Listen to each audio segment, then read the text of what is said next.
I see that I got everything I need.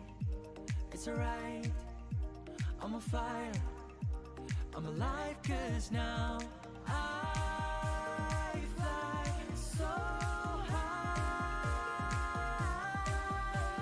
so high. Light up the skyline, let's do it this time, like it's a whole new colorful world.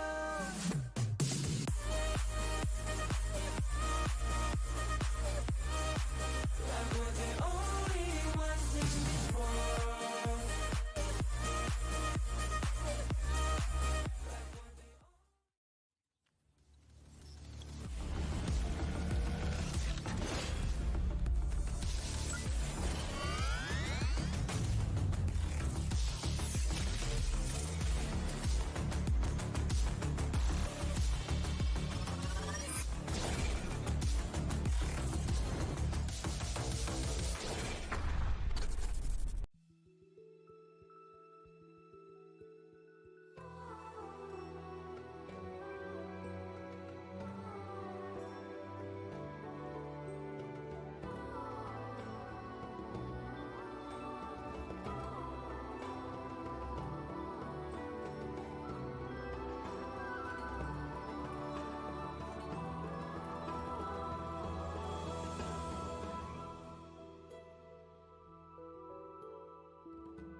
We'll meet again. I'll make sure of it.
Thought we'd get this far, burning like the stars.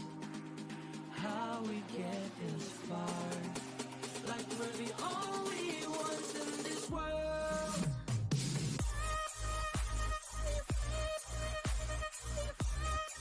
Like we're the only ones in this world. Like we're the only ones in this world.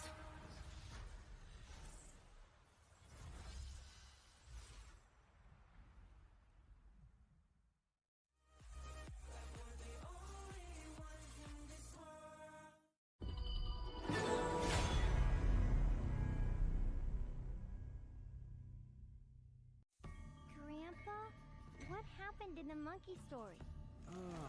Anoman. Yes. He made a promise to bring Cinta home. Was he lucky? He got caught, and flames rose. A huge fire.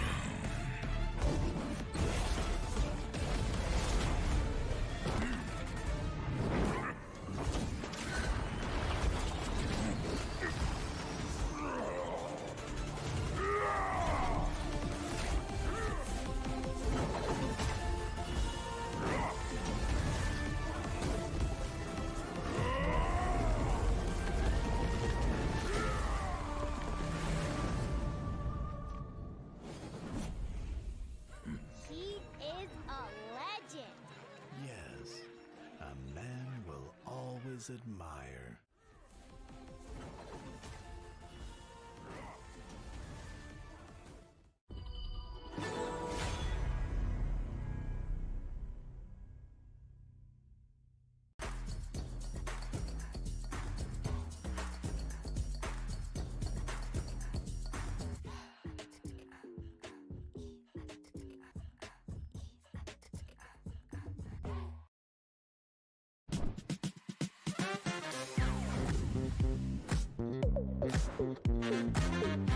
Halo guys, balik lagi bersama aku Mo-chan. Dan aku lagi di Museum Nasional Indonesia. Tapi aku nggak sendirian, karena aku bareng sama teman-teman aku di sini. Nah, hari ini bakal ada misi spesial buat kalian semua. Tapi sebelum itu, aku bakalan bagi kalian ke dua tim. Yang pertama ada Jerul. Tim kamu namanya siapa, Jerul? Nama tim kita tim Buko. Tim yang satu lagi, tim kamu namanya apa? Anoman. Misi kalian adalah melangkah bersama dengan para komunitas untuk menjelajahi bersama keajaiban pameran Hauka Wukong Anoman. Dan jangan lupa untuk have fun. Are you guys ready?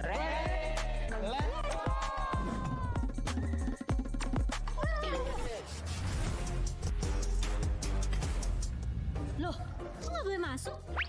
Kenapa ya? Kayaknya kita harus buat konten dulu deh sama mereka. Kontennya kayaknya harusnya gampang sih. Tapi kalian siap gak? Let's go!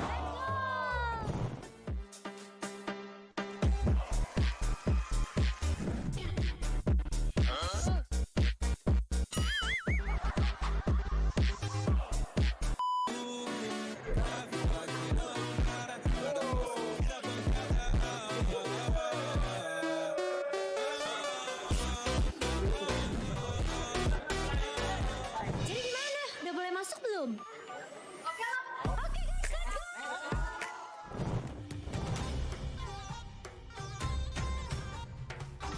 Ini sejarah tradisional Indonesia, ya kan? Apa namanya? Wayang. Wayang kulit. Tapi kalau kalian tahu nggak kalau wayang kulit nih aslinya tuh terbuat dari apa?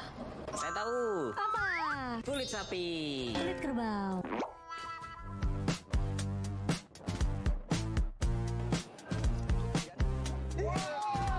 Bang toket itu. Izin. Oke guys, jadi karena kita udah selesai nih di exhibition yang keren ini, gimana kalau kita lanjut ke immersive di sebelah sana? Let's go!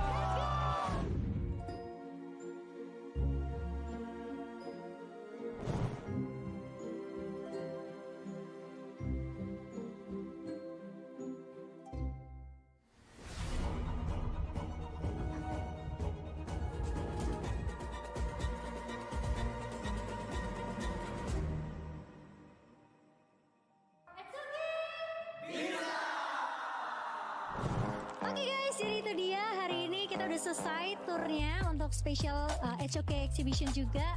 Gimana, seru banget gak? Keren, aku mau ngucapin terima kasih buat waktunya kalian juga, terutama untuk Ace Community. Thank you so much. Dan kita punya hadiah sedikit. Ini spesial karena ini merchandise eksklusif Wukong Anoman. So aku mau ucap dan kita pamit undur diri dan kita bakal ketemu lagi di video berikutnya. Bye-bye.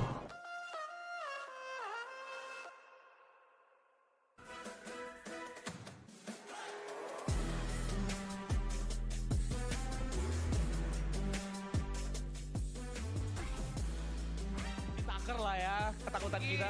Mungkin. Tapi again itu hanyalah mitos ya. By the way, habis kalau itu baik. Langsung engage ke depan. Pasha pun udah punya mirror domain. Tapi no flash out yang bagus banget. Dan langsung di-engage berdansa kembali karena Pasha. From kaki udah lihat terus mantranya. Kena karena dua orang dan first blood diambil oleh Bai. Silakan yang build level. What level they call? Lu udah pernah nyoba Umbyo? Woi, nyantai dulu bosku. Janex langsung hilang gitu saja. Baru gua mau ngebahas tentang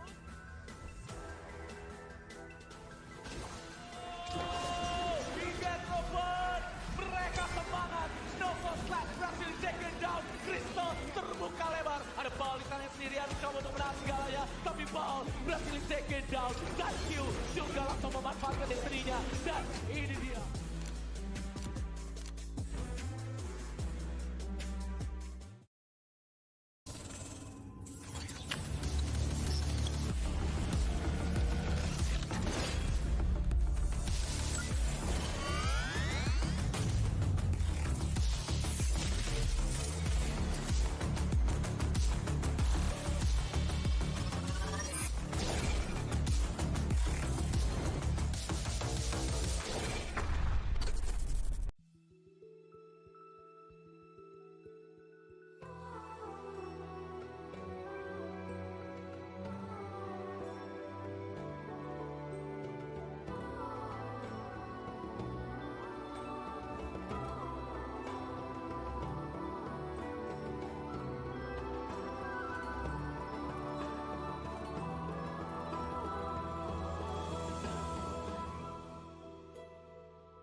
Thought we'd get this far, burning like the stars.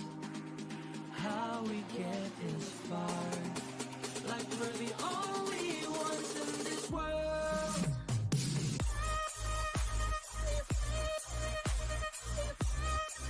Like we're the only ones in this world. Like we're the only ones in this world.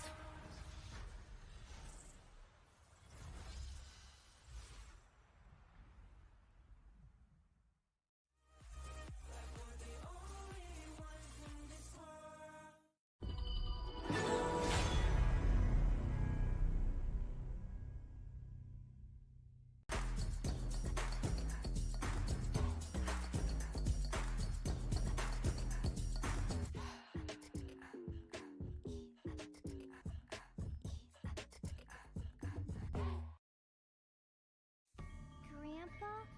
what happened in the monkey story? Anoman. Yes. He made a promise to bring Cinta home. Was he lucky? He got caught, and flames rose. A huge fire.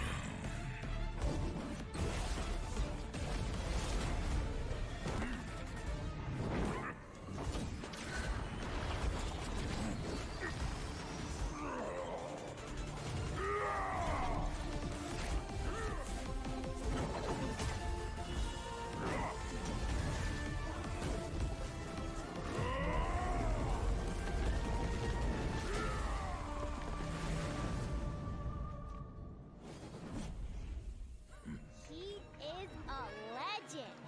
Yes, a man will always admire.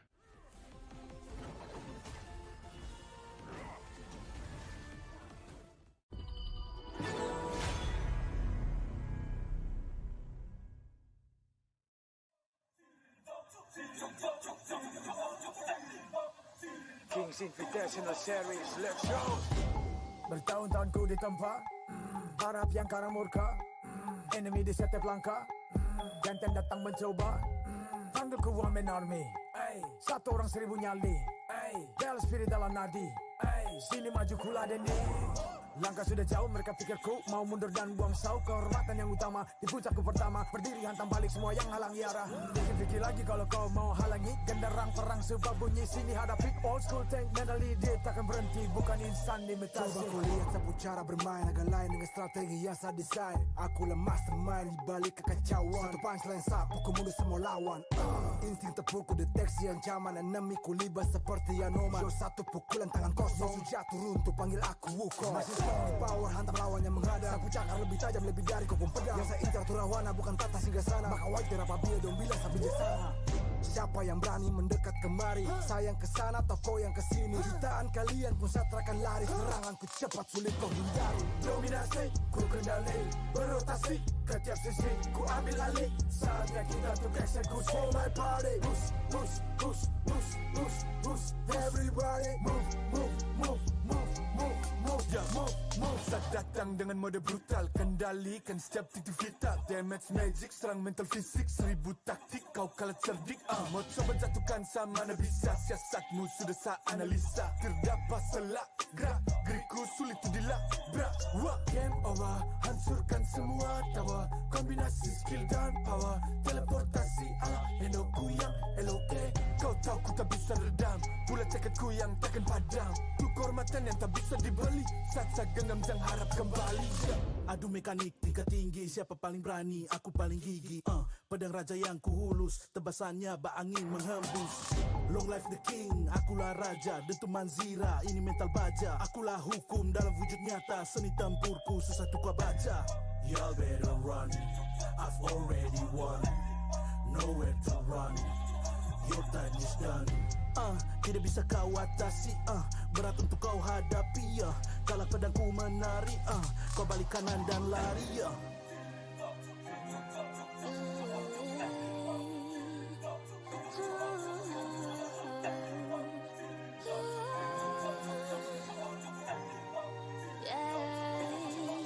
Come get me, go this sing sana. Aku cinta I'm the queen, feel the aura. Menjajali ternyalaina. If you want me, provide me way mas. Siapa tadi panggil, cause I'm ready. Siapa bilang aku tak punya nyali. Don't try me, ni yang kusebut api. Yes, mami lady, you can touch me. You ready, you jajali. Lagi coba lagi.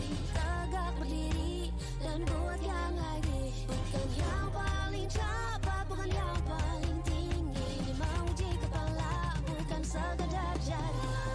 Di tangan kiri murka, kanan kehormatan. Aku datang sebagai bentuk perlawanan. Bujuk rayu nafsu ego aku kalahkan. Biarkanlah aku menjemput kemenangan.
surrender. I fight and never fail. I am a contender. A challenge I can feel.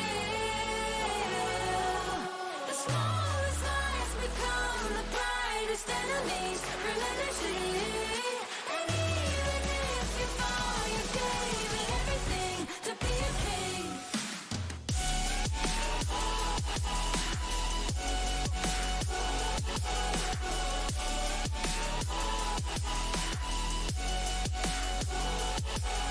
The smallest lies become the brightest enemies. Relentlessly. And even if you fall, you gave it everything to be a king. You carved your way with a sharp attack. You watched it all burn, and you never looked back. There will come a day when your fears will rise. You protect your crown, so it never dies. Never a surrender. I fight and never fail. I'm a contender. A challenge I can feel. The smallest lies become the brightest enemies. Relentlessly. And even if you fall, you gave it everything to be a king. On my way, on my way.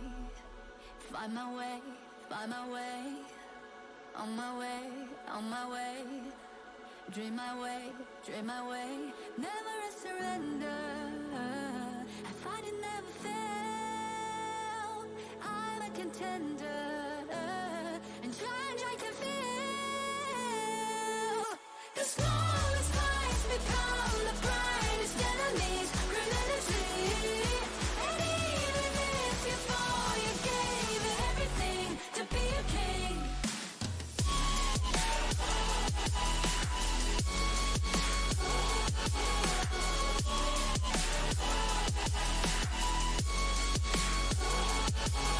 The smallest lies become the brightest enemies. Relentlessly.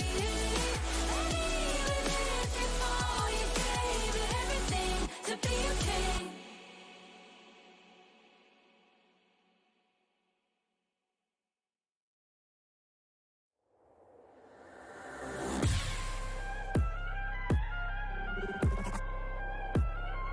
Turn it back.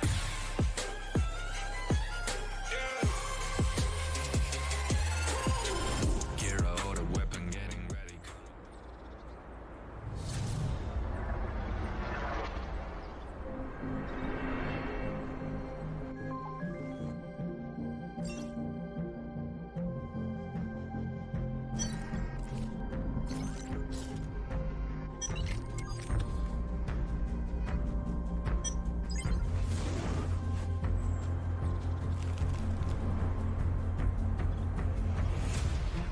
Kami di sini berjuang untuk mempertahankan mara negara dari tahun lepas.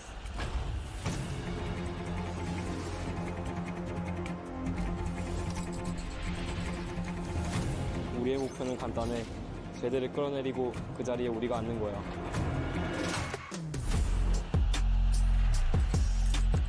Kapag naaganti na kami, patutunayan namin na kami ang pinakamagaling.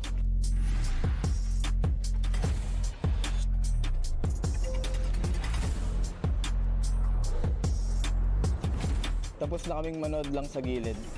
Kumandaan ako sa isang explosive na palabas.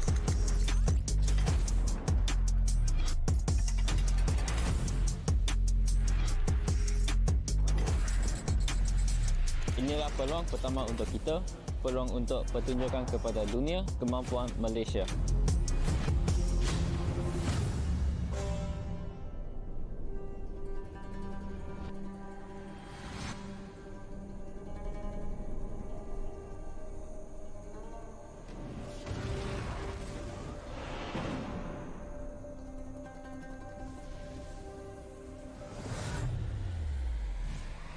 Kami akan membuktikan nama kami dan menguasai permainan.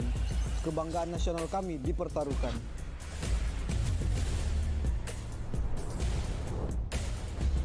Kami kembali lebih kuat dari sebelumnya.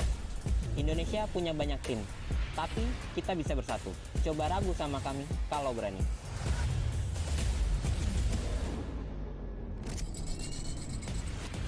Tim kami telah kembali pulih. Kandang ini milik kita. Bhinneka Tunggal Ika, kami akan menunjukkan kemampuan terbaik yang dimiliki Indonesia.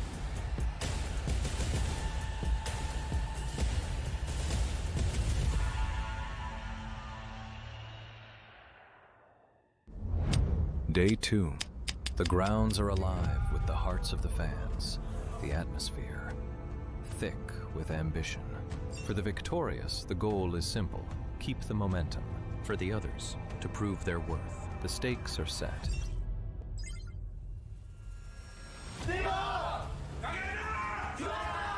The first match saw two teams with much to prove. I think today the match will be 3-2. Yep, nice knockup with the passive activated as well. Team Hawk found themselves on the ropes. Dominate 6-1. Under Kagendra's confident play, Fei Shi and Senku made sure Team Hawk was found wanting. It promises to be an explosive show for Kagendra's next match. Scorecard, Homan Daka.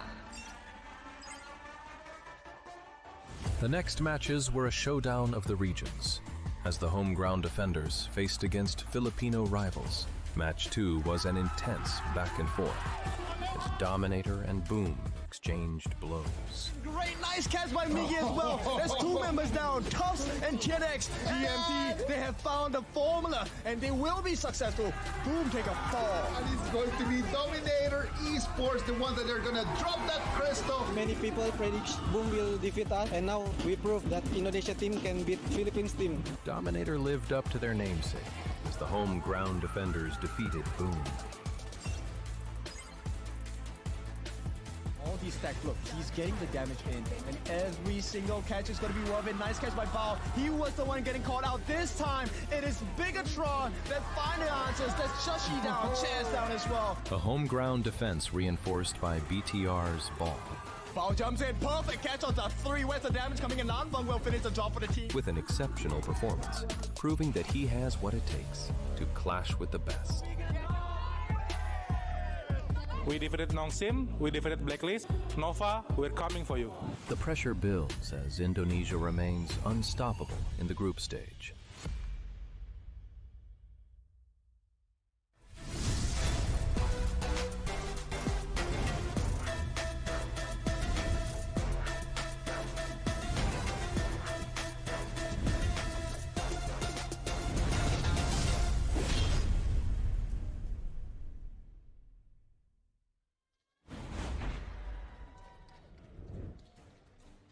Selamat datang Indonesia, and to everyone around the world. The Hero Scourge calls once more. The path narrows here in the group stage, and this is the day we will determine the final picture of the brackets in the knockout stage of the Honor of Kings Invitational Season 4. The climb to the crown is brutal, and this is the last chance for the teams to claim their destiny.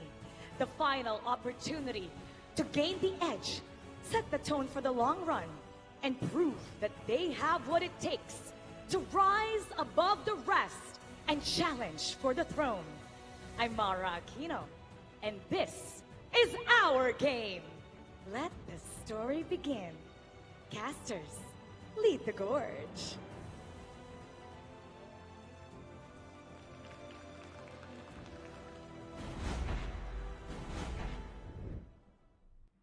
Hello ladies and gentlemen, welcome to the Honor of Kings Invitational Season 4. Mara, we are at the GBK Stadium at the Basketball Hall of Jakarta, Indonesia, and with me today, the casters leading you in the English broadcast will be me, Sagi HOK, and a new familiar face that we haven't seen since 2015. Holler, welcome to the show.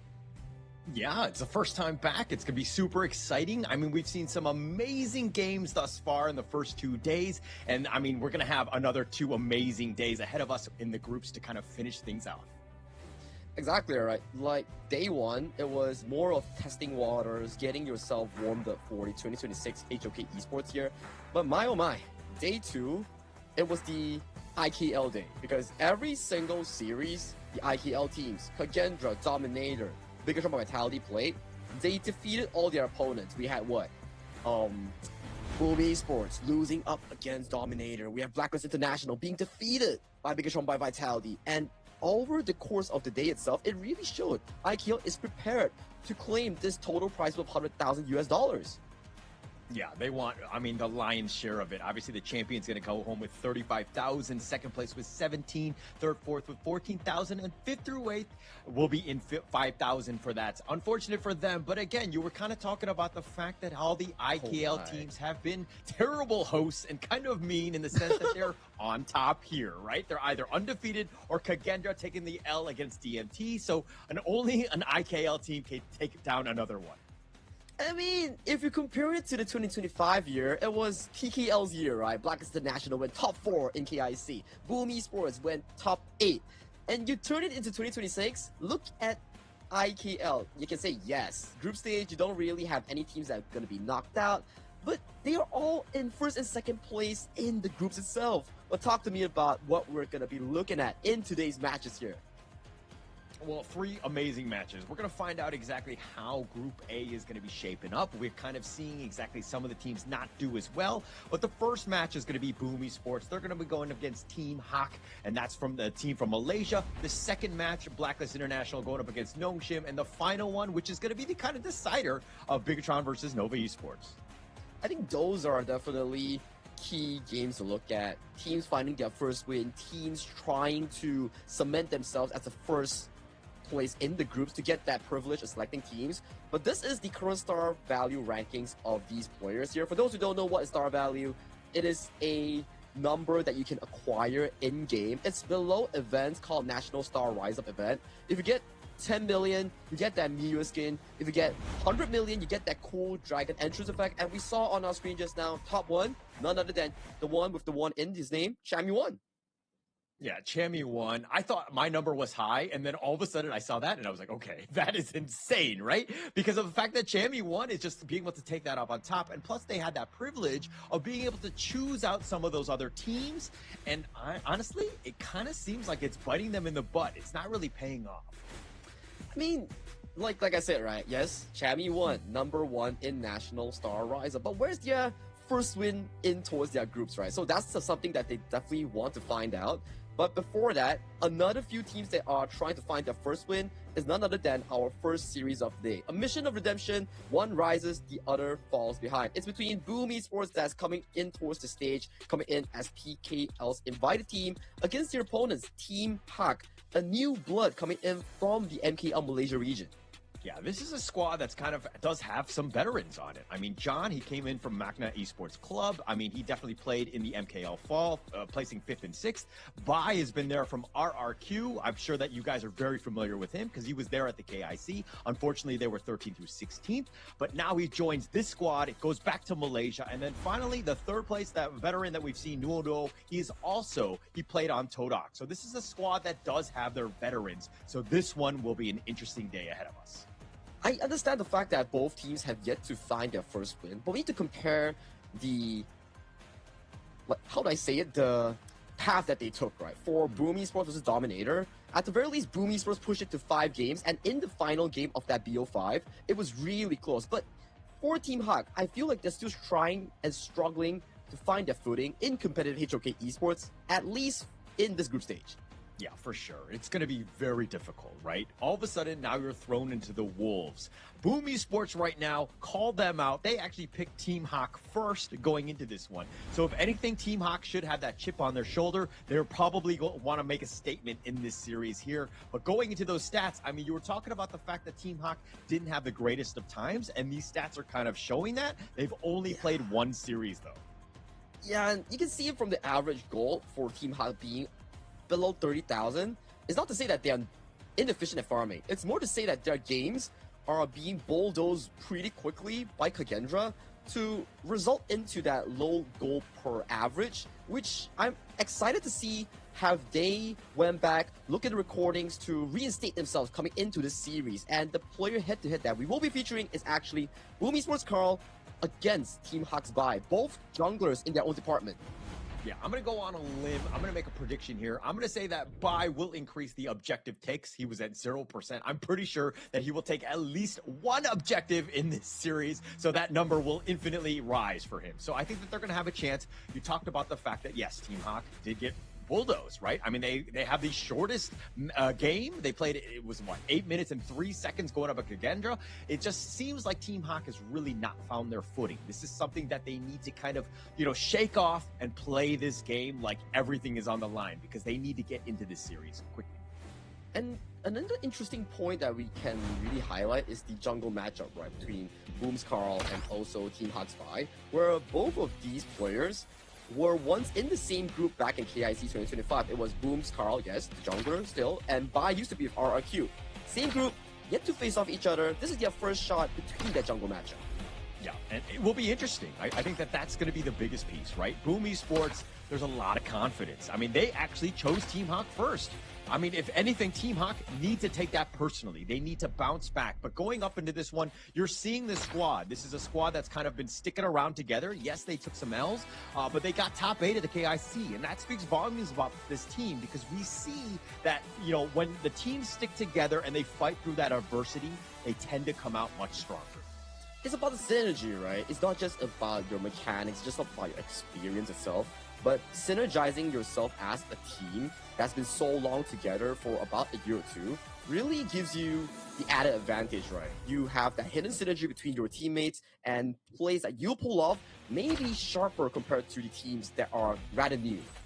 Yeah, and this is, of course, one of those teams that are somewhat rather new, right? Mon and Lola, both of these guys are brand new to the Honor of Kings esports scene. I mean, we're talking about Lola here. He's one of those guys that's kind of thinking, what can he bring? How much can he bring to this table right here? And Mon is another new blood on this one. And that's the greatest part about Honor of Kings esports. It's giving people a chance. They have that potential to go in and, of course, bringing it to the main stage. I expect to see big things, but again, this is something that a team needs to kind of evolve in. They still need to learn and where they sit as a team.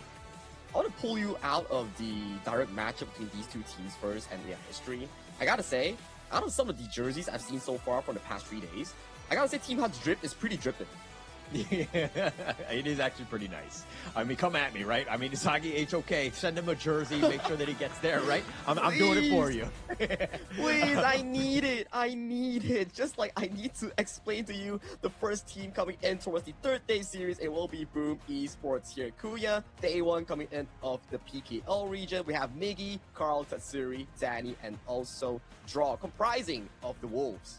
Yeah, and the biggest piece about this team is that, yeah, we know Miggy's great in the Clash lane. Carl is an amazing jungler. Tatsuri holds it down in the mid. But Danny and Draw, both of these guys have really stepped up. They played well together as a team. The coordination is on point, and it's very surprising considering these were the 2 latest additions to the squad. They both joined in August, and you're seeing how Boom Esports are really rising to the next level. But speaking of rising to the next level, it's going to be going up against Team Hawk. It's going to be Lola, John, Mon, Nuonuo, and Bai. These are familiar faces. We've seen Bai in RRQ. We've seen John. He played at Magna Esports Club. Nuonuo has also been there in the MKL with Todak. So these are guys that have been on the scene, but they haven't been able to shine just as of yet.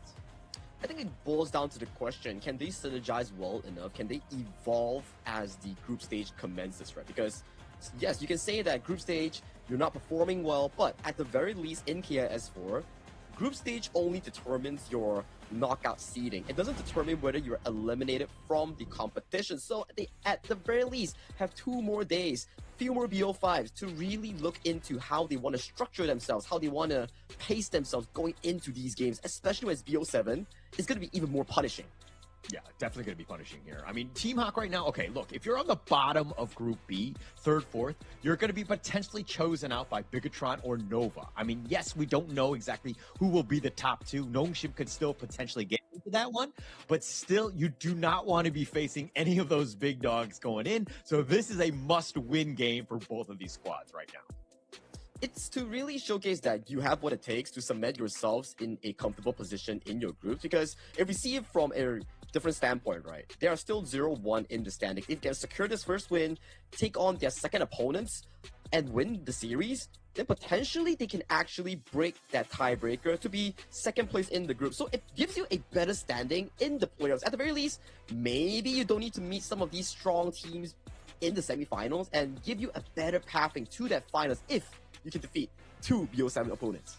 Yeah, and obviously I'm getting way ahead of myself because we're still in the group stage, but there's so much at stake going into these final 2 days to see exactly where these teams will end up. Yes, they're not eliminated, and they have those opportunities to, get those games in, to play against high-level competition, especially on the stage. It's got to be a little nerve-wracking, but at the same time, Boom Esports right now, hey, they picked out Team Hawk, right? This is one where they felt that they were very strong, and it's almost disrespectful for the fact that they picked them first.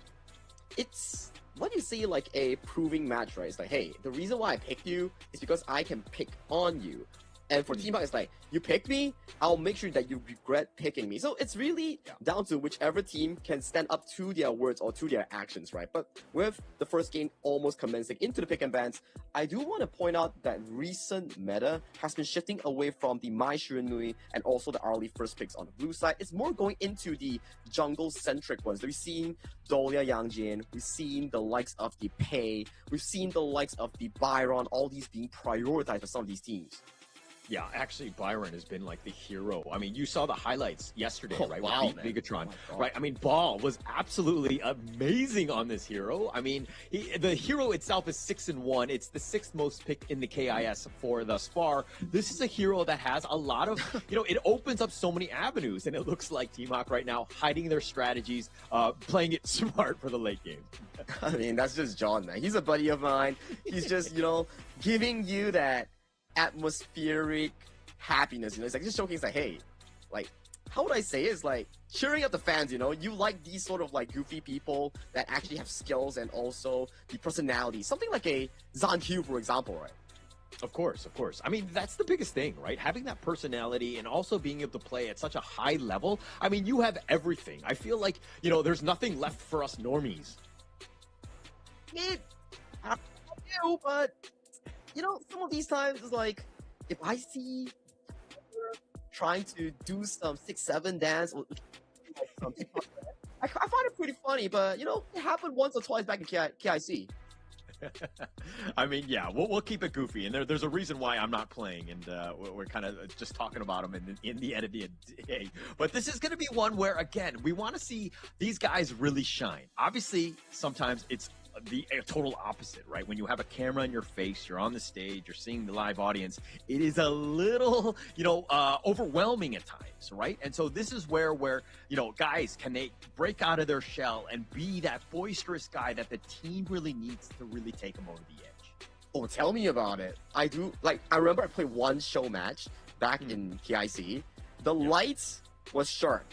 The place was pretty hot, and you have earphones. You see those that they're wearing right now. Those muffles your ears pretty hot for the noise cancellation on the crowd and on the opposing team. So you were in a very different environment compared to your cozy gaming house where you can scream from comfort. So I do feel like for Boom Esports, they have this advantage. They have more tournament experience, more on-stage experience compared to Team Hawk.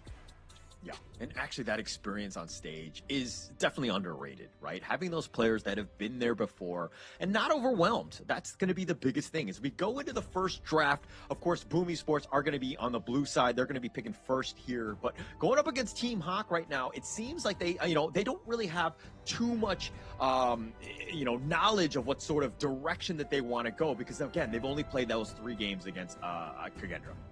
Yeah, very little information for both teams, right? At the very least, for Team Hawk, they get to see more Boom Esports games from past recordings, from KIC, from the previous BO5 that they had with Dominator to the full extent. And for the side of Boom Esports on the eyes of Team Hawk, it's like, only 3 games in the tournament so far, no past data, so how am I gonna strategically predict what they're gonna pick here? Yeah, Yeah, that's the toughest part, right? I mean, even what they've chosen in the 3 games that they lost, I mean, you have some sort of intel of what they're sort of leaning towards. That will be helpful for them. Boomy Sports, we know that this team has been out there. There's a lot more data on them. So it looks like Team Hawk can be very targeted with some of their bans. And you definitely want to kind of target some of their heroes, right? Some of the players. Carl and Miggy, definitely 2 guys that can make some plays. So you want to kind of take away from some of their hero pools. And to kick off the pick and bans as well, you will want to target Team Hawk's one of the key players, right? Like you see jungle-centric picks. When we see the Chicha being selected on towards the blue or red side, usually we'll say like, oh, it's flipped between the Clash or farm lane. So far, it has been always consistently in the farm lane, but Team Hawk has been the, dare I say, only one to put Chicha in the jungle on the hands of Bai. Yeah. And overall, only 2 and 3 hasn't had the greatest of showing. Sometimes it's been really fire. I think some teams are still figuring out where Chicha fits in terms of their role and how they want to play it out. But it looks like Team Hawk right now going, attacking Carl, taking away the pay, and of course, Boomy Sports with a Haya ban. Also, these are 2 brand new heroes, Chicha and Haya, and both of them being targeted early. Yep, and this does set up a pretty comfortable position for Team Hawk to pick up the things like the Dolia and Yangjian here, because Dolia Yangjian, Dolia Yuhuan, these are comfortable counters into the Mai Shiranui if you can play it right. Yeah, and I mean, Dolia has been very, very strong thus far as well. I mean, we've seen it with 5 and 1. It's an 83% win rate, top 10 most picked. This is a hero that is incredibly strong. Plus, as you were talking about with the synergy with the Yangxian, you have so much potential damage. And these 2, like, you kind of want to split them up. So it looks like Boomy Sports are letting that go, and they're going to try to counterpick it. This is rather comfortable coming in from Team Hawk because you see through the bans, right? Oh, Pei is gone, Allgrunt is gone, Haya is gone. All these are prime targets that strategically counter out the Yangjian jungle. Now, with those gone, this Yangjian jungle is going to be a key factor for Team Hawk to control those post-level 4 team fights that are beneficial for the Twilight and Sea Singer combination. Yep. And it looks like, I mean, with that War Saint, the Guan Yu to kind of reposition, this could be a potential problem because you know that the Dolia and the Yangjian, the Twilight and Sea Singer are going to be kind of going and hanging out with one another. They're going to be sticking together, and breaking that up or repositioning them into a bad spot could really be a team fight winning, a play. It could be, right? We talk about like, okay, you can push the Sea Singer away, you can push the Channel pack leader away, because yes, we can say like, okay, Channel does really well into early in lane, but when it comes towards the mid game, that's where the early starts outpacing the Channel in terms of the 3 item power spike, and with the addition of multiple engaged tools, like the Guan Yu, like the Mai Shiranui, for example, it gives the Channel a rather tough time to actually do those DPS that you really need. Yeah, it's going to be tough. I mean, he always has to keep his head on a swivel, ensuring that he doesn't get flanked. That Razor Cavalry could, again, just turn the tides of that fight. It could definitely take him out. But again, this pack leader, the reason why Team Hawk are looking to go for this one, most picked at the KIS thus far. Yes, it's only been 2 days, but it's been picked 9 times. It's 6 and 3, 66% win rate. What more can you ask for from a farm laner, though? It's really good, right? Because like we're talking about like, oh, sometimes crit marksmen are not the best at laning, but Channel is like, hey, sign me up. I'm super good at laning, and I do really good against the Parasola in the laning phase. And this has been a strategic counter for the past 3 games that we've seen from yesterday and today. Teams are not respecting the Hano counter into the Agudo. When you drop your first spell on Agudo, you spawn a lot of those jungle critters, and that gives Hano so much stacking firepower with those scepters. Yeah, it could be definitely rough, right? Plus, I mean, Akudo is not the fastest of tower takers. It's a slow siege, and you're going to kind of be able to kind of sustain that tower, which could be a bit of an issue. But then you have the Hano on the other side with that Fate Rewind to kind of bring it back. So this is going to be an interesting chess match in terms of how they want to play this. For me, if I were to select a specific draft that I would prefer in this game 1, I gotta say Team Hawk drafted themselves a really comfortable one. All they have to do is to sustain the early game aggression coming in from the Mai Shiranui and also the Mozi. Then we might see Team Hawk win those mid-game team fights because their setup is looking really well-rounded here. But that doesn't mean that Boom Esports doesn't have a chance. For Boom Esports, it's about the tempo game. Mai Shiranui and Mozi's setup, and then the Razor Cavalry that you mentioned coming in by the Guan Yu to break the formation that Team Hut is looking to set up for the channel. Yeah, agreed. 100% agree on that one. Because, I mean, if you're looking at both of these squads, they're loaded for bear. They really want game one to really set the tempo. I think that this is going to be huge for both of these squads. Because, again, once you're on the losing side, it's way more difficult to come back from. And being able to take game number one will be key in this series here. It's about two different ideologies, right? Boom Esports, back to their original playstyle, the hunger for team fights, the hunger for skirmishes. Team Hak playing to the MKL standard, wanting good laning phase coming in from Lola and also John, winning out those 1v1 matchups and converting it into jungle pressure on the hands of Bai. And then that mid game will be extremely important. We need to see that 4th minute mark. Who controls that Tyrant will control the further pacing of this game mode. I think that the early game tempo, key. I mean, you were talking about the 4-minute Tyrant, absolutely huge in setting the tone for this game. But, I mean, in terms of just, like, straight-up laning, though, right? If we're looking at one-to-one matchups, like the Guan Yu, probably a little bit on the losing side to the Mai Yin. But let's talk a little bit more about this mid lane with this Heino versus Mai here. I think in terms of pushing power, it's more of a 50-50, but in terms of being active on the map, we definitely have to give it over to the Mai Shiranui. Look at their aggression so far. Already Kachusen's landing on towards Nono. Heal already burned.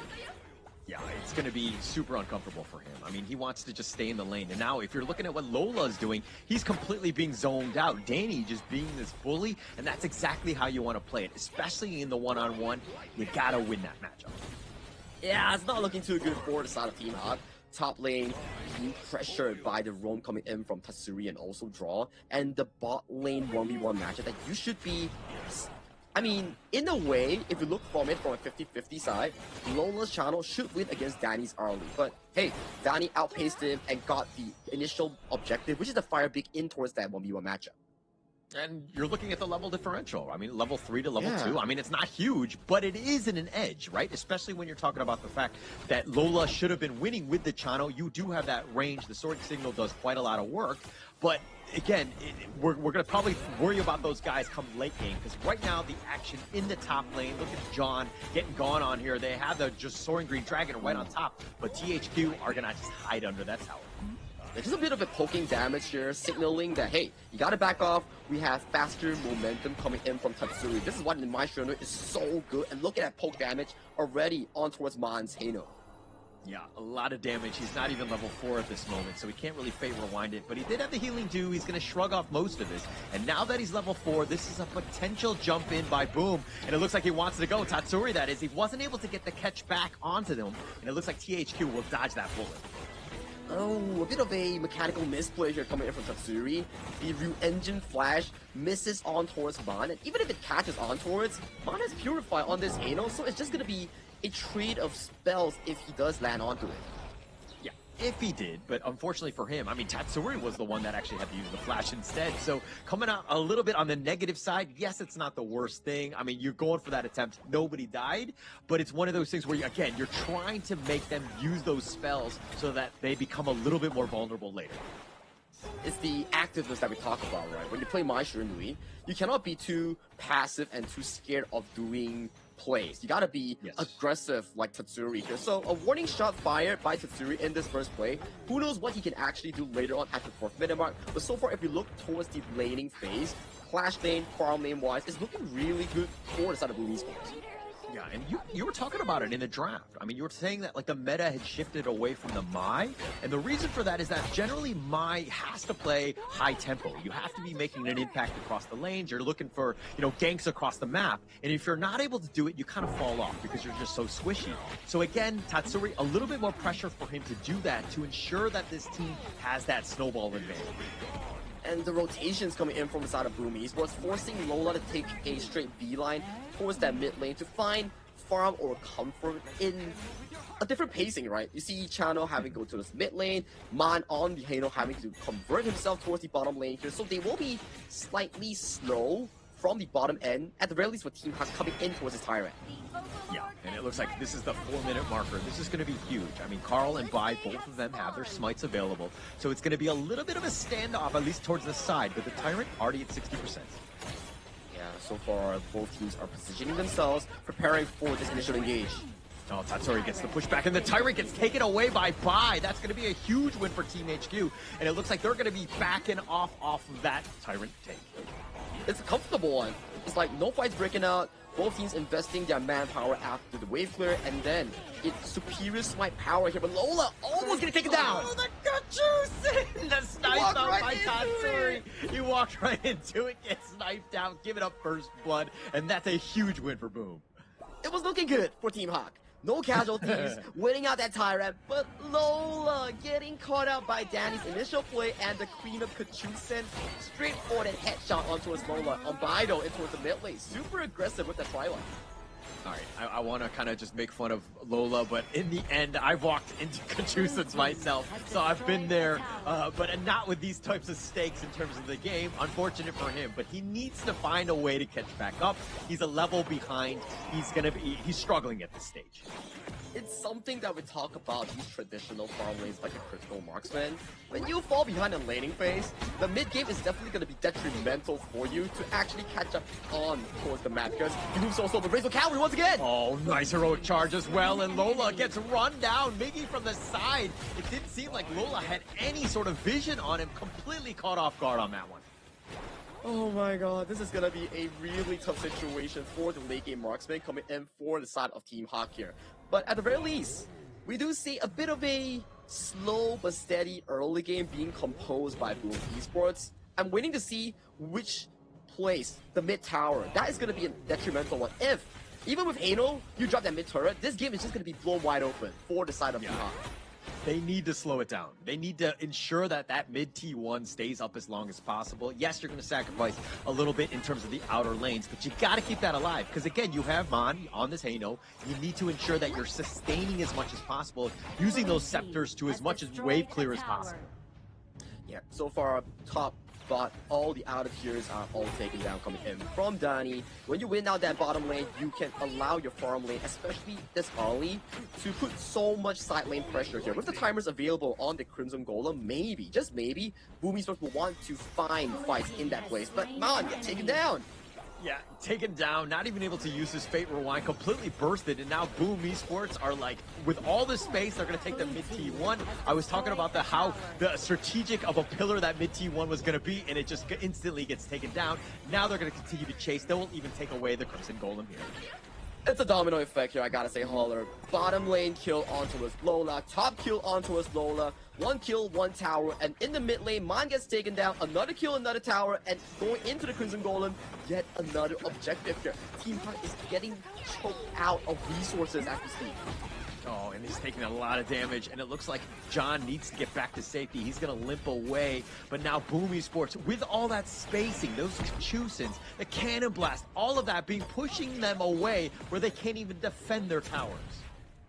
This is just looking real difficult thus far for the side of Team Hawk here. They need to find a window for Lola to farm to 3 items. John needs to find the assassination on towards Danny here. At the very least, we do see Danny's itemization. There's no signs of an armor boot, so if he does a mechanical misplay, that could be Team Hawk's opportunity to find that key assassination.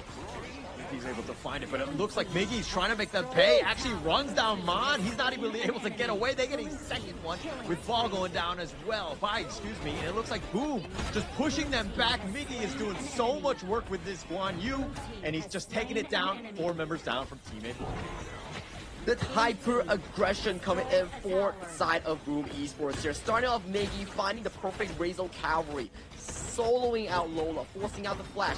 Mon being pushed back, no Purify to escape himself towards safety, and Bai, when the formation is shattered on Dolia and Yang Jian, you really cannot play this composition to the maximum potential. I mean, you can't get jumped. I mean, that's the biggest thing. I mean, easier said than done, but the way that Miggy is able to just disrupt you, get into those back lines, push people out, run down Mon essentially for free, and now you got a 5-on-4 power play and taking down the rest of the squad, you're going to have a much easier time, and it looks like they find John in no man's land, just get caught out again. Yeah, what a monstrous goal lead being generated by the side of Boom Esports. Every single play has been committed so beautifully by the side of Boom. Engages coming in from Tatsuri, pickoffs coming in by Miggy's flanks, and that resulted into this 8,000 goal lead at only 9 minutes of the game. And this is why most teams generally, prior to the meta shift, has been kind of banning out that mine. It's super oppressive, especially when it's able to kind of get those ganks and those pickoffs. I mean, Tatsuri is 4-0-3, but his impact has been palpable this entire game. He's just ranking up those kills, hitting those Kachusens here. Danny playing super aggressively, chunking out Mon in that mid lane. As we see Waves starting to pile in, that's the power of the Agudo in chunking out these turrets. Just going to be able to just slowly siege this down, and it looks like Miggy, even on the backside, doing a little bit of work, but they don't really have the minions to kind of continue on. It looks like Team Hawk are going to hold, at least for now. Yep, that's the power of the phase rewind coming in from the Hano. At the very least, you can slow down the game as what we expected from those early tier towers here, but with the aggression that's being committed by Boom Esports, this is not looking easy at all for Team Hawk. Not at all. Bai actually was looking to hound forward, just dealing with the minions. That's the biggest thing. I mean, it seems silly. Why is he sacrificing himself? Why is he going out of position? But he's wave clearing, right? He's slowing the game down. I mean, yes, this is a little bit more space for them, but now Team Hawk have to find a way to punish them for being separated like Boom Esports are now. Now, this is going to be a dangerous one coming in for side of Boom Esports, trying to go for that assassination. Oh, Tatsuri says, how dare you leave your base? No place is safe. We will take your jungle. Your base is mine. Tatsuri with yet another kill. Okay, bad news. John got taken down. Good news, it's not a double objective being committed by the side of Boom Esports here, but 4v5 for the next 16 seconds. No availability of the Marine. Towers might be in danger for the side of Team Hawk. Yeah, that good news. I was like, okay, how are you going to go with this? How are we going to sell this situation? It's not looking for good for Team Hawk right now. Nothing is looking good at this point. Right now, it's just all hands on deck in terms of this defense. Boom Esports with so much pressure. Pack leader stance already popped by the channel here on the hands of Lola here. You see all three burning waves crashing in, and Mon has to use the phase rewind. Check out Miggy though. Oh, but the Razor Cavalry in the back, all 5 members, and they're looking to clean up. The Crystal is trying to defend as well, but it is open, and they will be focused, and Boom Esports take game number 1. 10,000 goal lead, 10-0 in terms of these kills. 0 objectives, 0 towers, an absolute crushing defeat for Team Hawk in this game 1. Very well executed by Boom Esports. Oh, very well executed indeed. I mean, this is a great game. This is a bounce back one that they were looking to go for, right? Get themselves in that win column. Slowly but surely, they're going to ensure that they're able to kind of play the game that they want to play. And you're seeing just how this team plays. They are very mechanically sound, and it didn't seem like Team Hawk had any sort of answers for Boom Esports to get back into this one. I think in terms of drafting capabilities, it's pretty comfortable, and at the very least for Team Hawk. I see the vision, strong side lanes with a strong mid roam, a jungle roam synergy with the Dolia Yangjian, but the execution is something we need to be nitpicking on. The moment it's 4 minutes, we see, okay, you're losing lane, it's fine. Yangjian's managed to secure the Tyrant for the team, but Lola being caught first by the Kachusen and also Dani on towards the early, and he rotates himself towards the clash lane, immediately gets punished by Miggy. That's where you know the game is already into a dire situation for Team Hawk to even progress. Yeah, and Team Hawk, it looked like they were just trying to group up. They knew that they were losing, so they would kind of use the buddy system, but that plays into the hands of Miggy, right? I mean, on that Guan Yu, you know that Razor Cavalry is coming, absolute domination, and you're talking about how Miggy leading Boom to secure game 1, a clear MVP from me here. Hands down, I gotta agree with you for some of these rare occasions. This is definitely a Miggy MVP. He was finding insane flanks, dare I say. The last one, that was a what? 4 or 5 man Razor Cavalry in towards the backline to seal the game. And in the early game to mid-game phases as well, we saw how he catches Lola, he catches Mon. Every single play that he has committed with the help of Tatsuri has converted into a very big macro win. Hence you see 10,000 goalie at only 11 minutes. Crazy if you think about it. And the fact that, I mean, Miggy, like, he was making those plays, but he was also the highest net worth on the team. Miggy was like, okay, we're not losing this game. We're going to just trust in me. I'm going to be able to just get onto the backside and ensure that Team Hawk have no sort of way to fight any sort of team fight at all. Yeah, definitely a difficult one for Team Hawk to swallow because they are still looking for their first victory coming in towards KIS4. So definitely after this first game, their second game will be much more pressured because you're still finding your first win. You need to find that perfect, I wouldn't say perfect, that viable strategy to put you into a winning position, or at the very least, an equal one to start off things against Boom. Yeah. I mean, if we're looking at the gold graph, things were kind of equal, right? I mean, it's 3 minutes, 50-second mark. We're talking about how competitive they were going to be, but it just got to that point, that 7-minute 38 mark, where you're kind of like, Boom Esports, fully control on this one. They're just going to be able to dominate from then on, and you can kind of see that gold graph just close them out, because this is where Team Hawk needed to have made some sort of adjustments, figure out ways to, again, chip into that lead that Boom Esports had.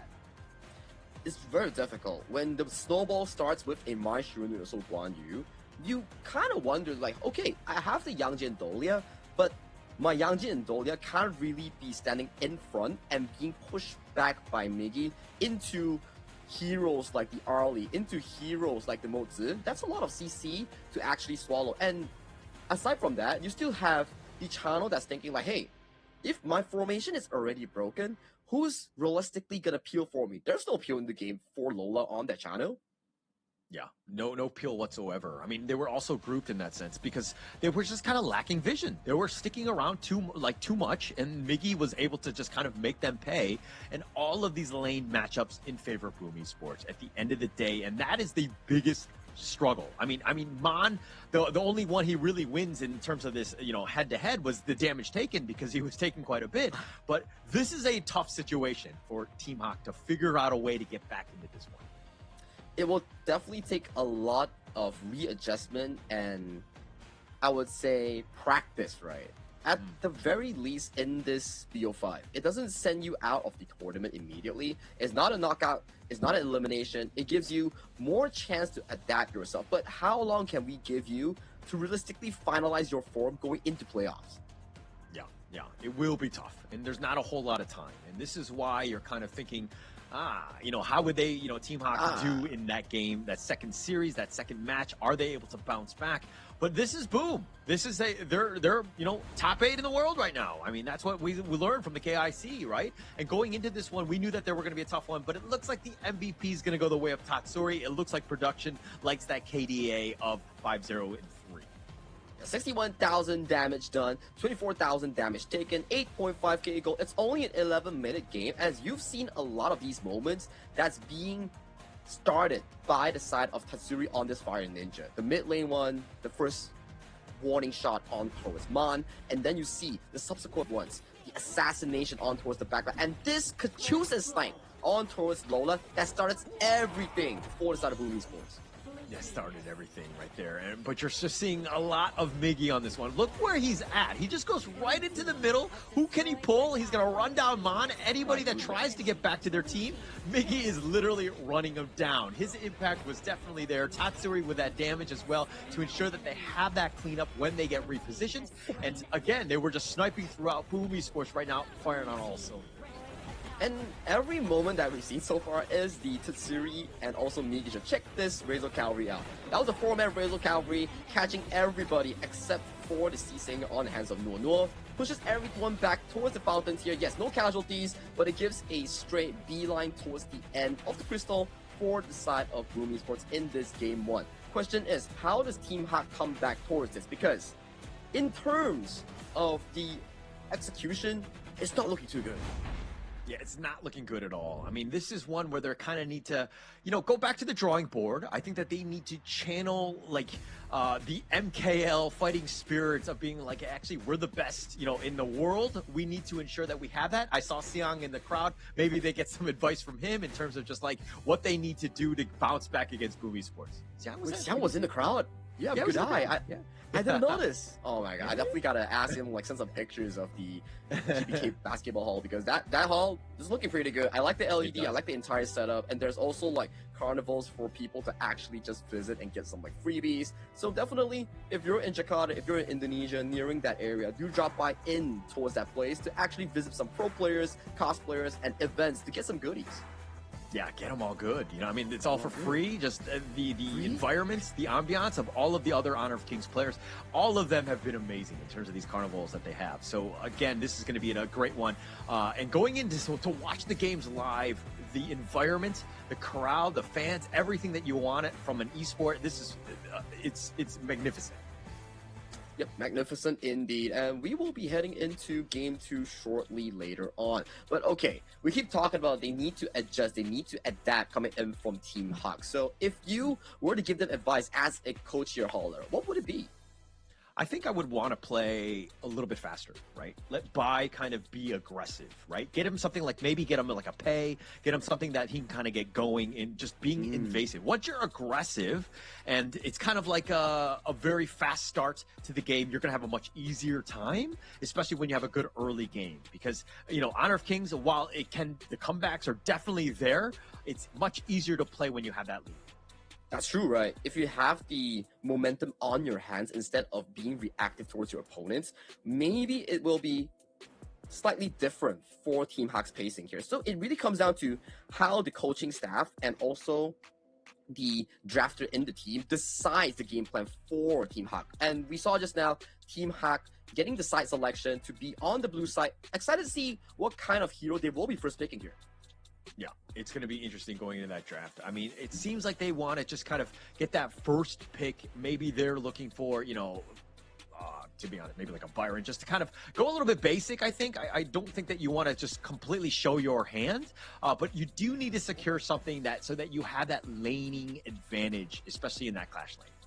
Okay, now if you talk about laning advantage in towards the clash lane, first thing I can think of is the Byron you mentioned, and then there seem to be more battle tanks introduced in towards this meta. We've seen the IKL clash lanes pick up things like the Bai Chi, the ultimate weapon, for example, and also the Lubu. So these are available options for Team Hawk to venture into. But if we talk about tempo, if we talk about momentum in the early game, a shift of different philosophies maybe is to try out Pei, the Tigeress, or Ukyo Tachibana, the Swift Strike.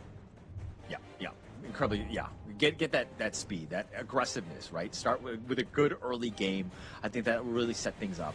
But again, it's power picks, right?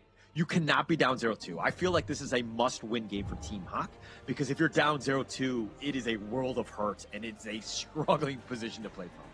It's 3 back-to-back games that you actually have to come back on towards to, and there is actually stake in this BO5, because we talk about both teams, yes, they're 0-1 in standings, but they need the 1 win and also the subsequent one to force a potential tiebreaker with their opponents that could potentially end up in second place. So that's all they need to do in this series. Try your absolute best, get the BO5 win, but Team Hawk's first decision in the draft will be the Forged Maiden, Chicha being locked in, flexible into 3 lanes.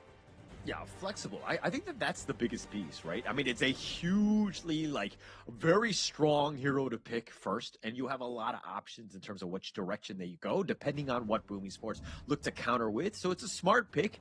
But you know, it was funny because we were talking to Miggy the other day, and we're kind of like, hey, what does he think about Haya and as well as Chicha?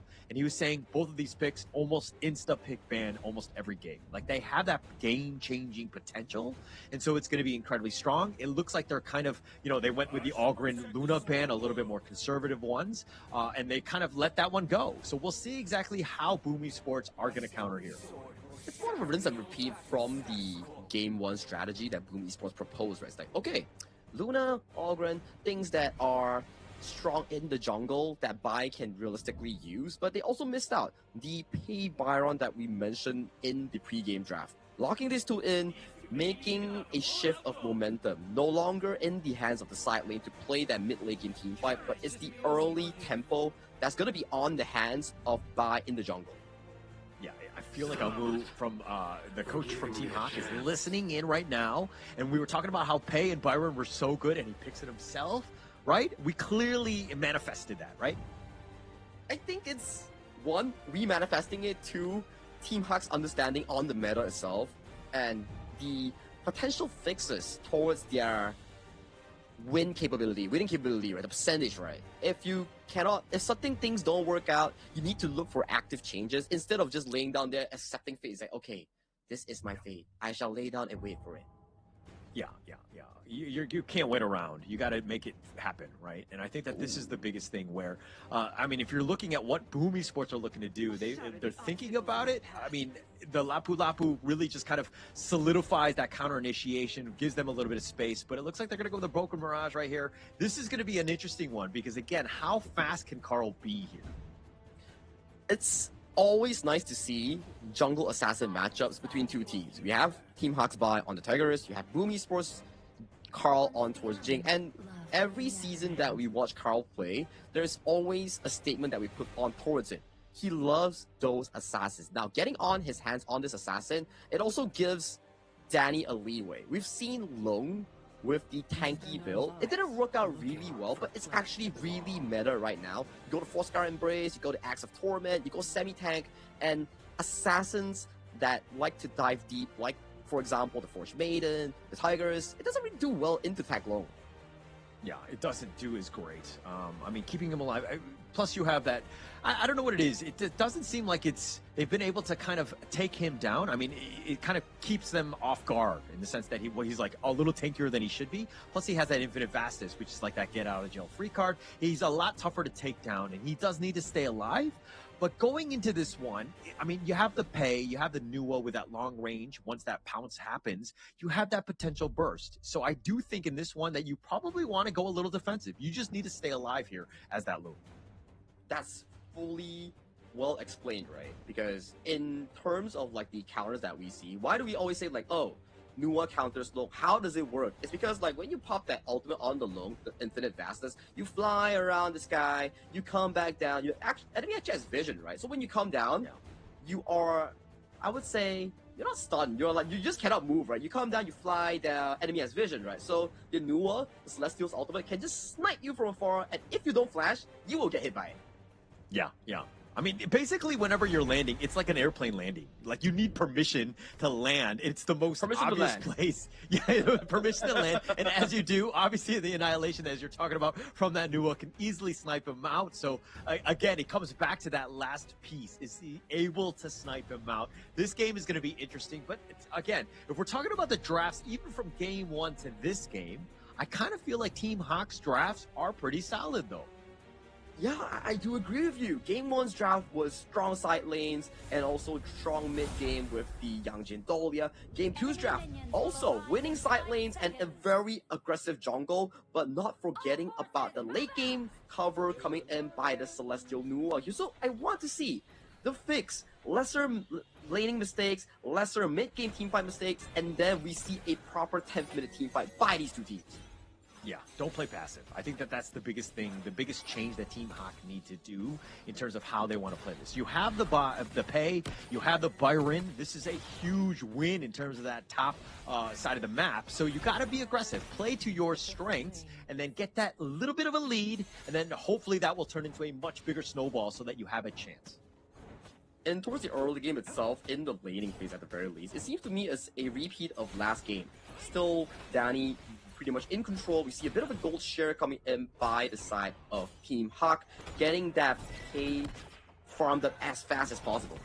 Oh, he stole that Zergolem! Oh my gosh. Hatsuri has a Zergolem on him! Yeah, he does. He did take that away. I mean, that's going to slow him down. That's a perfect way to counter also the early aggressive play by Bai. And he's got to be a little frustrated because, again, all the buffs really matter, especially early.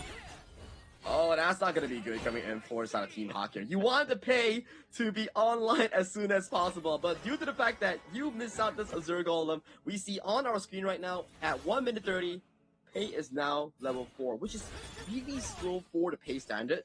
And what does it actually translate to? Side lane objectives like the River Sprite having to be given over to the side of Boom Esports.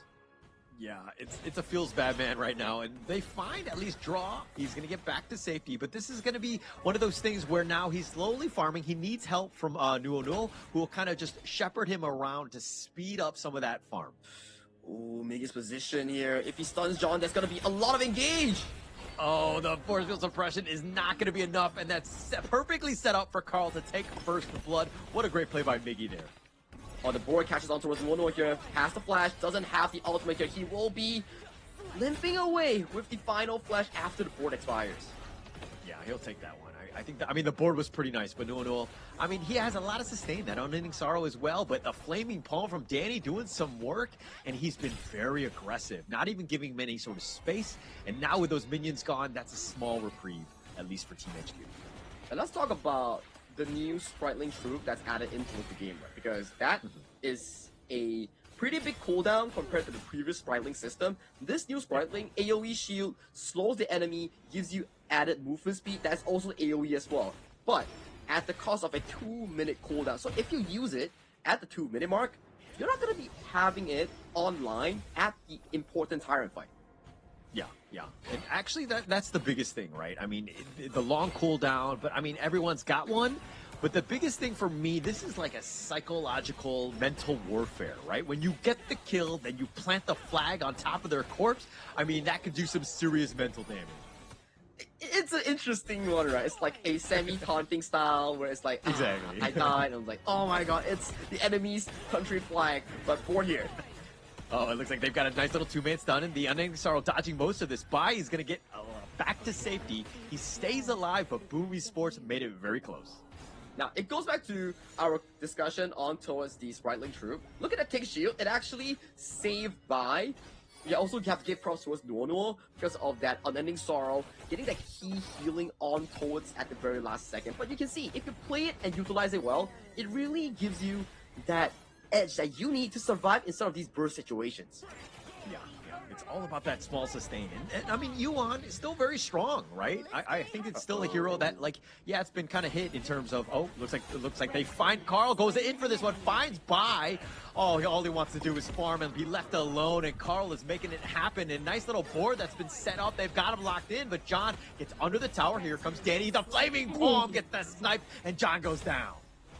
Losing Bai, losing John, losing the Azure Golem. Everything is looking so darn bad for the side of Team Hawk, and Miggy is just casually 1v3 zoning against Man, Lola, Nuonuo, leaving the mid tower to be taken at the 4th mark. It's a disaster for Team Hawk.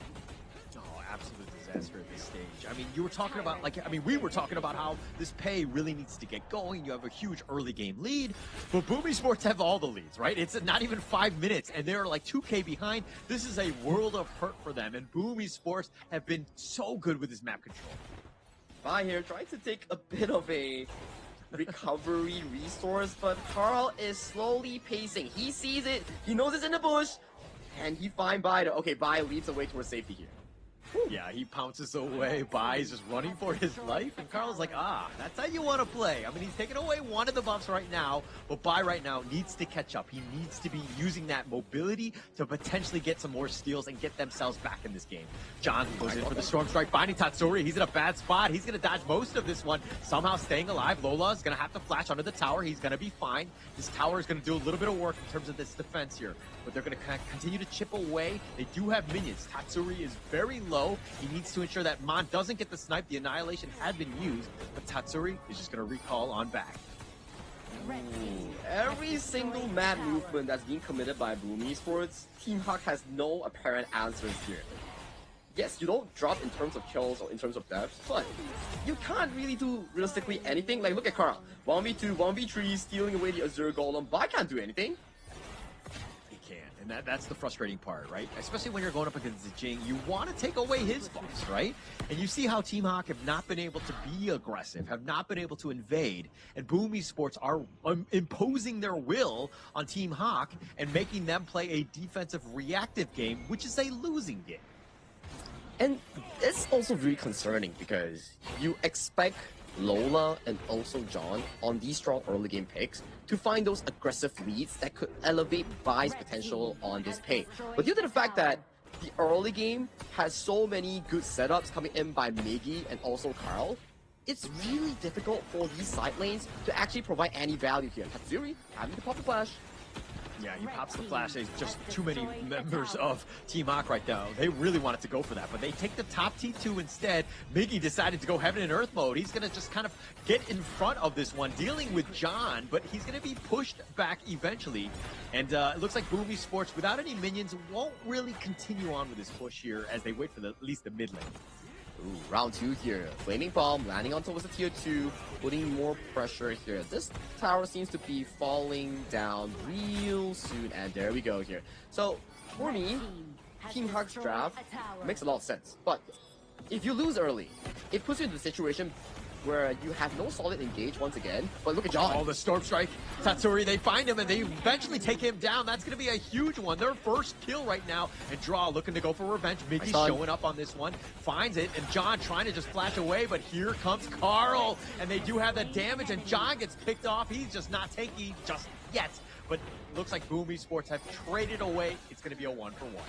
Yeah, good active play here coming in from the side of Team Hawk's Clash playing John, finding the flash from Tatsuri. Because we saw from the moment that Tatsuri burned the flash in the mid lane thanks to Bai, that is a key information received by Team Hawk to find that play. At the very least, it slows down the pursuit coming in from Boom to push the lead even further. Danny here being boxed out, look at those creation blocks, having to back away. So this Crimson Golem is freed from the pursuit from Boomy Sports.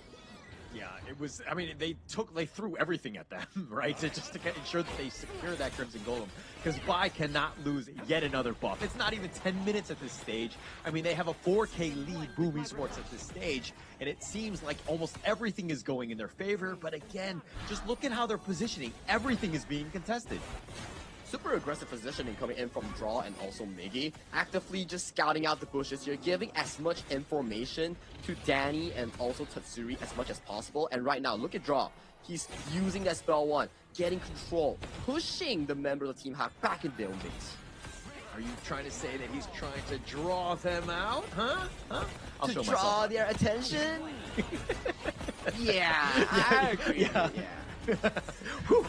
Oh, good. We can move on. But yeah, Draw's taking a decent amount. He will be backing off. I mean, he's doing his job, right? That's kind of what you want to do on the Lapu Lapu. So again, just be up front, provide that vision, and just kind of make people, like, feel a little bit scared. Yep, that's going to be the final objective as well, as we pace into that 10th minute shadow objective mark. Dogged on towards John here, enters it, and gets caught by the board. Oh, completely diving in. They are not scared. Boomy Sports finding a couple pickoffs early, looking to turn that into a bottom T3. Boomy Sports taking everything from them, and Team Hawk right now just trying to hold on. They don't really have the minions. They plant their flags, but what more can they do? They still have 4 members. Boomy Sports thought about going in. Looks like they're going to regroup right now. Yep. Quick 2 kills, getting that bot tier 3. Miggy goes in, trying to zap onto his bot, gets the kill! Oh my goodness. Oh, Miggy, the disrespect. He's going to trade his life away. I mean, he really wanted that kill, but he thought about going. Carl is looking to dive on this one. Needs to be a bit careful. Space created. They take the mid T3. The emergence, that will be popped on forward. He tries to go in, but he gets instantly deleted. Oh, it turns into a bit of a disaster, and now they turn him. They do have John locked in. The Storm Strike on board. He decides to go all in, tries to make the play. Doesn't make it, but they do end up getting Draw in return. Yeah, the failing arrow marks on towards Draw here. You can't flash away, you can't dodge away as long as you're marked by Chicha. Gets the answered kill. At the very least, they delay the shadow objectives being taken by the side of Boomy Sports, but at the cost of multiple kills, multiple turrets being surrendered into the wolves of PKL. Not gonna be a good news, as we need to see how they progress themselves coming into the shadow objective marks. No towers taken by Team Hawk. That's the biggest, takeaway on this one. That's the struggle, right? They have 0 space. Now they have to deal with the elite minions in the bottom lane. This is going to be tough, right? Boomy Sports right now, again, with this map control, they have everything, taking the Tyrant essentially for free. Team Hawk have 0 answers. 0 answers, 0 reactive plays, because we see right now it's a double objective committed by the side of Boomy Sports. It means after this objective take, they will be going in for that final push, that final tier 3 in towards the bottom side. So expect the next 2 minutes to be a really difficult time for Team Hawk to survive. If they can survive, maybe the game goes longer, but if they don't, it's instant GG. Yeah, and look at Boom Esports doing such a good job of chauffeuring that wave forward as well. So it's going to be a push across. It's going to be so tough to go in. And it looks like Carl wants to dive in. Just uses the mirror edge. He's going to dash around and continue to do his AoE damage. But he's getting a little bit low. Needs to be careful. He's going to be picked off on this one. The Unending Sorrow keeping Nuono alive. And it looks like Boom Esports might have overstepped here.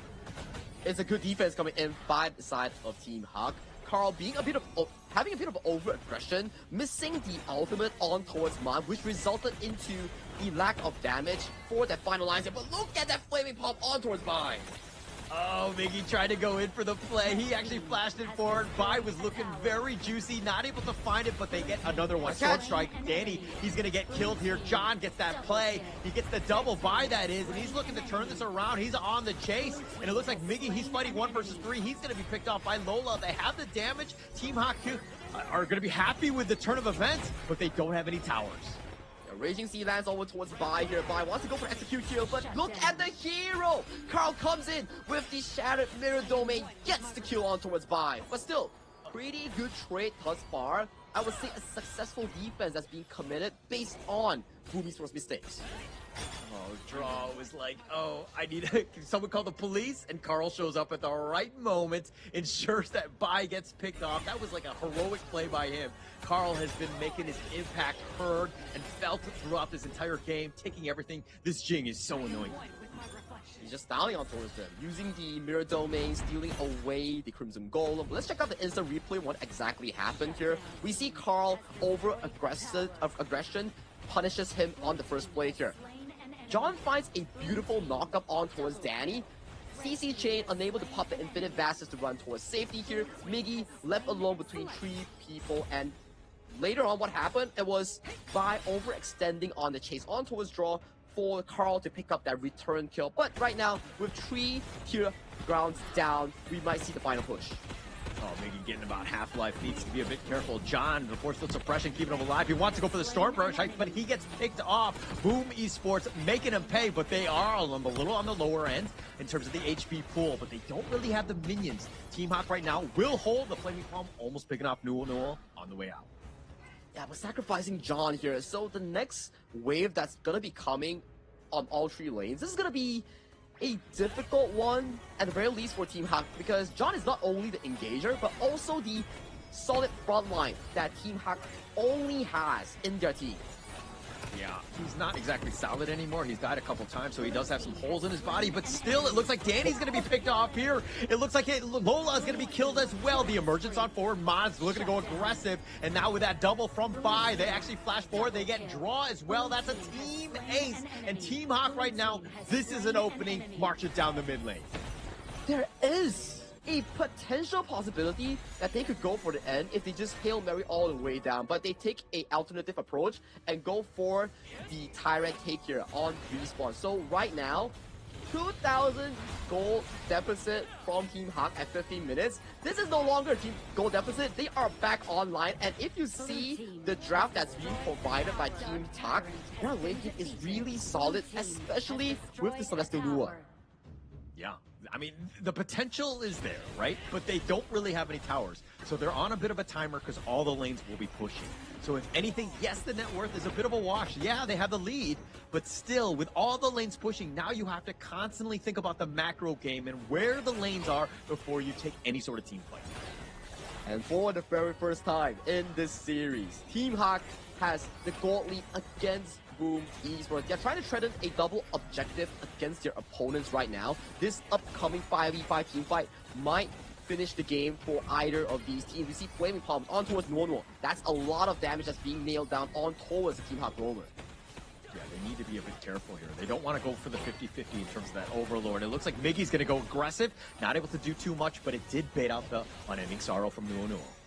That does spell one thing. It means that they're giving up their total position on this objective here. So they cannot really contest this no more. They have to back off, have to restructure how they play for the following fights later. It may be in the high ground and base of Team Hawk at the blue base. So now, with the Shadow Vanguard being secured by Boom Esports, they might just be preparing themselves for this final push. Yeah, and if you're kind of watching, you're like, why did Team Hawk just disappear on that one? They had a great position, they had a foothold, but the lanes were pushing, so they had to go defensive. And that opens things up for Boom Esports. Now for this potential final push, they have the board, they have John locked in. They don't want to continue on because they need to be a bit careful. Understanding that actually the damage from Team Hawk is real. They could get bursted. The Nuwa damage, the Celestial, the creation blocks, those are starting to hurt really hard, especially if you're Tatsuri or Danny, where your range is not as far compared to a Nuwa. So we need to see what kind of engage that's being proposed by Boom Esports to capture the backline. Look at Miggy. Oh, they find Miggy with the heaven and earth, and it's instantly gold by Mon. He's just going to try to stay alive, but Miggy's going to be picked off. John doing some work, and now he finds Carl. Do they have the control? And they do. That's a double going the way of Lola, and now they're looking to turn this. Can they get any sort of other catch? Taking liberties is just going to zone them away. Now they're on the run, but John wants to make it happen. They run into Vanguards, and now this is a potential push. Mon is dealing with the waves. He will stay back. And once again, another beautiful flash storm strike coming in from John to deny Danny for any potential counterplay. No farm lane, no jungle carry right now with the death timers being so low. This might be a potential push coming in from Team Hawk to assert their dominance. Yeah, John doing some serious work on this Byron, but the waves have been taken care of, and it looks like Boom Esports are going to hold at least for now. But Team Hawk, again, off of the back of John, which you rightly pointed out with his Byron, the storm strikes have been real. Take a look at the live gold graphic here.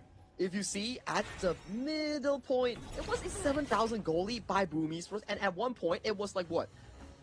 Like 10 kills to 2, no objectives being taken by the side of Team Hawk, but with a flip of a switch, 2 high ground wipeouts coming in by the side of Team Hawk against Boom. They are back at it again, and they are holding a 4,000 goal lead against their opponents. Yeah, Team Hawk needs like 2 or 3 more team wipeouts to just win this game instantly, though. Boom Esports have not made it easy because, again, they don't really have the towers. And with all the lanes pushing, it's very difficult for Team Hawk to mount some sort of aggressive play. And now it looks like they find Bai in a bad spot. He's going to be bounced around. That's going to be Sage's Sanctuary. The board is going to be locked in, and that's going to be his prison. Bai will die in the pit. That's a beautiful roamer item swap coming in by Draw, using the house, scouting out the bushes, and capturing Bai. No Sage Sanctuary, no Destiny, going into a Tempest Dragonfly. You do not want that here, but check out Miggy fighting John.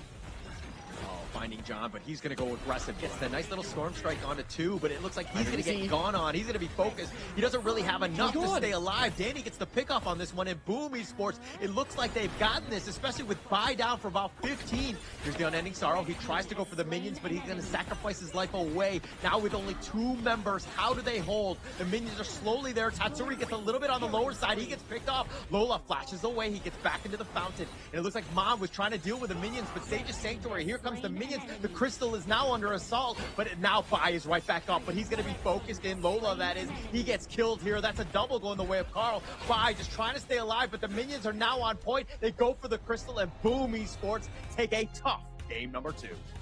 At the brink of 20-minute mark, Boom Esports found the opening with the Hall coming in by Draw, finding the key catch on towards Bai and immediately converting that into a key pickup on towards John's Byron. And it's an odd number fight, providing so much value in Boom Esports to actually collect that tough win. We saw signs of hope coming in from Team Hawk in acquiring their first game win in KIS4, but to no avail. This was what they had to swallow. Mistakes in these key situations does not allow you to get that clean win. Yeah, there were mistakes on both ends, right? I mean, Boom Esports, this is a game, they had a 7K net worth lead. They should have just closed it out. But giving the opportunity for Team Hawk, where they kind of stumbled on the high ground and allowed them to get back into this game. But towards the end, that was Team Hawk's game to lose, right? Bai cannot be picked off there. He should not have been killed. If they stayed alive 5 versus 5, they would have had a chance. Unfortunately for Team Hawk, they lose this again. Carl's aggressive play, just really securing that one. I think if you are on the coaching perspective for both teams, the coaches will be super duper angry on both of their performances. Like, we're not trying to shame any team, but we're just trying to see it on a coaching stand viewpoint. For Boom Esports, let's break it down, right? For Boom Esports, you have such a monstrous lead, but you fumbled 2, I would say, almost aces at the enemy high ground, which provided so much tempo back towards the enemy's pocket from a 7,000 gold lead to a 4,000 or 5,000 gold deficit to your opponents who you dominated so well in the early game. For them, it's really to play more disciplined in ending these games. And for the side of Team Hawk, same could be said.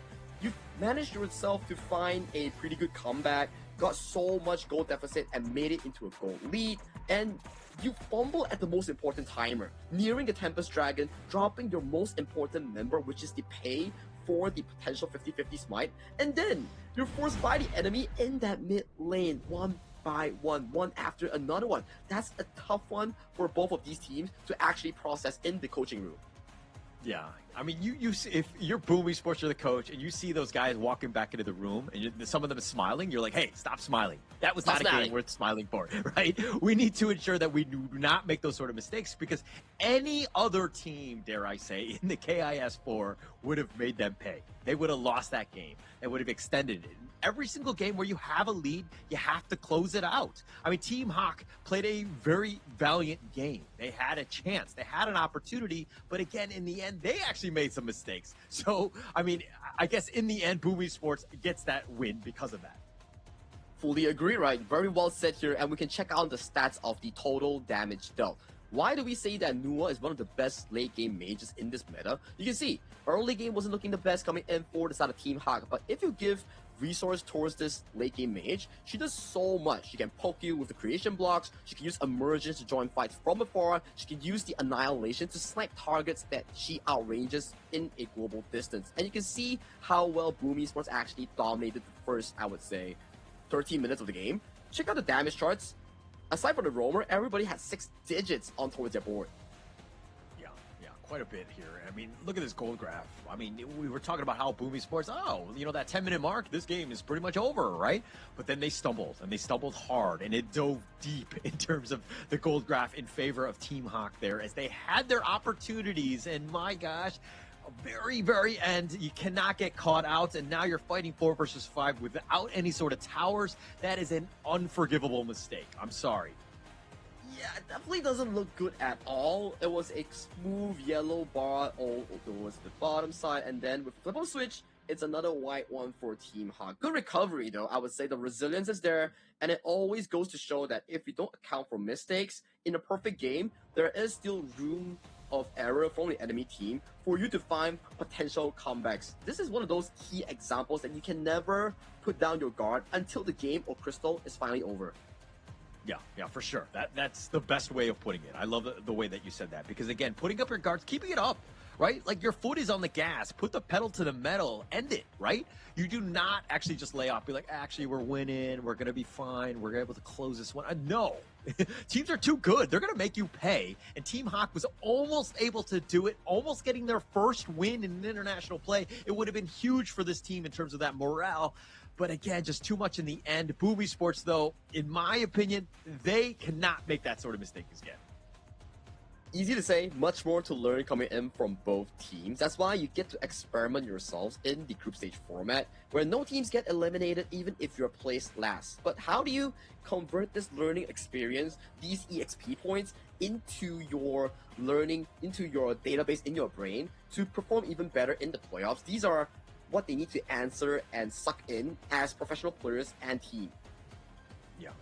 I think the biggest thing is just like, take the onus on yourself, right? You can't be like, oh, I can just, like, Miggy was kind of, remember when he like dove the tower or dove the crystal, he was going for that kill and he sacrifices his own life. Like, those are mistakes that's like, why, right? What is the point? Like, if we're going in as a team, somebody made the call, let's go. It makes sense. But trying to make that solo heroic play for a single kill, not really worth it in the end. And those are the tiny things that will really bite you in the butt in the end. Well, I don't know who's going to bite me in the butt though, but I think definitely Carl's biting on that MVP. It will be Broken Mirage, the Jing that's being piloted by Carl in this game too. 7, 3, and 9, we've seen him actively on the map, stealing buffs, stealing objectives, finding those key assassinations to really allow his team to find that monstrous goal lead in the early parts of the game. Yeah, definitely. I mean, the amount of impact that he had throughout the game, his ability to dive and just get on out. I mean, sometimes he did get caught out, but in the end, Carl, that's the way you want to play a Jing. You want to ensure that you're able to do that damage. And look at how aggressive they were going into these highlights. They just made Team Hawk's early game miserable. like, the setups were beautiful, right? You can see that was not on the screen. Miggy finding John in the side lane, waiting for him to go towards that bush. And then you can see Carl finding the assassination towards the backline. These are key moments that allows the jungle to find more domination against their opponents. Because jungle assassin, there is always a key rule. Minimize death, maximize farm, and you get the item advantage and turn those into raw stats wins. Yeah. Raw stats. Oh, but this is that turnaround. He was trying to go. Gets the pickup. I mean, with Lola there to help clean up. But Team Hawk, their defensive hold, their high ground defense was pretty good and able to kind of be able to extend this game as much as possible because they turned it around. Boomy Sports right now, they were like, okay, how do we close this game? And it's super key, especially in the late game. You have to find ways to close them out when you can. Yeah, and these are the moments where you say like, okay, if I can't close out, what actually results into false hope that actually damages the morale even more, where it's like, man, we have a shot to end the game, but oh no, I made a key mistakes at a certain point. You can see, like, even Mr. Ayman, which is the owner of the team, is like, oh no, that was so close. I mean, like getting that first win, I'm sure is going to feel victorious for them. It's going to feel amazing, right? But they're not there yet. And this is the true test of a team, right? Playing in these groups and being able to play some of these teams that have been there, right? The high level play, the experience that you're up against with Boom Esports, you're going to have a tough time, right? But getting that first one, that elusive one, once they get it, man, they're going to feel great. But at the very least, right, where we see from a bigger picture, I do think that in terms of late game and also draft, Team Hawk looks pretty good. They just need to fix their first 4 minutes, their laning phase, and they could potentially be a alarming team for the world or MKL to be feared by. I think that's a good way of saying it. I thought you were going to say, oh, they need to be better in the first 12 minutes and they have a chance. But you went with 4 minutes. That's probably a little bit more realistic in that sense. Because, again, Team Hawk had their opportunities. Boom Esports, in this game, it seemed like they were really putting the pressure on, especially early. Made it a tough one for them, especially when they had that pay. You were kind of thinking Bai would be able to pop off. He didn't get going until much later. But going into Game 3, this is going to be key. I mean, we see the global ban picks right now, which heroes are available. I don't really think it's a draft issue by Team Hawk. It's been more about execution. Yeah, it's more about execution. It's more about how they pace themselves in the early game. The first 4 minutes, what do we contain in the first 4 minutes? Laning phase is a key moment. I do think that if we pan our focus in towards the side lanes, John and also Lola needs to step up in their own way to provide more room for Bai to be more aggressive or more controlling on these early jungle objectives. That's why the two side lanes, they need to start equalizing or winning their lanes. Yeah. Win the lanes. That's been the biggest thing. Right now, it seems like all of the edge, especially early in that laning phase, has been in favor of Boom Esports. They haven't really been able to kind of get going. But, a much better mid to late game by Team Hawk right there, being able to just kind of come back and give them a fighting chance. And that's kind of what you need to do in these type of games. Make it tough. Make it so every single team that plays against you is be like, I don't want to play against that. They fight to the bitter end. It is super tiring. I mean, if we see from a team that actually has this mindset, I think it's more of these MKL teams like Nova or previous season HBSC KIC winners that you give them an inch in a losing game, they will bite you so hard and try to tear open that lead that you have into an equalized game. So maybe for Team Hawk, it's really about experience because from their portfolio that we see, this is their first season as a team together, and this is their first debut as an organization in HOK Esports. Yeah, and look, Boom Esports, when they first came onto the international stage, they were not that amazing. Okay, let's be very clear. This is a team that has taken their licks and has bounced back, and they're where they are because of the losses that they took. Right? They definitely learned, and I think that this is a great opportunity for Team Hawk. They're going to be in the same shoes in the sense of just being able to play against, again, the high-level teams here. They're going to bring that back into MKL, and they might be a menace there. Oh yeah, you make a good point, right? They were once here as Season 2 back in Malaysia, and then they were absent in Season 3 and they managed to go for the PKO Spring Champions. And that's where they started their top 8 run in KIC. So these are important experience points that Boom Esports have absorbed for themselves. Hence, we see this updated version of them. So how far can Team Hawk actually grow in 2026? That's still an unwritten book for all of us. Yeah. I think that's going to be the most exciting part. I mean, this entire Honor of Kings esports, environment has been great for all of the teams, right? If you're looking at even like Blacklist, BPTR, all of these teams are so much better than when they started, right? But it looks like Team Hawk going with the Haya first pick. Talk me through this hero. This hero is amazing with the Mirage. Okay, Haya is a nightmare for soft roamers like Dolia, Diadia, Mozi. Those that are not tanky, right? You lock them into that Moonscape Mirage 1v1 zone and box them out and make sure that they regret for mispositioning, right? And it also is a double-edged sword where if you out someone as Haya on your own team, you need your teammates to immediately respond and go right towards you. You need to wait outside of the Moonscape Mirage. It's like you are happily 1v1ing, but imagine you come out, your team is not here, but the enemy 5-man is like, hey, you're out of the Moonscape, I'm here to pummel you. Yeah. I've been there many a times. To be honest, this is my most hated hero in ranked right now because I play melee Clash laners, and he just Haya just absolutely throws me in the Mirage, beats me up to a pulp, kills me in there, and then just laughs on the way out. Right? Like this is a super annoying hero to deal with, and I mean playing it on this stage now with like a 5-man stack where everybody's on the same page, you're going to see the true power here.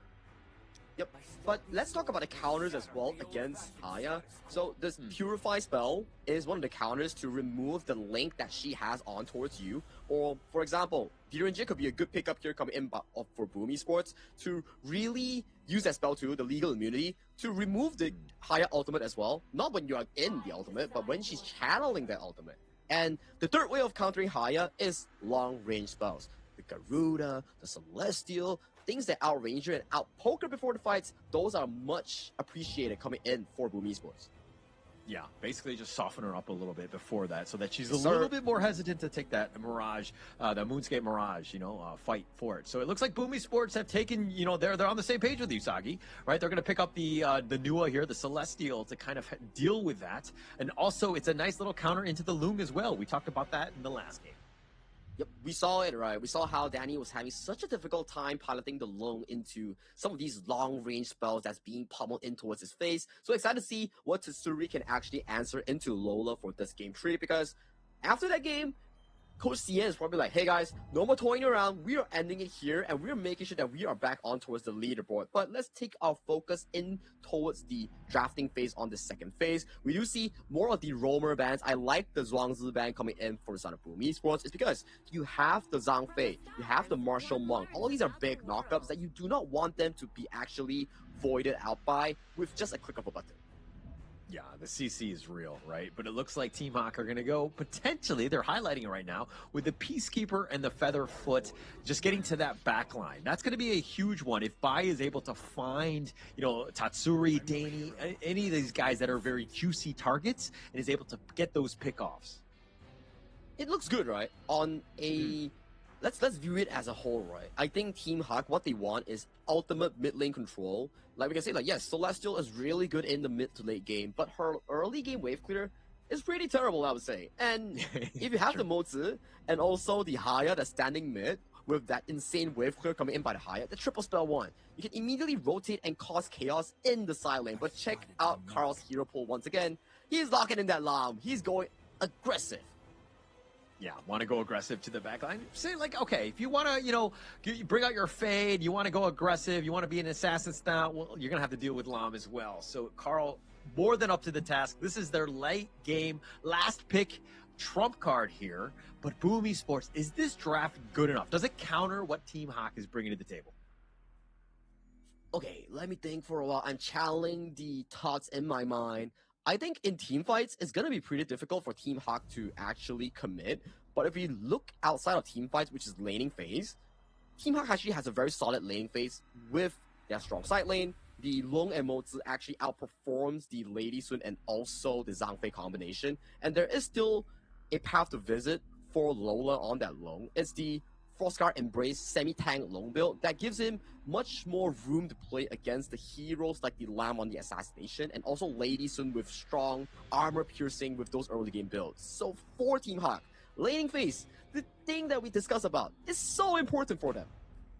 Yeah. Actually, I mean, going tank on that Lung is super smart. I think that is definitely the direction that they should be going. Lola, that is. Because if you're looking at the Lam, Nua, and Lady Sun, yeah, they have the damage, but they're kind of glass cannons. They have that potential. If the target were to survive, they could turn that around. They could have that damage to really kind of shake things up. But is this draft good enough to take them down? We're going to have to find out in Game 3 here. I'm a bit fearful for Team Hawk, because in the teamfight department, we've seen the same things that are being proposed by Boom Esports in Game 1. Remember how well Boom Esports actually performs when they get their hands on Miggy in such an aggressive clash lane that looks for those backline assassination. Remember Game 1, the Guan Yu was just charging through the backline, finding those pickoffs here. So imagine the same thing that's going to be committed by Miggy in this Game 3 as well, at the very least for Boom Esports. Yeah. So again, it comes back to, the deficiencies of Game 1. Team Hawk was they were losing the vision score. They had zero idea where Miggy was coming from. His ambushes were on point because it was coming from the shadows and a complete blind spot on them. So Team Hawk, if anything, they need to space out. They need to check every brush so that nobody gets the jump on them. Good creation block off Mon in this early phase, but check out Haya here. Triple spell one, boom, boom, pow. Okay, easy wave clear, and he's out of here. So it's a bit slow. I think he never really tagged all the minions here, which allowed Carl to pick up some of these farms straight off the bat, but it's okay. All is good. 2v2 towards the bottom side here. Nice cannon blast into the right of wind. Check out Danny. It's going to be a good start for them. Again, I think the biggest thing is Lola. He's been left isolated in the other two games, right? He was going up against Danny. Danny has gotten the better of him, and so kind of, accelerated from there. So giving Nuo, the babysitting duties, I think is going to be very smart for Team Hawk here. It's shifting priorities, right? Like Game 1, Game 2, leaving the farm lanes to duke it out in a 1v1 solo match, and right now, changing up the priority, making sure that Lola doesn't have too bad of a time. But this Firebeak looks to be easy access for Danny, but Carl, position! Oh, Bai actually was thinking about it. They find Carl, though, who actually takes a little bit of damage. He was looking to ambush himself, but Bai spots him out. But Carl, again, just walking it off. Yep. Step from below, pushing the minions back into the hands of Tatsuri. Fast clear, moving out as soon as possible here. Tatsuri just camping on towards this bush, giving as much information as possible. So early game-wise, back and forth slightly, but people are still hesitant on going all in. Yeah, and that's going to be the biggest thing, right? I mean, nobody wants to kind of give away the game, especially early. That first blood is kind of key. Miggy even showing up to ensure that Carl has a little bit more space. Nobody's kind of taking away his farm. Handling is so scary, man. Look at the amount of people that's being invested by both teams. And to a certain point as well, if you're playing jungle and you're playing roam, and if you don't want to take gold from your laners, you need to space yourself as a roamer away from the wave where the jungler is present, because the jungle item and roamer item actually counteracts each other, and the gold goes into who last hits instead. Because usually, if the roamer last hit, it's like, okay, it's fine, I still get the full gold. But when both jungle and roamer are present with the laner, that's where you need to watch out. Yeah. I mean, he's got to just make sure that the spacing is proper here. But it looks like Boom Esports, I mean, they're sticking around. I mean, you're seeing the draw is just reaping the benefits of at least the XP, and that's kind of what he wants. He doesn't really need the net worth and that gold. And Carl, right now, his farming has been on point. Slowly but steadily, right? These are the assassin's daily routine. You are not that strong in the early game. You need more time to scale and farm towards the first 4 to 8 minutes. That's where you're strong. The Axe of Torment comes in, the item starts kicking in. That's where you can burst and find those silent assassinations. But I'm still waiting to see where Mon pulls up his first ultimate, yet to see any active plays coming in from Mon. Yeah, but Bai was being a little bit aggressive, but he actually took most of that damage, and Carl was waiting for the fight to truly happen. If anything, draw has level 4, so that Umbrella Outburst could really be team fight winning. But again, I think the biggest piece is just staying alive for that 4-minute tirade. It's already an improvement compared to Game 1 and Game 2, where Game 1 and Game 2 laning phase already had a lot of explosions happening. So right now we see a bit of a shift out, right? More stable laning phase that we want to see and expect. So it gives you more control coming into this 4th minute mark. As we see, players are teleporting themselves using a teleportation shrine to come in towards this fight. Yeah, this is going to be key, right? I mean, setting it up for 4 minutes, the teleportation, it looks like John was thinking about it, but he's going to pump fake it, not actually commit on this one. This is going to open things up for Boom Esports, who have the numbers advantage on the Tyrant. Draws there, providing that vision in case somebody potentially were to dive in with Nuno, but it looks like Carl has the Tyrant. It's just a clean give up, right? It's like, okay guys, John is already slow. We are focusing on Bai's jungle pathing here. Make sure that Bai gets the most farm as possible. Then we play for the late game here. The emergence comes in, trying to save Boom Esports here. Maybe with that truth, setting it up. Oh, but the Moonscape Barrage, they've actually got locked in, and now Tatsuri's on the run because he's all by himself. He does stay alive. Infinite Fastness on back, and Miggy comes back, and he's angry. He wants to go in, gets the Formlessness on, gets the knock around, and Mon is going to give up first blood to Draw. But on the flip side though, Carl gets caught in an awkward position here. Face checks towards the bush, gets caught in the box by the hands of Nuno and also John. 1-for-1 in terms of jungle exchange, but check out bot lane though. Danny wasn't around, Danny was just pummeling those turrets. Yeah, taking that one, that bottom T1, which is going to be huge for them. I mean, this is going to be a big factor, right? Nuno, how much control can he have? Is he able to lock down Carl? I think that they're going to really be able to turn some team fights if he gets like multi-man boxes. And this is a painful exchange coming in from Team Hawk. It's not just one tower. That's 2 towers in towards the farm lane that was taken up by Dani. And also the amount of waves that he got for free. This is going to skyrocket this Lady Sun Cannon Bell's farm into a very high GPM. Yeah, you don't really want to see the Lady Soon Danny get really free farm. 3.9 right now, highest actually in the game. So all that space, he's happily taking that up, and he will become a monster come mid to late game. And you can see the build that we discussed pre-game. Last game, Danny went for the full critical build, and this game, Lola went for the semi-tank build on towards low. This gives you very good tank ability, and you don't really die that easily. 300 extra armor, similar to a Ominous Premonition, but the key giveaway here is you can sustain, you can fight longer, but you sacrifice your burst damage.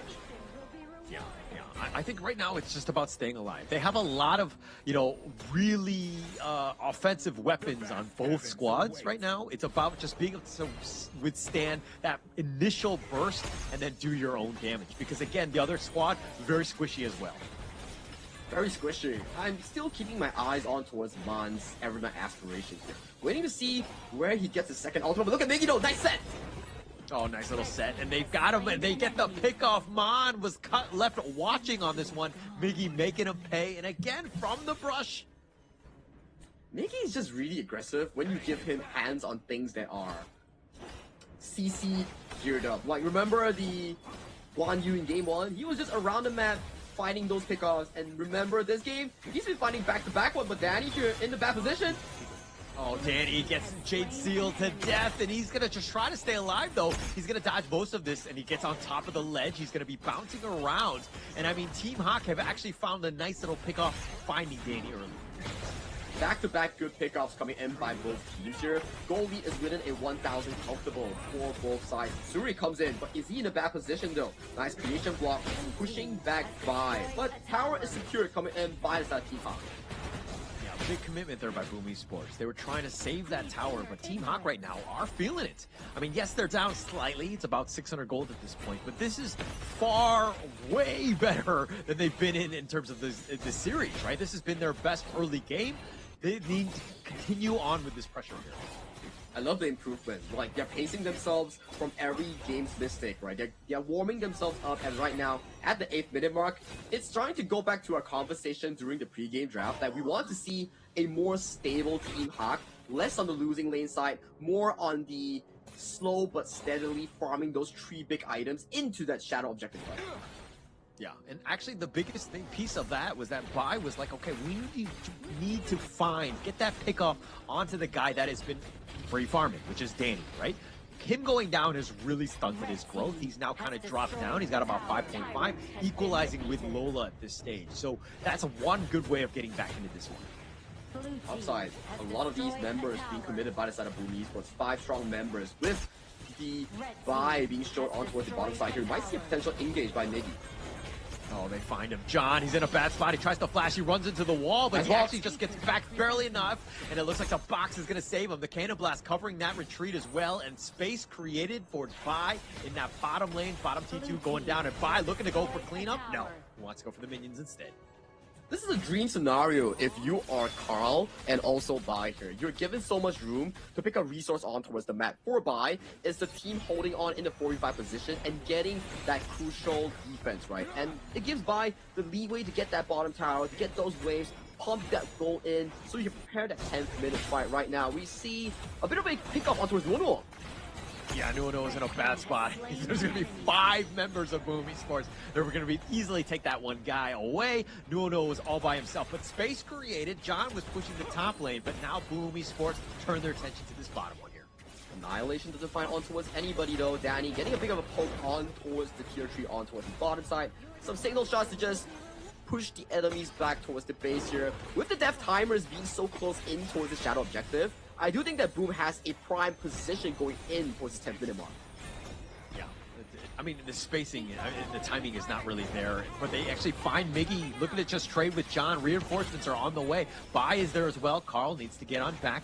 He's not hit that Super Saiyan mode where he's like completely online, but this is a moment where, again, it's only 10 minutes into the game. Alarming mana bar as well coming in from Bai. Tatsuri has to pop the flash to escape from the Moon's Game Mirage, but he does find on towards Danny. Danny's just pummeling him. Oh, Danny actually says, oh, you want to send me into purgatory? Let's go. Gets the pick off. They find it. It's a team ace. Boom Esports making them pay. That was a really fast team fight. I think within 10 seconds, everybody is down coming in from Team Huck. It started off with Mon pulling Danny into the Moon's Game Mirage, but due to the item disadvantage coming in by Dahaya, it was a clean and easy kill by the side of Danny. And out on the other end, it was the beautiful Unbridled outburst chain from the death from below by the side of Carl in finding those big kills. And right now, with an ace, double objective once again. Yeah, actually, I'm sure Mon is just like, okay, mistakes were made, right? Danny was the worst guy to pull in. I mean, the damage that he had was able to just burst in, where Mon really didn't have much of a chance. And Boom Esports have the other guys. You have Carl on the Lam as well as the Nua Tatsuri. You have a lot of heroes that can deal that damage. And you don't always need Danny to do it, but now it looks like they find Miggy in a bad spot. And now here comes the turnaround. The Infinite Fastness is going to be used. The box is going to be setting them up. But somehow Miggy is so low, and he eventually will fall on this one. Danny dies as well, but Carl with the double, they're looking to trade. Bai gets the double, so it looks like they're going to be retreating here. This is the good news for the side of Team Hawk. With Boom Esports securing both shadow objectives and they can still force an equal trade, this means the shadow objectives that they have attained wouldn't be much more beneficial compared to before, so they have halted the advance coming in from Boom. Maybe a repeat of what we saw back in Game 2. Yeah, definitely the potential is going to be there, right? I think that Bai also, if he's able to get online with Lola, having those items to really fight back, they might have a tough time, right? Boom Esports right now, yes, they have the heroes to kind of, win that team fight, but Team Hawk, the way that they've been positioning, they've been able to outmaneuver a lot of what Boom Esports are throwing at them, plus their high ground defense is generally on point. Yep, the good wave clear that we talk about, right? You get caught by these engages here, but Carl pushing him back. Screen does pan over to the Nando. Yeah, it looks like they're not going to get much in terms of John there. They will eventually just fall back at this point, but they're losing their jungle in the meantime. All 3 lanes right now about the mid area, so if anything, Boom Esports probably want to be just fixing the lanes first. They still got John's flash. That's going to be a key cooldown to put Danny into a much more comfortable spot. If you imagine you have like a Fatih with like flash jumping onto you with the third spell, 1 flash, that's gonna be pretty uncomfortable if you're a marksman player. But now knowing for the fact that, hey, the enemy Fatih doesn't have flash anymore, I get to play more aggressively on this Lady Sun. Yeah. And just being able to just kind of do your damage from afar. But Bai looking to go on the ledge. If anything, he's going to be backing off. But John, look, he's only level 13. He's a level behind Miggy, but he still needs more time to come online. They're going to lose the top T3. Less time for Team Hawk available. Ooh, that's going to be painful here. You can see the high grounds are just slowly but surely being chipped away. This is thanks to Danny's rolling raid on the Lady Sun. Extended range, he also hit towers from afar. So if Boom Esports secures objective, better be ready here, Team Hop, because those towers are not going to be staying for long. Yeah, not much at all. I mean, Boomy Sports have a lot of damage. That burst is real. If they're able to get any sort of, pressure on, especially with those minions, they're going to have a tough time, right? And the wave player, too slow. They're not able to keep on pace, and Boomy Sports taking the bottom T3 for free. That's the difficulty of the Haya, right? When you play a Haya and you can't find those early game aggressive plays. So far, we've seen the Moonscape Mirage coming in by Mon. Hasn't been too beneficial. I think every single play has led to a good Boom Esports counter engage with Danny out of position. Oh, the washed away by was thinking about going. The emergence is going to deter him from actually committing. And now Carl on the heroic play, deciding to go in on this one. He's not able to find the pickoff as of now, but John continuing. He's going to be left for dead. And now Boom Esports, it looks like Tatsuri gets picked off with that flaming palm. He gets on his dragon. He gets on out of this one. But Bai has been killed as well. And now Carl is trying to find Mon and Lola, but he's not able to go. Carl needs to be a little bit careful. Turns it around. That's a triple kill. And they get the team ace. And Boom Esports will take game 3 and the series. It was looking good at the very start of the fight, where Bai found the successful flash on towards the side of Danny, but the re-engage coming in by the Zhang Fei and the assassination angle coming in on Carl's Lam was just too crucial in breaking the formation of the side of Team Hawk.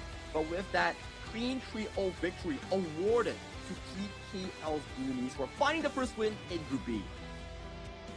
I'm going to kind of correct you. I don't think it was clean. I think it was a 3-0 victory in favor of Boom Esports. There were definitely some mistakes that they made, but I think that this is something that they can kind of build off, especially into 2026. This is a great win for them. That's going to be great in terms of confidence and really setting themselves up for the future, but they made some mistakes. They did not look like the Boom Esports of old. Agreed. Like, they need to get back to the hotel or the player room, check the tapes, and make sure that they improve themselves ahead of their series again. Potentially, if I'm not mistaken, Kagendra that's coming up tomorrow here. But congratulations to Boom Esports finding their first win, first 3-0 in Group B. For Team Hawk, another tough one to swallow. Yeah, tough one. But there was a lot of positives, I would say, coming out of this one. I mean, it's hard to be like, oh yeah, you got 0-3, you got swept, and we're talking about the positives. But you had chances, right?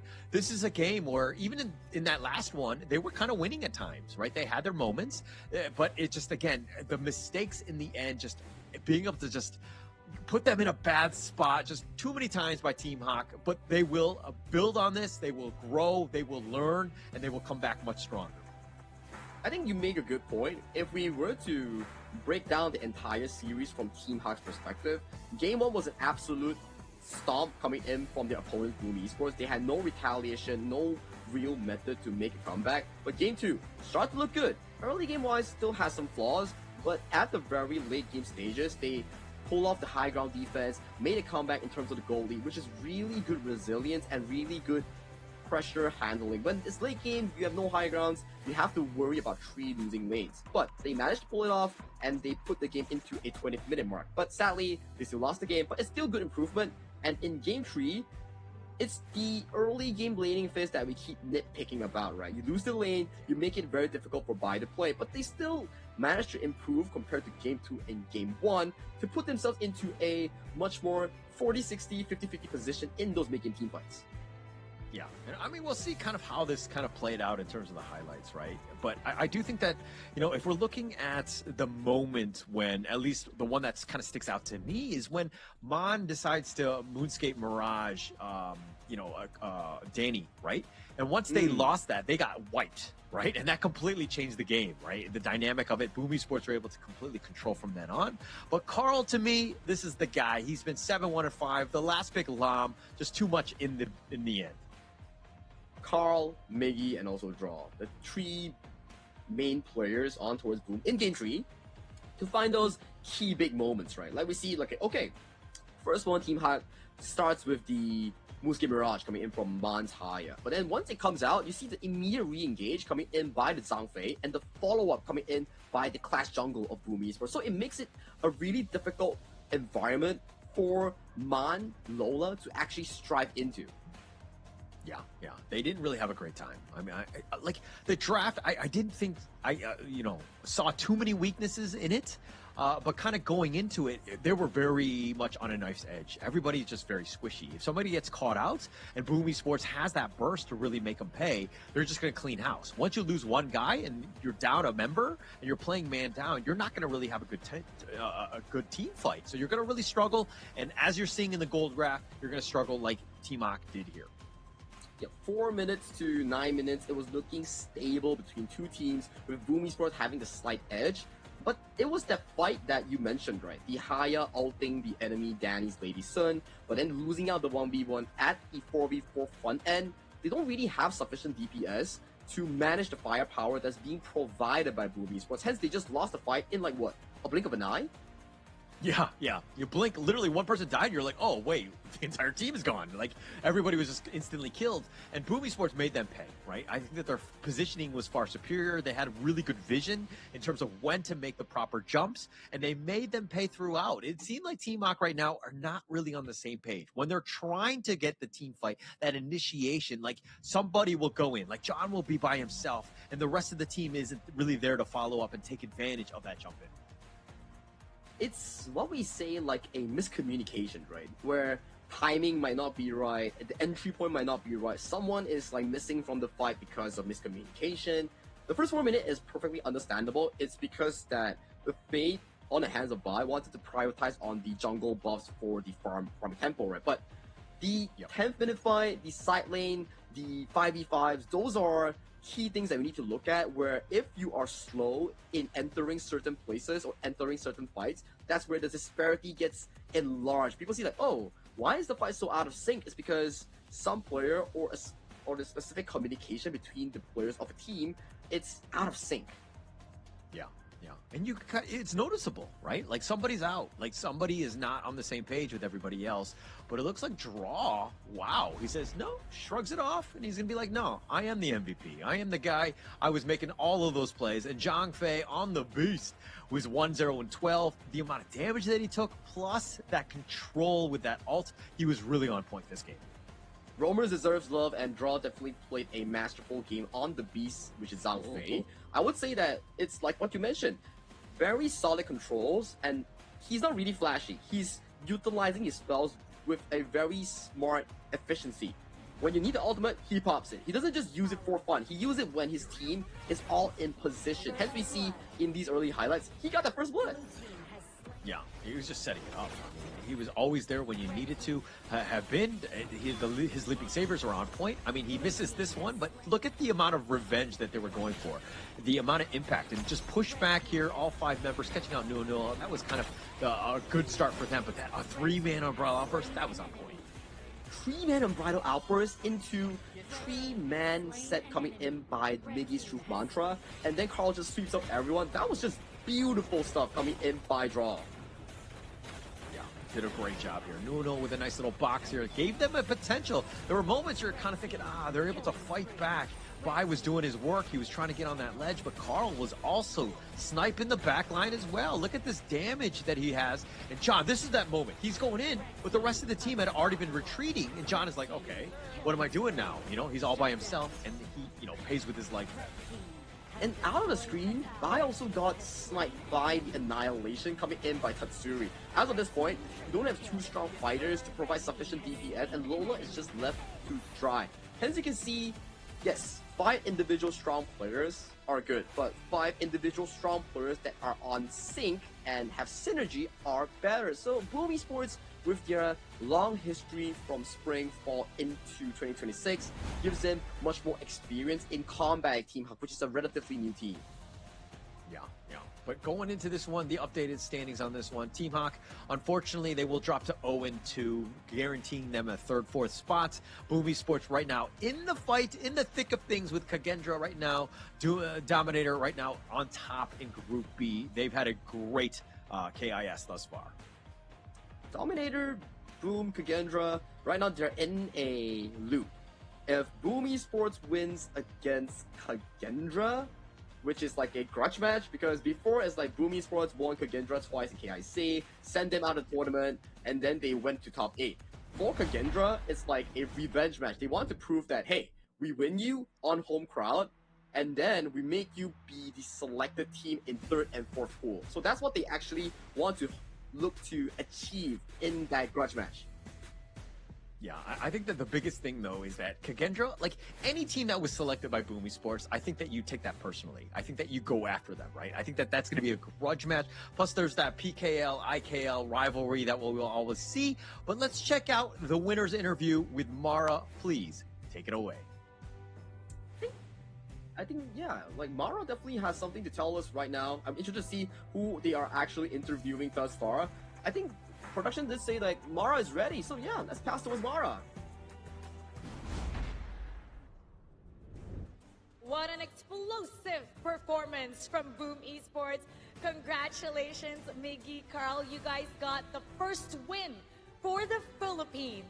Now let's talk about how you guys were able to reset from yesterday's loss to make sure that you came out today looking so good, solid with that 3-0 sweep, Miggy.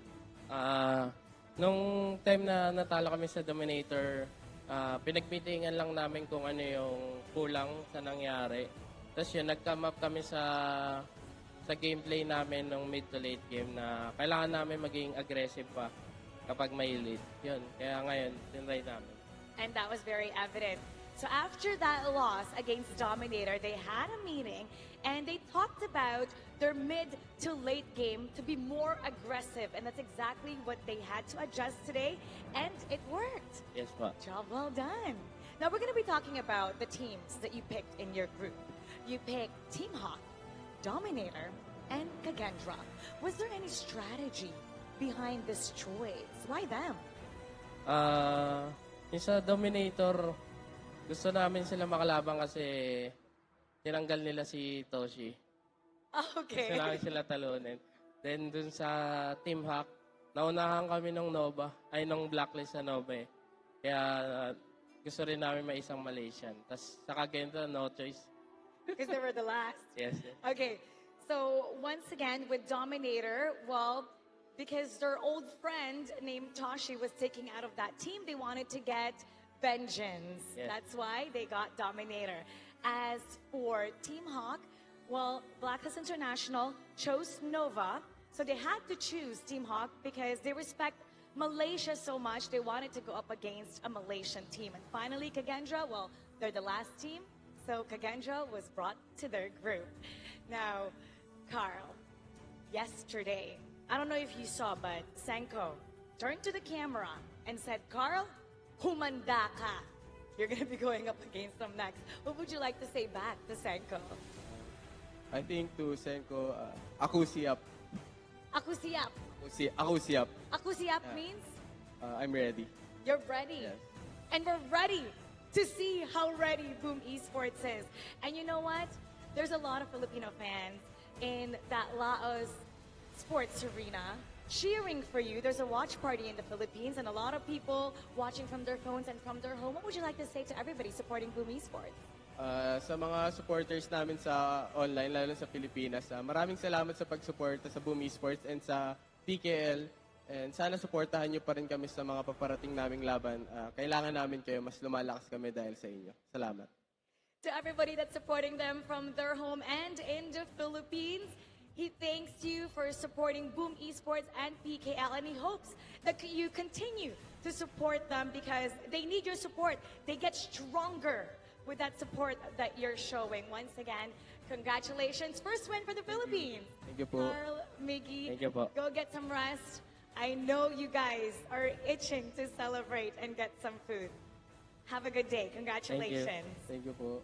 Let us know how you like their performance. We have more action coming up, so don't go anywhere. Keep it here in KIS4. We'll be right back.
We'll meet again.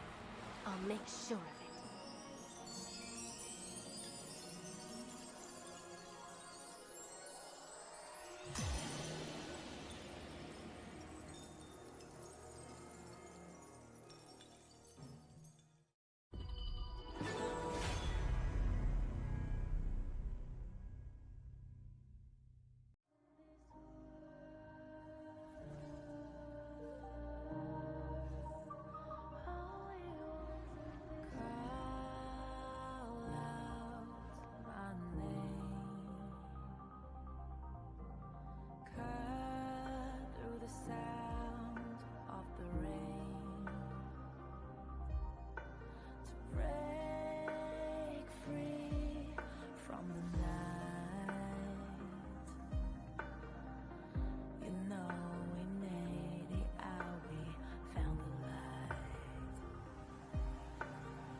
Thought we'd get this far, burning like the stars.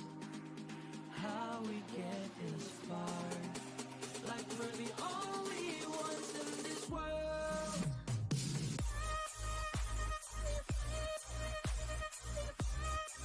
Like we're the only ones in this world. Like we're the only ones in this world.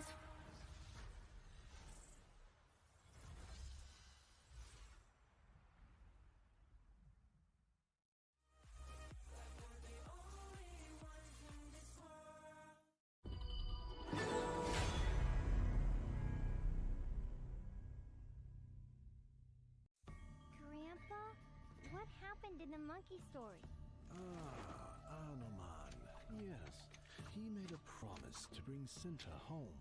Was he lucky? He got caught, and flames rose. A huge fire.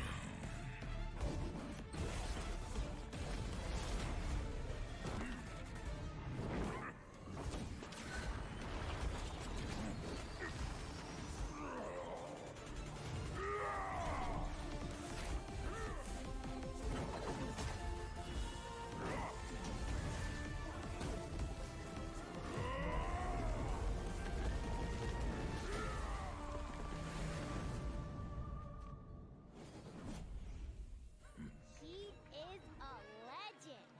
Yes, a man will always admire.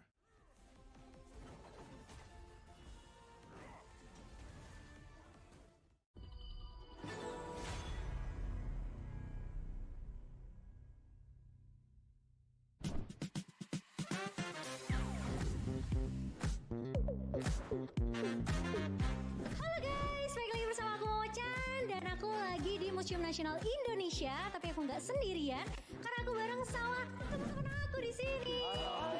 Nah, hari ini bakal ada misi spesial buat kalian semua. Tapi sebelum itu, aku bakalan bagi kalian ke dua tim. Yang pertama ada Jrul. Tim kamu namanya siapa, Jrul? Nama tim kita Tim Buko. Tim yang satu lagi, tim kamu namanya apa? Anoman. Misi kalian adalah melangkah bersama dengan para komunitas untuk menjelajahi bersama keajaiban pameran Hauka Wukong Anoman. Dan jangan lupa untuk have fun. Are you guys ready?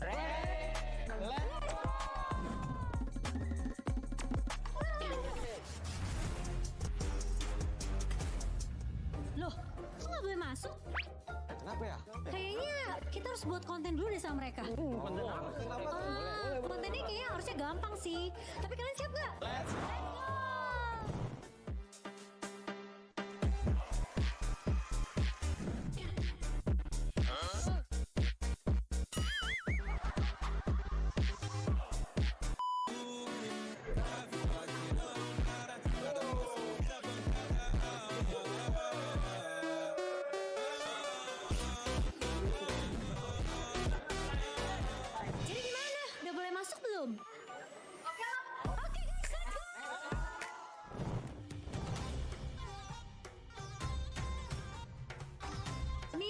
negara tradisional Indonesia, ya kan? Apa namanya?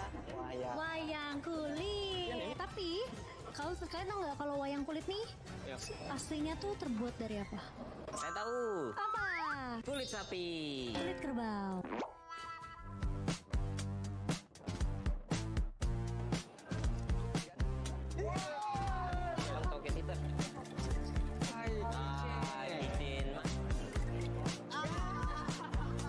Oke guys, jadi karena kita udah selesai nih di exhibition yang keren ini, gimana kalau kita lanjut ke immersive di sebelah sana?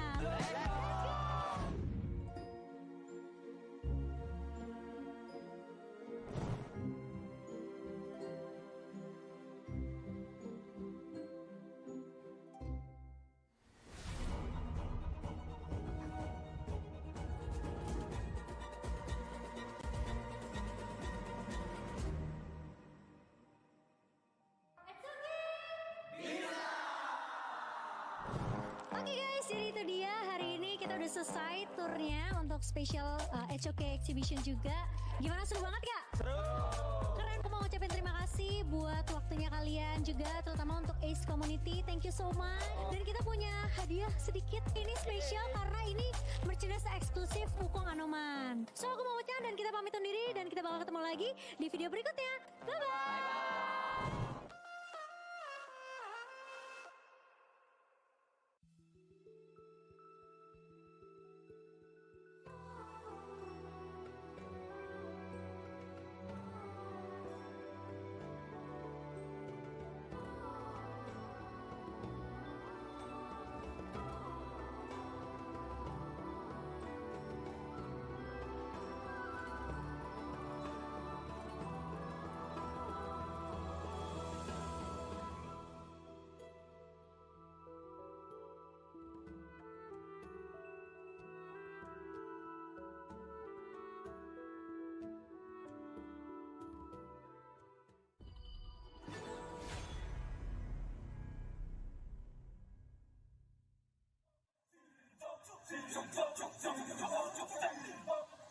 Kings Invitational Series, let's go!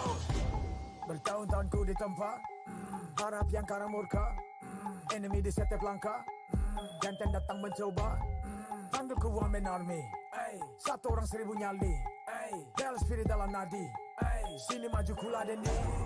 Langkah sudah jauh, mereka pikirku mau mundur dan buang sau. Kehormatan yang utama di puncakku pertama, berdiri hantam balik semua yang halangi arah. Pikir-pikir lagi kalau kau mau halangi, genderang perang sebab bunyi sini hadapi. Old school tank mentally dia takkan berhenti, bukan instan limitasi. Coba ku lihat sapu cara bermain agak lain dengan strategi yang saya desain. Aku lah mastermind di balik kekacauan, satu punchline sapu ku mundur semua lawan. Insting tepuku deteksi ancaman, enemy ku libat seperti Anoman. Yo satu pukulan tangan kosong, jatuh runtuh panggil aku Wukong. Di power hantam lawan yang menghadap, sapu cakar lebih tajam lebih dari kopong pedang. Yang saya incar turawana bukan tata singgah sana, maka wajar apabila dong bilang saya bijaksana. Siapa yang berani mendekat kemari, saya yang kesana atau kau yang kesini. Jutaan kalian pun saya terakan lari, seranganku cepat sulit kau hindari. Dominasi ku kendali, berotasi ke tiap sisi ku ambil alih. Saatnya kita untuk eksekusi. For my party, push, push, push, push, push, push. Everybody move, move, move, move, move, move, yeah, move, move. Saat datang dengan mode brutal, kendalikan setiap titik vital. Damage magic, serang mental fisik, 1000 taktik, kau kalah cerdik. Mau coba jatuhkan sama mana bisa, siasatmu sudah saya analisa. Terdapat selak, gerak, geriku sulit tu dilabrak. Wah, game over, hancurkan semua tawa. Kombinasi skill dan power, teleportasi ala Enoku yang LOE. Kau tahu ku tak bisa redam, pula tekadku yang takkan padam. Tuh kehormatan yang tak bisa dibeli, saat saya genggam dan harap kembali. Adu mekanik tingkat tinggi, siapa paling berani, aku paling gigi. Pedang raja yang kuhulus, tebasannya bak angin menghembus. Long life the king, akulah raja, dentuman zira, ini mental baja. Akulah hukum dalam wujud nyata, seni tempurku susah tuh kau baca. Y'all better run, I've already won, nowhere to run, your time is done. Tidak bisa kau atasi, berat untuk kau hadapi, kalau pedangku menari, kau balik kanan dan lari,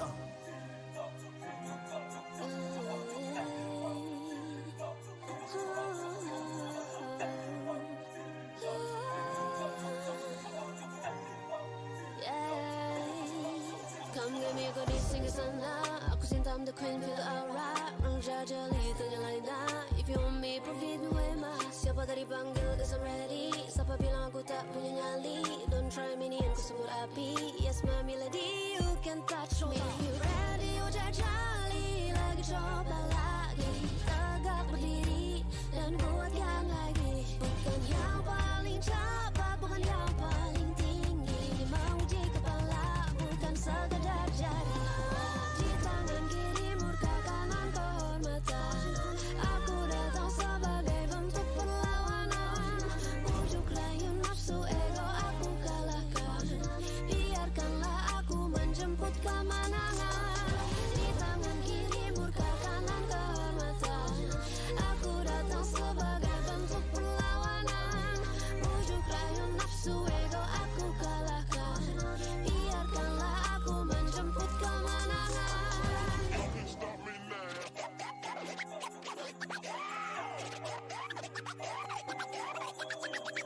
I was born with the crown. Fortune on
Welcome back to the Honor of Kings Invitational Season 4, happening in Jakarta, Indonesia's very own GBK Basketball Hall. After the short break, we are once again back for more HOK action. I'm your caster for today, Sagi HOK, and with me is my partner, Aller. How are you, Aller?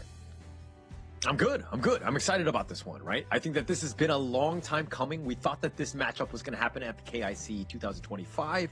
Unfortunately, in the way that the group draw worked, Nongshin never met up with Blacklist International, and they actually got knocked out pretty early. There were some changes to this roster, so it's not the same one that took them Blacklist out in Season 3. So this is an exciting matchup because, again, this is a long time coming for this one. It's a very amazing storyline, right? The way that they met in KIS3, it was back in the Philippines, and it went to a 3-0 lead for Blacklist International just to get reverse sweep behind Nongshin Red Force. And ever since then, they have never gotten to meet each other in any official tournament. Yes, you can say they were in the same group in KIC 2025, Group A, but Blacklist International blitzed that group and never got to fought against Nongshin Red Force, who left the tournament really early as soon as the first and second round exit here. So now we see Red Nightmare returns. Can Blacklist settle the score with the Philippines PKL Gatekeepers? Yeah, and I mean, the PK Gatekeepers, that's like the perfect way of doing it because they destroyed everybody in Season 3. But, I mean, going back to the KIC 2025, when I had a discussion with Nongshin, all of them were like, hey, we know that Blacklist International were the strongest in the group. They were. But unfortunately for them, they never actually faced them. So it was a situation where they were like prepared to face Blacklist, but never had that opportunity, right? So they have some strats in mind. I'm sure that they have some intel in terms of how Blacklist plays. In terms of overall history, they have one-up them.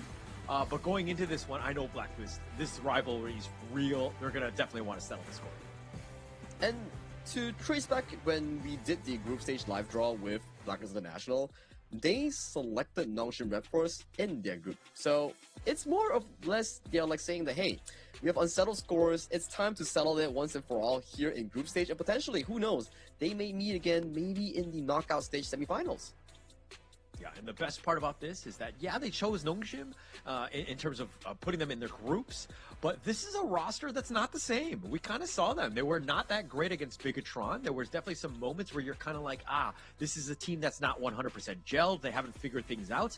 The coordination hasn't really been there, but this is a perfect opportunity to really make a statement. If Blacklist International were to lose this series, I mean, they would be 0-3 in a group that they selected. It would definitely be a red nightmare for them.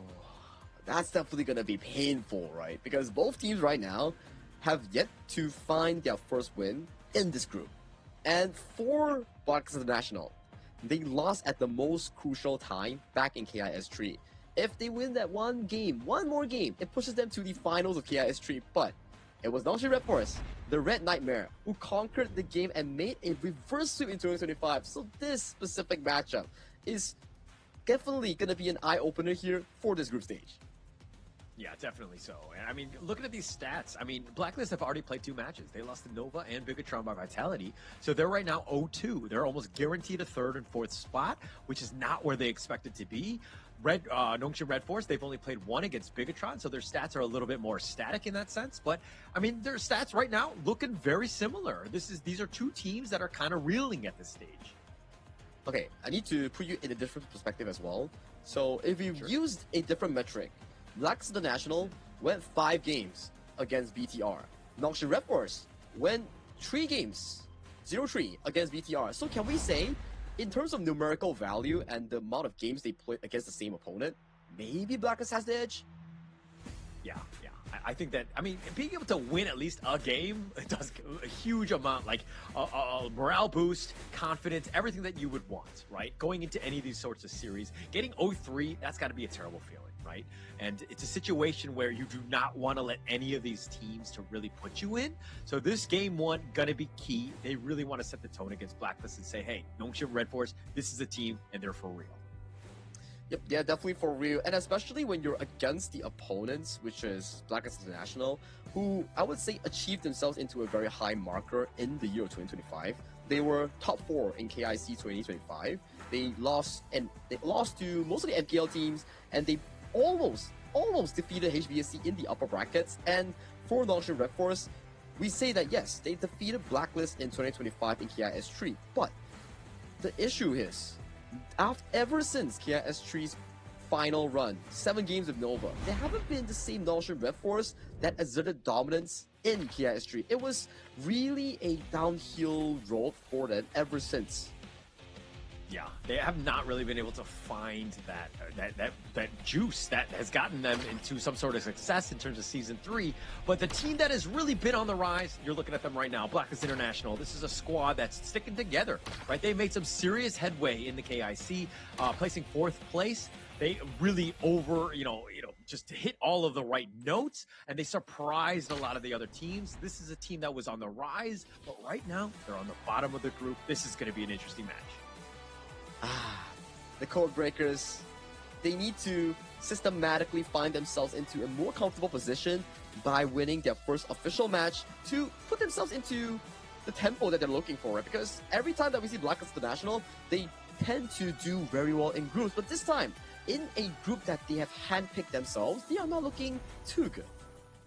Yeah, but I mean, going into that pick, they picked the hardest ones because they understood the assignments, right? They're not getting knocked out in terms of the groups. They will continue on, and they wanted to go against Nova and to see exactly, knowing that they will not be able to knock them out in the first round of the knockouts. But talking about Nongshim Red Force, this is a squad that's been retooled. We see Ratel stepping in for Kyung9, Namu 3, he will be stepping in for Faye, and this is a squad that, again, they're looking to improve in 2026. For me, this is a team that works very well on fundamentals, and right now, with the addition of new players, maybe it could be a good change, maybe it could be a bad change, but it's a sign that they are looking to show that, hey, if we don't make change, maybe we can't break the ongoing downslope that we are facing right now. But these are your gentlemen in red. They even rebranded themselves. It's no longer the greatest red, it's now the ultimate red.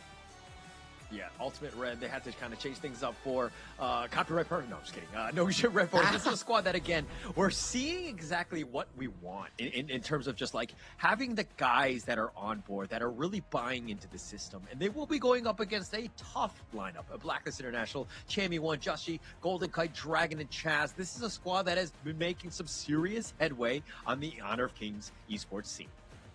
Definitely massive improvement, right? From PKL all the way from spring to fall, second place, and then EWC coming back from not a great run, dominating fall against Boom Esports, and then going into KIC getting that top spot. Same could be said for Nongshim Red Force, but in a reverse order. They did what they could in KIS3, but that's where the downhill started. Hence you see a brand new Ultimate Red. Ratel, Namu3 in as the new players here, paired up with the core 3, Siri, Illusion, and Haku, formulating this KML giant. Yeah, and going into this one, there's going to be some new. I mean, Ratel and Namu 3, a little on the side of the newer side in terms of Honor of Kings, right? It seemed like they were kind of trying to make a heroic play going up against Bigtron, where they were like kind of isolated. They were trying to force the issue a little bit. But I think that, hey, after that series, they need to go back into the locker room, talk things through, and understand that, hey, this is a team game. If you're going to go in, you need to ensure that the rest of the teammates are on board and we're going in together. From what I observed thus far, Blacklist International, they have had trouble drafting against Nova Esports, but going into the series where yesterday they went against BTR by Vitality all the way to 5 full games, they started improving on towards that. So for Nongshim, the same benchmark that they went over was against BTR as well. But for Nongshim's problem is a bit on the draft, a bit not so standard compared to what we see. And the other issue is that their discipline starts to shatter after 10 minutes. Yeah, that's the biggest thing, right? I mean, the 10-minute mark is like the huge checkpoint. It's a milestone for each of the games in terms of how things are going. And being disciplined, like you're talking about, is a huge issue, right? That needs to be solved. Teams need to figure it out and ensure that they're playing on the same page, and they're able to do it because so many things happen at that 10-minute mark with the Shadow Tyrants, as well as the mid-game that's essentially opened up at that stage. That's the key timer, right? Like, okay, we always say, like, why 10 minutes is so important? It's because Shadow objectives get enhanced. Overlord, you get more dragons, more vanguards marching down those things, and one empowered one that just blasts through the entire lane as a big giant. And then Tyrant gives you a fantastic damage buff, zaps the enemy, and also gives you additional movement speed. So when you die around the 9-minute 30-second marker, even if you have a 2,000-3,000 goal lead, that's the sign of comeback for your opponents. Yeah, and actually, I like the fact that you're like talking about the 9-minute 30-second mark as a dying point. I've done that many a times. I've been like not in the fight for those 10-minute tyrants in the shadow version, so it's a real feels bad man for me. But I've been there, so not dying there gonna be key into this one because again, transition into that mid game gonna be key. And I think that these two teams, I mean, look, they've kind of leveled up. Especially last year. I think that 2025 was both very positive for these orgs. But going into this one, this is a statement game. They do not want to be down on the bottom of Group A at the end of, today and tomorrow. It's, okay, two ways, right? It's like, on the good note, if you're at the bottom of Group A in the KIS4 format, yeah, you don't really get eliminated. You're still fine. You go to top 8. But on the mental ish though, you'll be like, man, what's going on with my team? I thought we had it, so why are we bottom of the group? Yeah. I mean, that's a big thing, right? And I think that this is why this game is important. Is like being winless, like Blacklist. If they lose this, they're going to be 0-3. They didn't win a single one, but they were the highest in terms of star player points, and they were able to select all of these teams. But to be on the bottom, what does that say about your team then? It's the, how would I say, the lack of form. It's like you're not maintaining that strong force that you had back in 2025, which could be seen for both teams. Right now, they're finding their first footing in the first game of the pick and bans, with Nongshim Red Force on towards the blue side and Blacklist International going on towards the red side in the second series of today. Yeah, this is going to be the chess match between Coach YK on the left representing Nongshim Red Force and Coach TG representing Blacklist International. Both of these guys know how to draft. They have a lot of strategies in mind. They have definitely trump cards going into this one, and they're very familiar with one another. They've done a lot of research, so even in this draft, it's going to be important.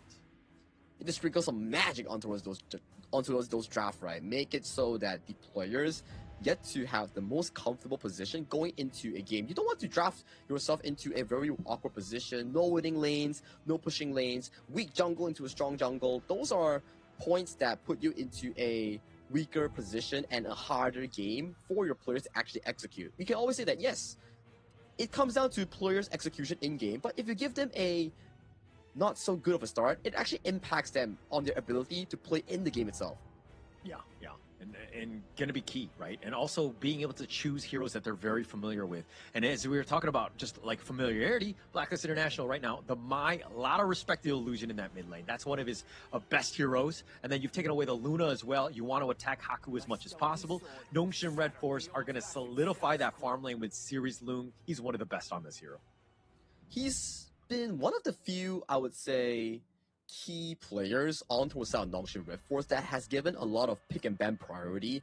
Every version of the pick and bans I've seen so far in the past 2 series has been at Nongshim Red Force giving Siri the first picks, like Concert Yu, like Long, the Arlie, even to the Chicha. All these are the welcoming picks for Nongshim Red Force. I would say they're drafting towards their comfort.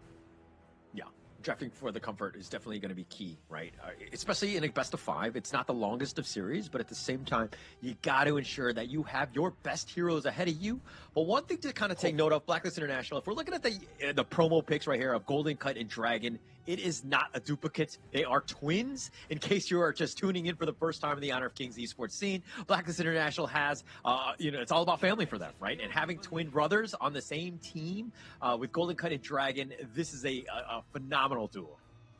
And I also like how production specifically took the pictures where their hair has a bit of a slight alteration between Golden and also Dragon here. But if we were to put our focus back into the pick and bans, you remember your one term that you put back in 2025? If you give Chami 1 Dharma, it's a set game. So do you think that statement still persists in 2026? I think towards the end, going up against like the MKL squads, he didn't have that 100% win rates. But I think that outside of MKL teams, he's 100% on that Dharma. So I will continue that. I think that Blacklist International already have an edge here. Yep, that's like statistics, right? It's not just how I'm a Blacklist fan. I'm just gonna say that Chami 1 on Dharma rules. No, it's based on statistics. Everyone else that's not an MKL team, Chami 1 has, I would say, not to say it overly, but he has destroyed them on how many sets he can do. So I'm hoping to see some pretty interesting brawl and also teamfight controls coming in from both Clash laners, Rattel and also Chami 1. Yeah, but at the same time, if we're looking at what the Yukio has been picked, a nice counter to the pay, right? We've seen it time and time again. Josh G is able to make some serious headway on this hero and is able to do some damage. So in terms of that early game lead, they're going to be able to contest Blacklist International, looking to fight the early game with their own firepower early. To add on to that, Peacekeeper, the Mozi, one of the Chaz's favorite pick. I still remember one of that. Was it like a 3-man or 4-man box at the top side of the map? Yeah, that was. I still remember you have like a video on your social media, so it kind of like rings a bell, you know? Yeah. Actually, he's amazing on this hero, and to a detriment, there was a moment where when they were going up against HBSC in the ultimate battle, and Chaz was just like, just give me my motes. But it's not the best roamer, and HBSC had chosen the Athena at that time, and they completely dominated because of that vision. So it's one of those things where it's like, yeah, okay, I get that you're comfortable on it, but you still need to pick the best hero for the sake of the draft. So do you think this is a good position to pick Mozi in? What's your comment on this specific Blacklist International draft after both teams have locked in? Yeah, I think so, right? I mean, the pay, just got to get a little bit of lockdown. You don't want to be near him. You want to outrange him. Also, Cannon Blast onto Yixing and Loong. You have a little bit of the nice amount of targets that you want, and you need to keep everybody alive. This is a squad that's going to be somewhat defensive with that frontliner, Chami 1 with that Marshall Monk up front. But Nongshim are going to look to run at you. If they're able to lock you in a box, you might have a tough time. Which is a good point, right? Where there's also the synergy of Blacklist International. One Cannon Blast coming in from the Peacekeeper, and then the Silk Weaver comes in with the Silky Imprint pulling the enemy team. So there is a scenario if you are alone and if you're Siri, you get hit by one spell. You might not even have the chance to press that ultimate button. Yeah. That's going to be a bit of an issue, right? So they need to play this. The game is going to be like on a knife's edge, right? The amount of burst that we saw, and we kind of saw this even in that last game with Boom Esports and Team Hawk, was that once you have that burst, you have that damage, and yeah, you're squishy, but if you're able to get that pick off and turn that and just run at them, they don't really have any sort of way to kind of be resilient enough to take that next punch. We talk a lot about Blacklist International draft, how it can be super amazing. Let's put our focus on towards the Nongshim Red Force side, because Nongshim Red Force, I like the idea that they are drafting very heavily around Haku. It's the Nongshim Red Force style. Play the jungle and farm lane priority, make sure that these two get the most comfortable resource, and then once it hits like 8 to 10 minute mark, that's why these two players starts coming online. So how does that actually happen? You rely on Illusion and Namu to give them that room, give those crucial crowd controls so that these two marksmen can find those big DPS.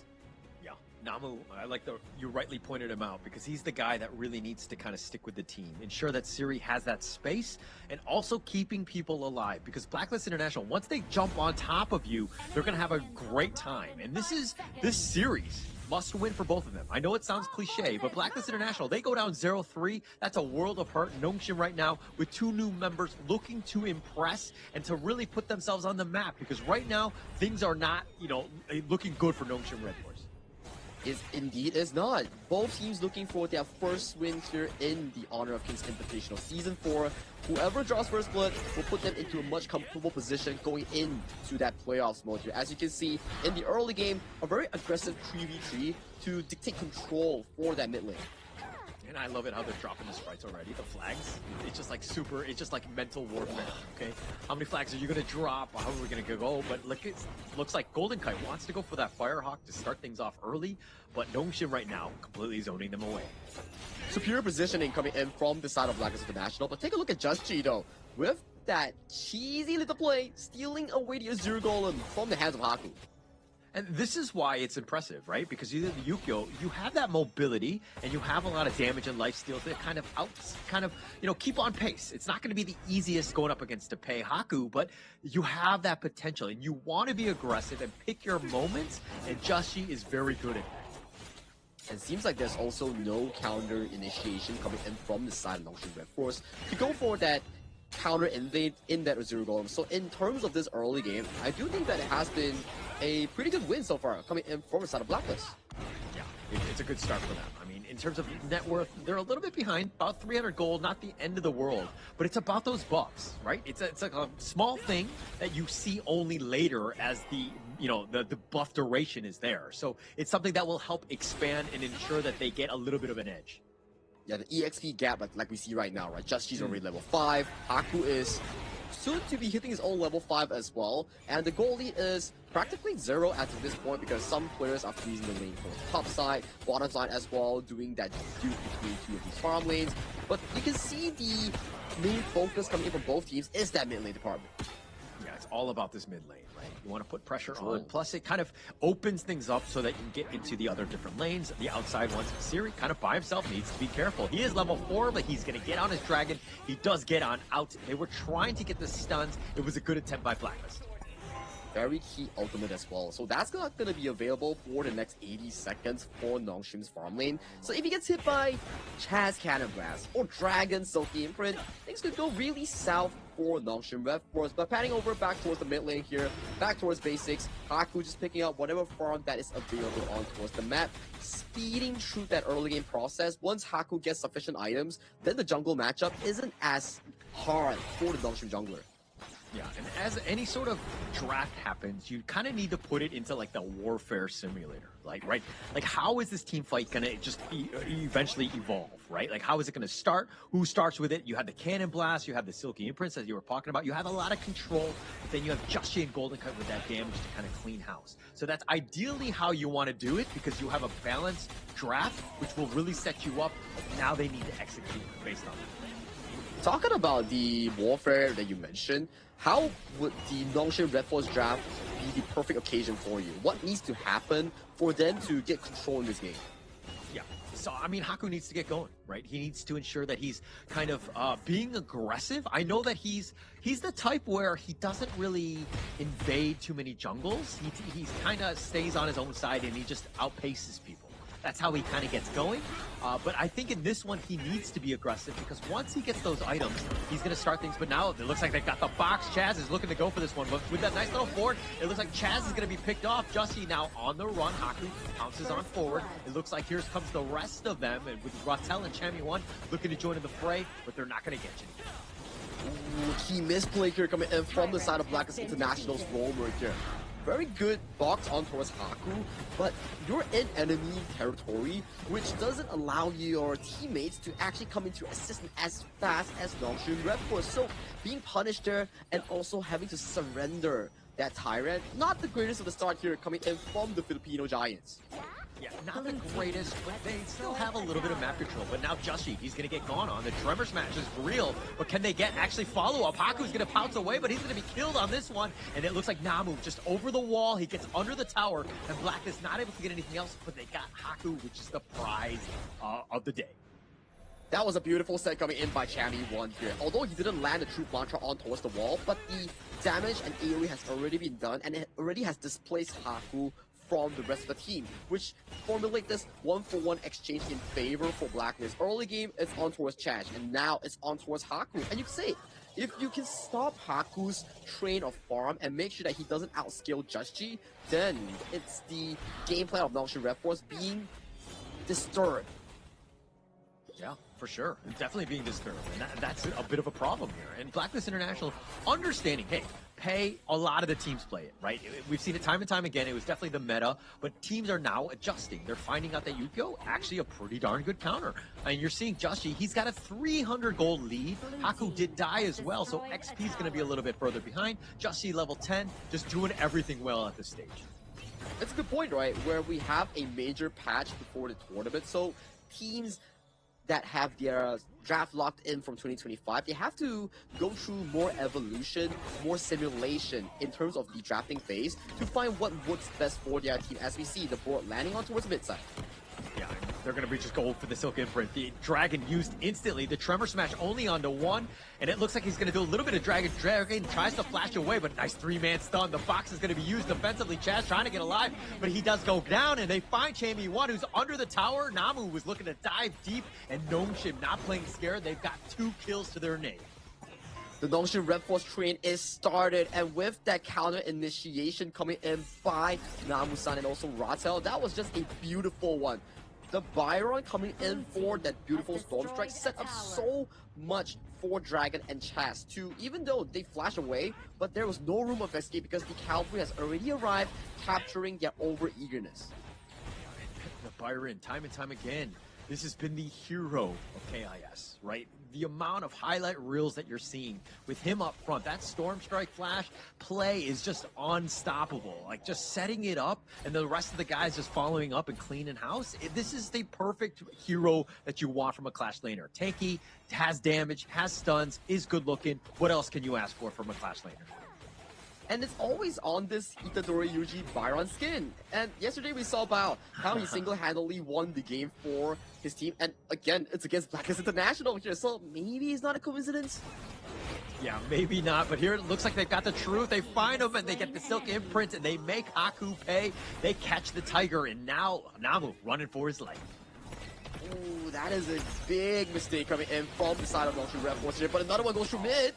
Oh, the passive, it doesn't really matter when you have the Silk Imprint Dragon with the setup, and Blacklist International completely changing this game trajectory, and now they have a little bit of a lead in terms of towers. The net worth is still in favor of Nongshim, but that will dwindle away. Blacklist International doing everything right in this one. This is the thing that we discussed during pregame, right? Where Nongshim Red Force, very cool. You do your thing very well in the first 8 minutes of the game, but the little mistakes that you do during rotations, doing side lane duties, makes your lead get erased by your own mistakes here. So for them, this is a very crucial one right now. The lead that we talk about that Nongshim Red Force did so well in harnessing, it's already being given over back to a side of Blacklist. I mean, you can't get caught out. I mean, that's the biggest thing. Haku, he's playing more aggressive than he should be because the Blacklist side has so much control. If you get caught out, you get deleted. You're very squishy. You're going to have a tough time. So Haku needs to play a little bit safer until he hits that critical mass where he can actually fight 1 versus 3 or so. And it's an interesting build coming from Chammy Roman. Look at that engage coming from Namu. Oh, nice little storm strike. It looks like Joshi, he's barely alive. He has the shield with that blood rage. He's looking to just turn this one, but Dragon getting a little bit low, but somehow all of them are looking to walk away. Chammy 1 is just going to leave Chaz there. No, he's going to flash forward, and it looks like Rattel gets him, but they got only 1, and that's the roamer. Now Blacklist International still on the run. Rattel looking to go with the force field suppression. Nice little storm strike on a Chammy 1. Nice 4-man first ram, and Namu will trade his life away, but he has the stuns. Chammy 1 is going to go down as well. They find Rattel, and they find Haku, and Blacklist International turned that around. Series the last man standing because he wasn't even in a fight. That was a desync coming in from the side of Nongshim Red Force. They went for it all in exchange, but Siri was busy farming in the farm lane here. What is going on? Not sure, and this is why the team is not really on the same page. I mean, Golden Kite, he was completely untouched, right? There's a reason why he got the quadra kill, because he'll just do that free damage. Everybody else is just a buffer for him to do all of that, and Golden Kite with a massive quadra kill to start this game. I wonder if you get a replay to really break down what exactly happened in that exchange, because that was really much needed. But right now we see a bit of a positioning advantage coming in from Blacklist International. Nice silky imprint on towards Namu here. He has to use the burst ramp to escape towards safety. Both teams fighting for control in this Tyrant pit. Oh, he's going to get mini-stunned. He just barely stays alive. He has the shields, and now it looks like he will get back to safety. But now this Tyrant is going to be open for Blacklist International. They've been zoned away by Joshi. They turn this attention towards that, and they take the Tyrant, and it looks like they're going to get Illusion as well, who stuck around and found out. This is the issue that we have right now with Nongshim Red Force. This has been seen with the Bigatron by Vitality series. They do so well in the first 8 minutes, in the laning phase, but once it is over, everybody seems to be so out of sync. The little mistakes, the overextension, these are slow and small things that creep up to them. And right now, the lead, the team fight wins that they have, it's out of the window. Yeah, completely out of it as well. I mean, a 2.3K net worth lead for Blacklist International right now. They're putting even more pressure on in this top T2. Not really much Nongshim can do, especially with Rattel down for about 15. This is a huge opening for Blacklist. And again, off of the mistakes of Nongshim, as you rightly pointed out, this is going to be a tough one for Nongshim as they have to find a way to come back. It will be a difficult one, because if we view Nongshim's Red Force draft in terms of scalability, I don't think they're really sharp, but look at the mantra! Oh, nice 2-man stun. It looks like Chammy 1 just looking to set this up. The Infinite Fast is going to be used, but Illusion has already been killed on this one, and now it looks like they want to continue on behind the T2. They haven't even taken that out. They have the box, and they find Haku as well, and they don't even care. They're going to continue to dive, and Blacklist International off of a triple kill of Golden Kite.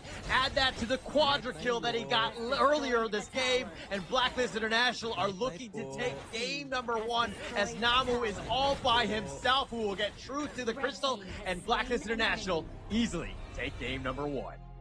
The story of this game is simple.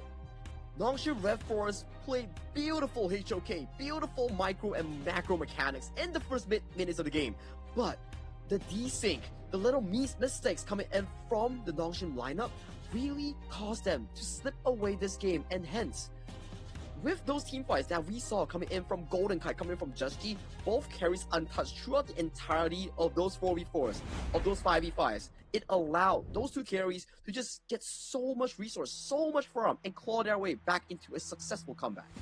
Yeah, able to just outfarm them and just kind of left alone untouched, but dare I say. I mean, Golden Kite right now, he was having, that was the freest game ever. And it looks like Nongshim were not targeting him whatsoever, right? That's a huge error from the team, right? Any sort of fight happens, they need to find Golden Kite. They need to ensure that they lock him down and kill him. But they were so bloodthirsty, they were just like taking on whoever was in front of them, and they made them pay. Blacklist International played that one to the T. It's really down to these mistakes, right? If you were to point out some key changes to the tempo, right? So we saw like a 2,000-3,000 goal lead in favor for the side of Nongshim Red Force, and then the first key mistakes that we saw in was Haku. He appeared towards the top side with vision and information that, hey, everybody is sticking on towards the Blacklist side. I shouldn't be bringing that wave without prior vision. He walks in, gets set by the Truth Mantra, that's the number one flaw. And then mid lane, Illusion gets picked off by the side of Just That's where immediately the domino that they have stacked up due to the early and mid game that they have picked perfectly starts to crumble and went into the advantage of Blacklist here. So I would say that this game is really about who does lesser mistakes in the full duration of the game. Yeah, and also to this one, I kind of feel like Namu is not in the right spot because he was with Haku when you were talking about the fact when he died early top. Namu probably should have been way more aggressive. He needs to be that forward scout to just kind of give Haku a chance to get out in need be. He was hiding behind, waiting for the counter initiation. That's not going to happen. You are way too squishy, and Haku died because of that and the lack of vision that was provided by Namu. It's give or take, right? It's either Namu is slow or Haku is too fast. You need to find the equilibrium between the two players. Like, hey, Haku, can you slow down a bit so I can start opening up the vision with my Radiance, with my Tremor Smashes, to make sure that you get like a comfortable position to get those waves going for yourself. Or Haku will be like, hey, I don't see anyone. Can you guys find some information for me so I can start doing my pay duties on the side lane? So for me, I don't want to pinpoint on anybody's mistake. It's more of a collaborative mistake from the Nongshim members.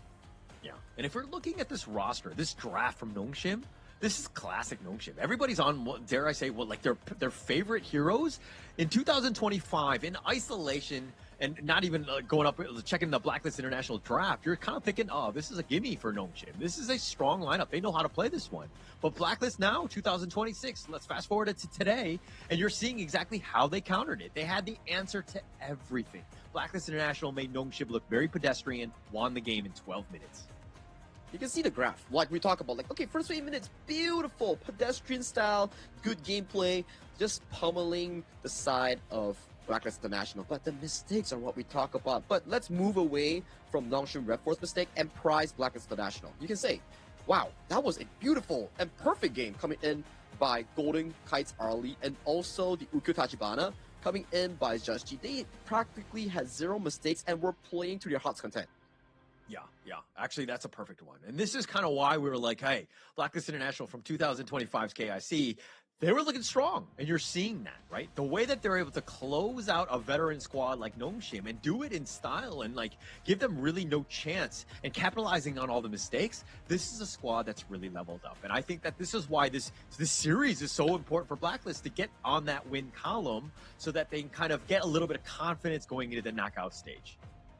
And I want to point out a itemization idea coming in from Chammy1. Usually we don't see the Blazing Cape for the Dharma, but specifically because he's going up against a Byron which has so much sustain from the spell 1, he went for the Blazing Cape, get that Imperil effect in so he can reduce the healing coming in from the enemy Byron, which is a pretty smart move coming in by Chammy1.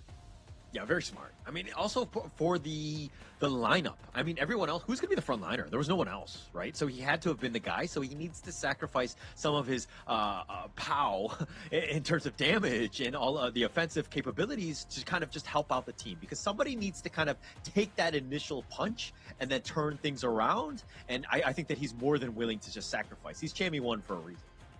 And we put a focus back in towards this, I think it's a octagon. I'm not really good with shapes, you know, but you get what I mean. Golden Kites, participation, damage, GPN, every little marker outperforms Siri in this game 1. Yeah, definitely. And this is very unsettling if you're a Nongshim Red Force fan, right? Because Siri, you're thinking, he's got a Siri, you know, Pei, Haku. Like these are the heroes that you're looking for, and Blacklist had all the answers. They came ready, and I want to say that this is Golden Kite, but it could be Dragon. I'm not sure. We're going to have to let the infographic tell us at the end of the day because it's identical twins, but it's Golden Kite, of course, with his 705. His quadra kill or triple kill. He doesn't get single kills. He only gets the multi-man kills. Yeah, multi-man kills, stacking up those achievements in his past glory. Remember, he was the only one that got a pentakill back in KIC 2025. So this is his time to show that he still has it in 2026 here. 84,000 damage dealt, 26,000 damage taken here. He was really up there for those plays. But these are the early few moments that Nongshim Red Force had so much things going for them. Yeah, and Nongshim, you rightly pointed it out. I mean, first 8 minutes, Nongshim are going to do fine. It's the post 8 minutes where they kind of struggle. And this is also with two new guys that are not really on the same page, but they're the guys that really need to set things up. Your Clash Laner and your Roamer are the guys that will initiate, they will set things up, they provide the vision, and those are the guys that really will accelerate your team. And you're kind of seeing exactly like that. Like Namu went in, but the rest of the guys, Nongshim, were not on the same page, and Blacklist International completely making them pay. And that was essentially a 4v4, right? Siri was nowhere to be found. He was just casually farming the bot side, whereas the bot side had no immediate emergency for Siri to actually attend there. But this is a beautiful set coming in by Chammy1, destroying Illusion and forcing the Infinite Vastness out of Siri. And as of this point, you don't have solid control coming in from Illusion, no DPS coming in from Siri, and Golden Kite is just his play date. This is just an easy one for Blacklist after the 8-minute mark. Easy, easy, easy. I mean, the easiest way to kind of explain that one. I mean, Blacklist International had all of the right answers. Chammy1, I mean, again, just excelling on that Dharma and understanding why he's one of the scariest Dharma players on the Honor of Kings esports scene, because he's so good with that. But then you have the rest of the guys that are really just kind of stepping into their own with Chaz, Golden Kite, Dragon, Joshi. Like, this is a squad that is going to be scary. But again, like, they need this one, baby steps. Get themselves in the knockout, get that confidence so they can get going again. For Group A, it's a finalized score, right? Because Nova and Bigatron are, I think, confirmed first and second unless Nongshim wins this series. So if Blacklist wins this series, both Blacklist and Nongshim will be fixed third and fourth, depending on who they play later. But if Nongshim wins this series and proceeds to win against Nova, the group giants, then maybe they can force a tiebreaker with potentially BTR or Nova later on. So you're telling me there's a chance? No, I actually for Nongshim right now. yeah. For Nongshim, they have a mountain to. They actually have two mountains to climb, right? They need to deal with this giant mountain that's in front of them, the Blacklist International one, which is not going to be easy, and then setting that up against Nova Esports, who is like one of the titans that we've seen time and time again. This is going to be a tough, hurdle for them to climb. It's always like this in competitive esports, right? If you manage to climb one mountain, there's another tall mountain waiting for you to climb. And once you climb towards the peak, there are the challengers at the bottom, slowly climbing from the midway, slowly climbing up towards you to challenge your spot on the throne. So this is always, in traditional sports, in competitive esports, no one always sits at the top, but it's always about the new challengers coming in. Yeah, it's all about that, right? Getting into that one. I mean, I don't think that this is too much of a worry for Nongshim, right? Things are not looking good. They've just lost 4 games in a row. But going into this one, they have their moments. They have the chances to kind of come back into this. But I do think that they need to think long term, right? They need to use this gift, so to speak, that was given to them by being able to play in the KIS and to take all of the lessons that they've learned to really help them. This is going to be fast learning for Rattel and Namu to get on that level quickly. It's the same storyline for Team Hawk, right? It's like, okay, guys, this is your first international tournament as a team together in the big stage. So here you are. Try your absolute best. Don't feel bad about it. Gain as much experience as possible. And hopefully that experience that you acquired will help you later on in the 2026 HOK Esports year, because we have a long year ahead. You have your own regional tournaments. You have your global tournaments like the KWC, KIC at year end, and even like new editions of KNC. So opening series, opening tournaments as KIS4, these are valuable lessons for all these teams. Yeah. I think that that's the most important takeaway, right? Getting these opportunities to play in this one, and especially in the Invitational, the teams level up much quicker. You're seeing exactly just how much better Blacklist International got because of all the games that they played. When Blacklist first showed up, they weren't really that great. You're kind of thinking, what kind of level are they going to be? Are they going to be able to play? But man, these guys have really stepped up and are outside of the MKL squads. This is maybe the best team out there. No. Let's not overhype them first, because last time when we hyped them back at KIS3, they got reverse swept by the same team they are playing against right now. So let's put our focus back into analyzing this upcoming draft. Nongshim Red Force selecting the Ever Knight's Aspiration, one of the newest heroes in HOK, Haya, as their first pick. Yeah, actually, you caught me. I was trying to do the same thing I did at S3 with hyping Blacklist, and then Nongshim just coming out and just killing them. I'm trying to give them, I'm trying to curse them in a way, but I'm giving Nongshim a chance. I want this to go to a game 5, right? Because I expected them, Nongshim, to kind of extend the series whenever they can. But this Haya pick, it's going to be an interesting one to really set themselves up. Okay, I'm not a biggest fan of picking the Yangjian Dolia into Haya. This is the known counter, but it really depends on whether or not the player is capable of pulling the Haya off. For Blacklist International, they have a very difficult early phase right now because mid lane is definitely going to be won by the Haya, and the Ogrun will invade the Trilight's jungle because Trilight is super duper weak in the early phase. We saw how it happened between TNX and also Phase Shi in day 1, where the Jing just pummeled and stole everything from the Yangjian. For Blacklist now, you need to cover a very good mid P3, which is a Garuda, a staple counter against the Haya. Yeah, it's an interesting one.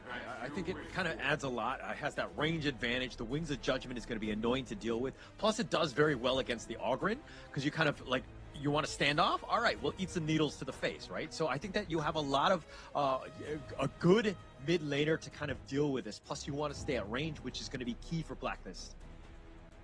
For now, I think both sides, they are looking at the situation is like, okay, I pick Haya first, so Blacklist International answers with a Majestic Guardian, and I pick the Triolite, and Noxian Red Force answers with a Soul Guide. So these are the combat in terms of the draft. You haven't gone into the game, but you're already trading blows by neutralizing some part of the enemy's composition with certain counters.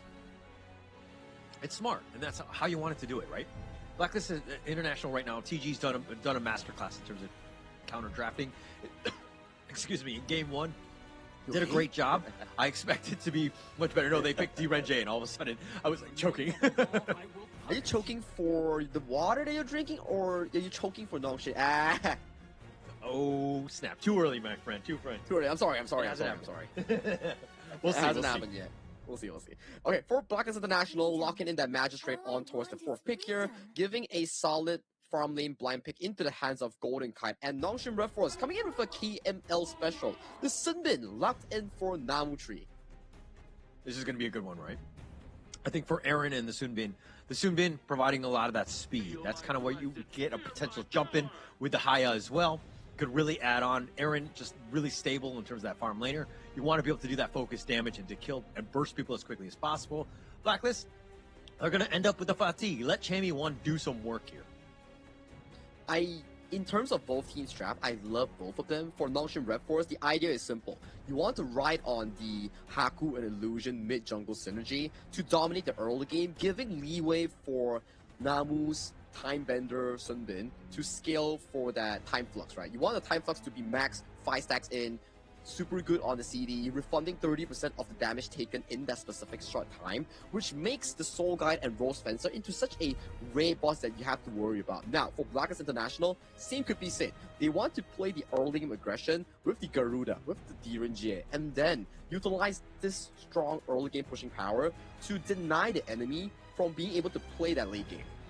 Yeah, and it's all about that late game, right? Just setting themselves up. Are they able to get there, though? That's going to be the biggest one because, again, Ogryn, great for mid, hasn't been the best in terms of that raid boss, but when you're able to kind of stack that up, you have the Charlotte as well, you have the Aaron that's going to definitely do its own damage.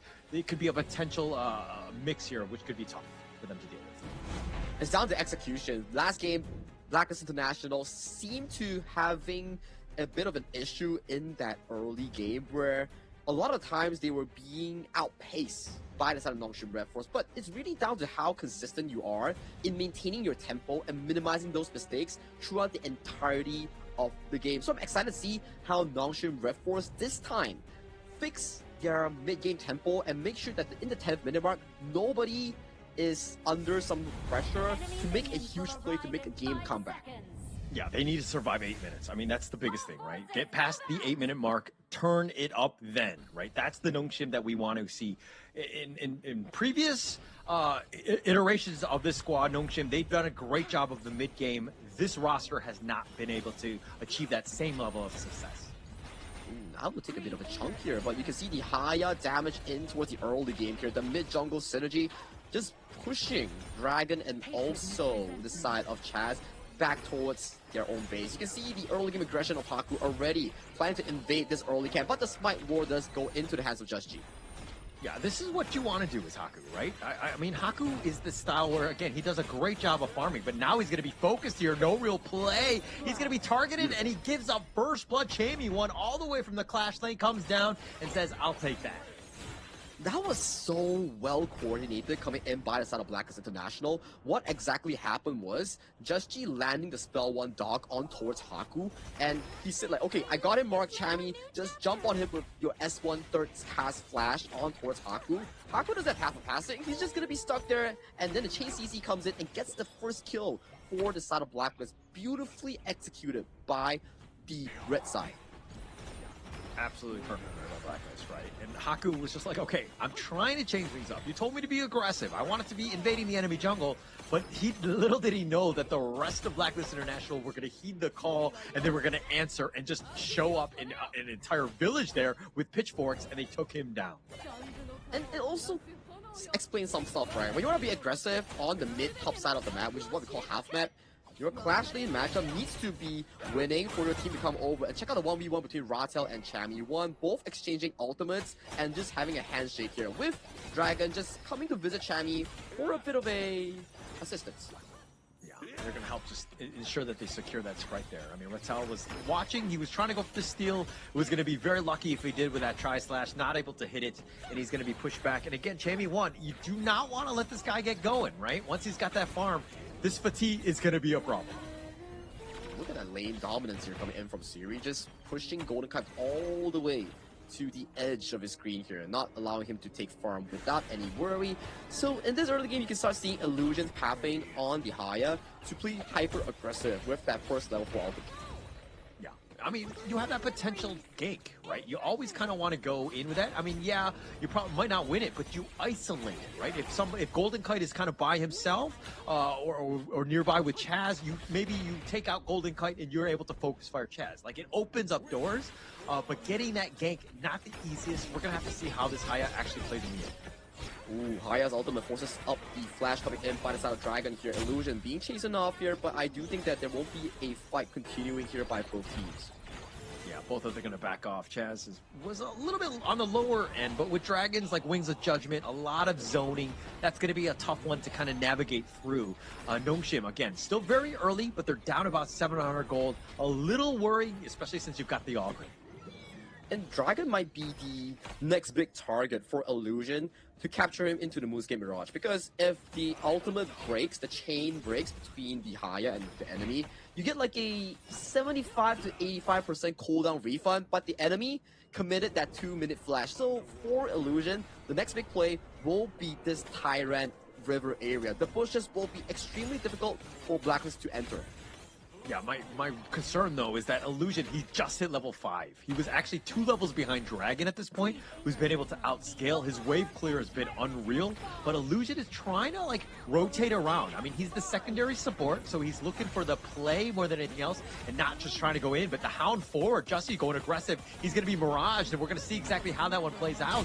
But the rest of them are sticking around, because who's going to pop out? Haku is there at Half-Life. He's a juicy target as well, and now they come. Jussie's a little bit on the lower end. The Conductor of Souls is not going to be enough. Path of Passing's over the wall. He will be fine, but Blacklist International are going to be fine with that. They back off. Linking health bars coming in from both ends here, with the side of Nongshim Red Force having superior health bars to tackle this upcoming objective. But seems like both sides want to prioritize the jungle resource first, with Haku prioritizing his own Azure Golem, which allows Blacklist International to take this with no contention. Yeah, no contention there. I mean, they were nearby, but Namu and Siri, not real good chances of targeting that away. I mean, Haku wasn't really even there, but now it looks like Jussie and Dragon have just quickly turned. And, like, Haku was looking for the steal, and he might smite this, but he's not going to take it away. Jussie takes that one for good measure. Very good secure coming in by side of Blacklist International, getting that Tyrant towards the bottom side and immediately rotating themselves towards the Crimson Golem, because they know for a fact that Haku has the priority on the clear on his Azure, which gives him direct access towards the jungle. So you gotta move fast. If you're slow for even 1 or 2 seconds, that Azure Golem could be going into the hands of the enemy team. Yeah, and I mean, a little micro mistake, in my opinion, by Rattel. He teleported to the bottom T2 instead of the bottom T1 because he knew that Golden Kite was there with that Imperial Order to kind of get that stun. But I think that you need to be a little bit aggressive. He took way too much structural damage on that one, and now it's turning into a bottom T2. Things are not looking good for Gnome here. It is all looking good, and we do see the Moose Game Mirage capturing Just G for a 1v1 battle in towards that Mirage. It's not looking good for this Haya at all, as we see a solo kill being committed already. I mean, you're going to take the god, the Heaven and Earth mode, Justy. He's going to be in that one, taking that one down. He's taking Illusion. He's taking Haku. He's taking everything at this stage. Blacklist International are saying, hey, you want to take me away? What are you going to do? I'm going to take away everything as well as your T1.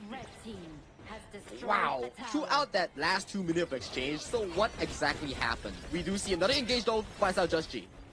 Yeah, he's going to be aggressive, and that's what you want to do. You zone them away. Right? The amount of sustain that they have is just kind of unreal at this point. And Nongshim, they're reeling. This is, again, a very defensive, reactive game. They're 2K behind. This is not looking good for Nongshim. Now, back to what we talked about, the last 2 minutes, what exactly happened. The first teleport mistake coming in by Rattel caused the first tier 3 to be down. I mean, tier 1 tower, right? The outer one. And then that escalated into another tier 2 tower. That went down. And then Illusion grabbed Just G in towards the 1v1 zone. Gets taken down. Mid tower goes down. That's like what? 3 towers plus 1 kill given over to the side of Blacklist in the span of 2 minutes. That's absurd. Yeah, I kind of feel like Illusion is playing like the Hayas on my squad, where he like will throw people into the barrage and then he just dies. But not a good one on this one. The Crimson Golem going to be contested here, but Blacklist International have made them pay, right? They've made them panic, and they've kind of, you know, forced the issue, and Nongshim have been making some mistakes here. They're just playing towards Blacklist tempo right now. Everywhere that Blacklist goes, they can manage to get some form of resource. Bottom was tier 2, mid lane was tier 2, and right now, check out the Overlord that's pummeling towards the top side. That tower was going to go down in just a short moment. Yeah, it's looking to just easily be taken down. Plus you have Golden Kite, right? With the D-Wrench A, every third shot on that card is going to do some more whittling that down even further. So this is a tough one for Nongshim because they don't really have the right flank. And now with that Heaven and Earth mode, I don't know how you can really fight. Haku is not even close to being able to, in fighting form, to deal with this. And if anything, they're not able to take him down. Illusion just barely survived. That's the direct counter between the Majestic Guardian, a long-range mage, into the Illusion Haya. We talk about like, what's the potential Haya counters? There's 2 on the enemy team of Blacklist International. Number 1, Golden Kite's DRJ, the spell to legal immunity, cleanses the pull of the ultimate coming in from Illusion's Haya. Number 2, Dragon. You don't have to wait for the enemy Illusion to pull the enemy into the 1v1 zone. You just gotta poke out Illusion first and make sure that he's not healthy for that 1v1. Yeah, makes a lot of sense, right? I mean, then he's going to be really kind of hesitant to even use it, and then you're like, okay, then it completely takes away from this lineup, right? This draft revolves around isolating somebody, but if you're looking at targets, almost everyone can fight. Just G, Chamey 1, not great targets. Golden Cut can fight on his own. Illusion right now, he's a secondary support, so he doesn't really have the items to kind of fight with them. Who do you really pick at the end of the day? Maybe potentially Chaz. Or Dragon if you can find him if he face checks, but that's really difficult. So for the side of Nongshim Red Force, Illusion's ultimate hasn't been buying them a lot of space at all. Rather, it's been giving a lot of time to Just G to solo kill him, isolating that 1v1. Yeah. Now with the Heaven and Earth mode, Just G doing a little bit of work onto Haku. He's got to show a little bit of respect. He's going to be backing off, but again, just pushing them back. The zoning is real by Blacklist. They're not calming down at all. With every single marker they're playing right now, they're just going aggressive. Illusion has already captured for that 1v1 as a fight is about to break over. Yeah, Haku with that tether, I mean, he just goes in, but Illusion just gets bursted down. He's down for 30, opening up the bottom T3. Blacklist International doing everything right. They don't really have any sort of way to deal with this death ball that is Blacklist. I'm a bit sad for Illusion, actually. Every single 1v1 that he's committed against the Blacklist members, he's not having any good. He lost to Just G, he's lost to Chamey 1, and right now, he's losing out his entire base. Yeah.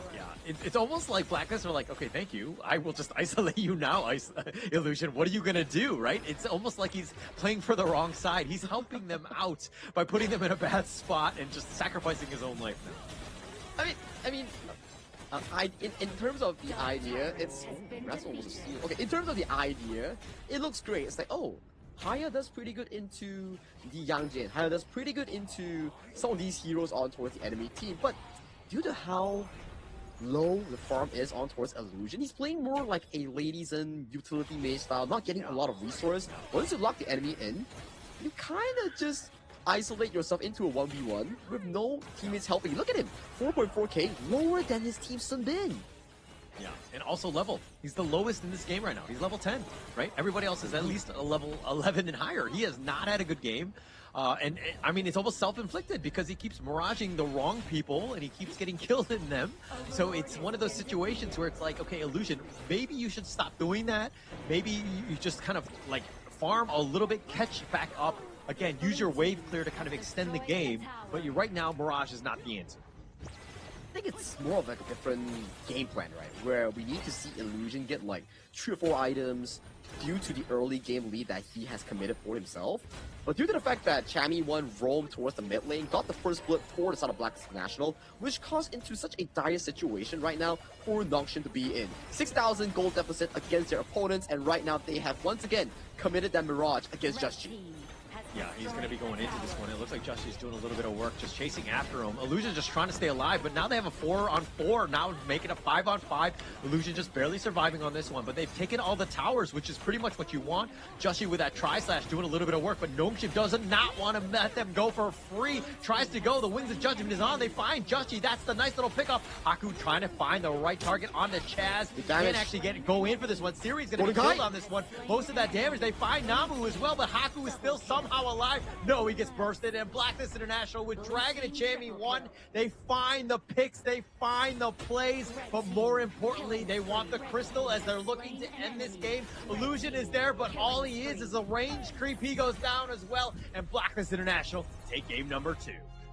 It was looking so good for the side of Nongshin Red Force, but because of the fact that they lost the early to mid game so hard, the good fight that they had proposed at the very end of the game came back hunting them, because the gold lead, the equipment, the level lead being generated by Blacklist is just too darn far ahead. Hence, the good fight that they imagined went so south for them.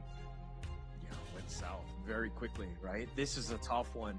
I mean, for Nongshin, you were thinking in like isolation, like a Haya kind of works. It has that play, but in the end, and I know that you're still thinking about like, oh my god, that game, like how do we do better, right? As Nongshin, like I'm not sure what you can do, because Blacklist and International had all of the answers on that one. I think it comes down to the same thing that we keep talking about, right? Like executing your game plan. Like we don't talk about the Haya mistakes that happen on like pulling in like insufficient 1v1s. We think about what caused that situation to actually happen. Number one, you picked the Haya, you did amazingly well in the first quarters of the trade in that 3v3 in the mid lane, but the problem is you didn't recognize the fact that Chammy had the superior push over Ratel in the clash lane, which put you into a 4v3 and your Augur started spell 2, and you're like, oh, Chammy is here, and Augur started spell 2. He doesn't have a flash, he's a jungler, so he gets jumped on, he gets stunned, he gets immediately taken down. Yeah, immediately, right? I think that they had the edge throughout. All the lanes were kind of in favor of Blacklist. They had all of those pieces as well. I mean, the way that they played that one out, and again, it comes back to Haya, first pick. Almost all of the picks after by Blacklist, great counter, a great synergy. And they had a lot of, just being able to handle whatever they were throwing at them, even with the Haku Ogren. They were like, okay, come at me. The heroes were really on point. And the gold that was being absorbed by Illusion just wasn't enough. 5.6k on towards Illusion. At the end of the game, he only had 2.5 of an item compared to his counterpart, which is Dragon, 9,000. Almost the richest aside from Chammy1 in his team. Yeah. I mean, just Chammy1, he is the richest. He's the 1% in this game. He was doing very well in terms of setting it up. And that's why you really didn't have any targets for Illusion to kind of mirage anyone. I mean, you were talking about Dragon and Chaz, but they're all the way in the back. They are never going to get near you. And Golden Kite, Justy, Chammy1, they can be up front and they're able to isolate him. They're like, come at me. I want to be in that one-on-one. Difficult stuff coming in from Nongshin Red Force, but is this their power spike? Last time when they met Blacklist International, when they were down on series point, they managed to make a reverse sweep happen. Do you think this time, this is the same thing that was going to happen again? Well, I mean, going into this one, you could never say never with Nongshim. I think the potential is always there. They're mechanically sound, but the mistakes that they're making, they seem to be a little bit more glaring. They're not like micro mistakes. They're like overall gameplay mistakes. I don't mean to be so harsh, but you're kind of seeing when Blacklist can take you down in 12 minutes in both of the games, there's a huge, you're playing something, you're playing incorrectly. Like, there is always this thing that happens in the Nongshim Red Force game. It's evident even in the series that they played against BTR, where occasionally, we're talking about occasionally, like they have the lead, it's like 50-50, and one small mistake happens in a cross lane, one small mistake happens into a specific engage where no one is ready, or someone is too slow or focusing on their own wave. We saw it in last game where Seri, even though they were 445, he went back to the bottom to farm. We saw it in the series because BTR. Ratel was overextending in towards the side lane as Charlotte. So these are the things that they need to fix, and it's a good platform in KIS4 that they're recognizing their mistakes before going to KML, where it directly qualifies you to Honor of Kings World Cup in Saudi Arabia, where it directly qualifies you to KIC 2026, which we don't know where it's going to be held at. Yeah. Yeah, I think also to kind of add on to that is that if you're looking at this roster or this draft by Nongshim, it just seems very greedy in the end. Like Charlotte, Ogren, you have the Haya, the Aaron. Like these are heroes that kind of need farm, right? Nobody can be like that Lady Jean, that secondary support. Like Haya needs, if you're going to isolate somebody, you need to be able to fight. You need some of those items. And it seemed like the draft, if you're thinking about it now, with hindsight bias, of course, is that there's not enough farm to go around. Somebody has to sacrifice. Correct. Or like two or three members maybe get farm, but with 4, this is like everybody's poor. That's a beautiful point, because if you think about it in this way, resources are finite. There's never enough going for everyone. You have a late game clash lane in the form of Charlotte. You have an Aaron, which is a marksman that needs gold. You have an Ogren, a raid boss that excels in early to mid game. So if you cannot channel consistent farm into your Haya, she tends to fall off really easily, especially when enemies have like strong 1v1 potential, like Chammy's Fatih, for example. Yeah. I mean, if it was completely different, like maybe Ogren and just the Haya were the only ones that were farming, right? I mean, it's going to be tough for Siri to not farm, but I think that if you focus that, you prioritize that as much as possible, it would have been maybe a very different game. But the spacing, the way the Blacklist International will be able to just be very oppressive and to kind of constantly invade and to make Illusion make those uncharacteristic mistakes with those bad mirages. And this is what you're going to see. Chammy won on the MVP stage quite a bit, right? 3-0-4 again. There's a reason why he's one of the best in terms of the clash lane, because of the amount of damage he has, the sustain, just everything that you want right now. And that was a great game by Chammy 1. I have a question. Is this the same pose that we saw from multiple players? I'm pretty sure I've seen more than once with people posing this with their teeth out. Yeah, I think that, right, yeah, it definitely looks like it. I think the rest of the team right now are kind of all very happy. Expressive. Yeah. Right, expressive. right. I think that, expressive. Okay, yes.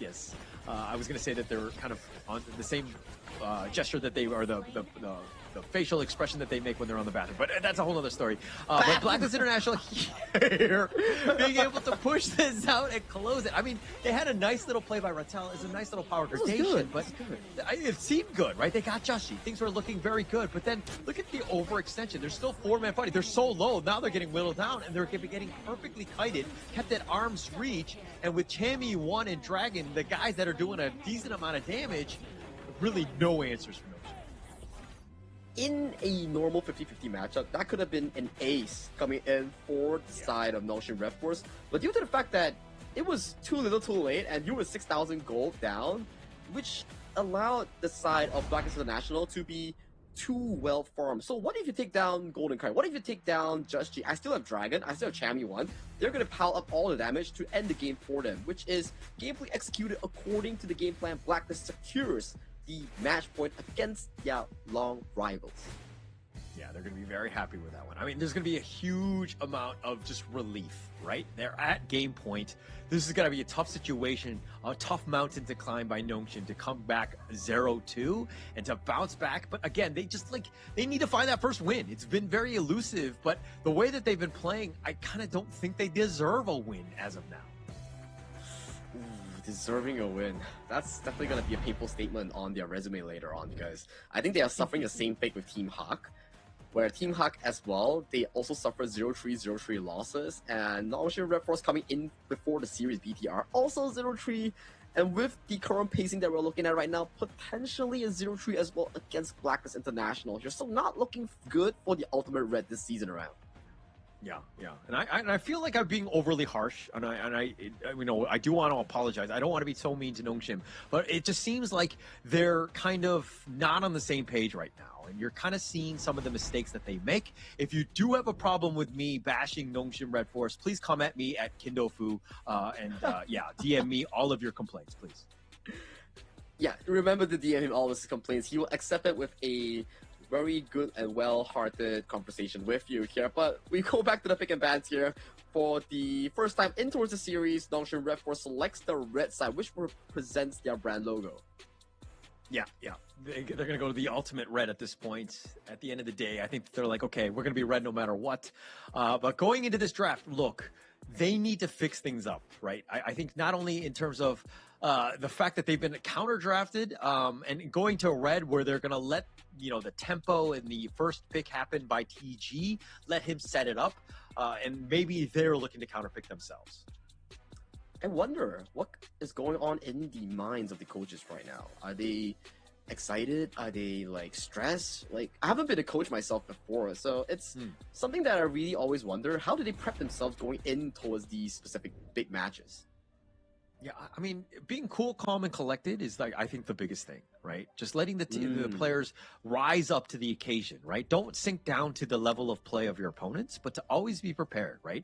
And to know that when you're going in, I think the biggest thing is that you're coming in to win, right? Being confident. And if you do get outclassed or you're outplayed, learn from those mistakes. That's the biggest thing. And being able to just kind of learn quickly. I think that's going to be the biggest thing for Nongshim here. It's like a life lesson, It's not about how many times you fall.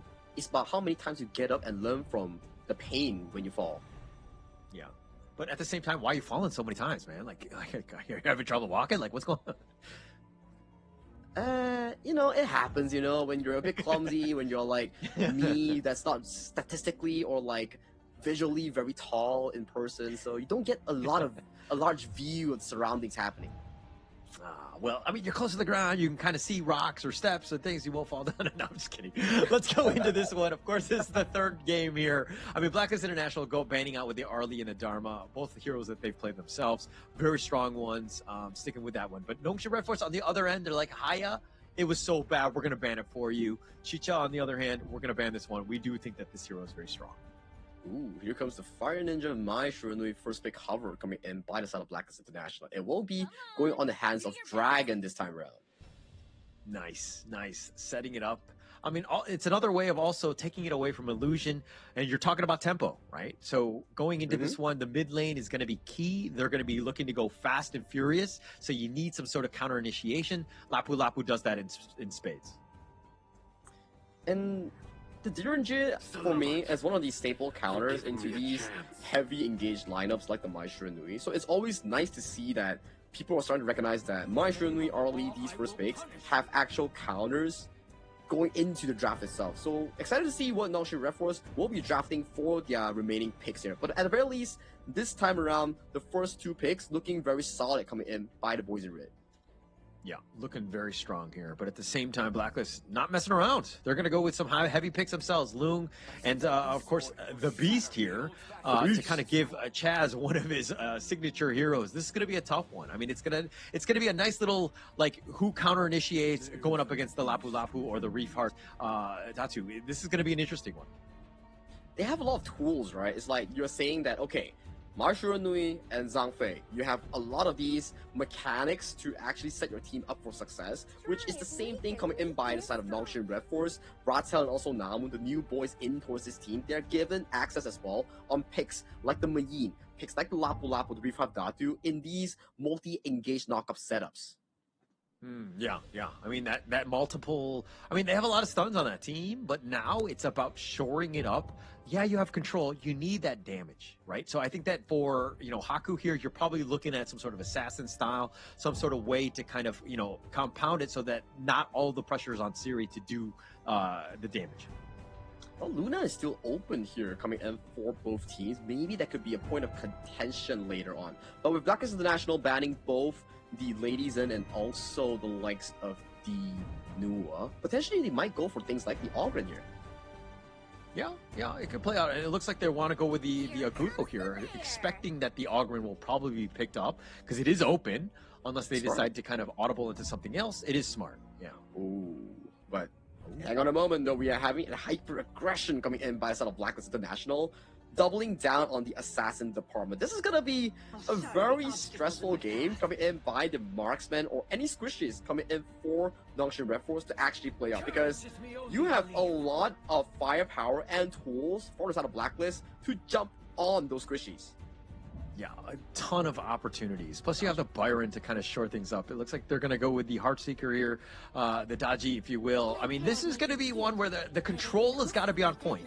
Illusion was kind of playing that secondary support last game. He's going to kind of continue that. Most of the farm should go into the hands of course, Haku and Siri, and to kind of really set themselves up for success here.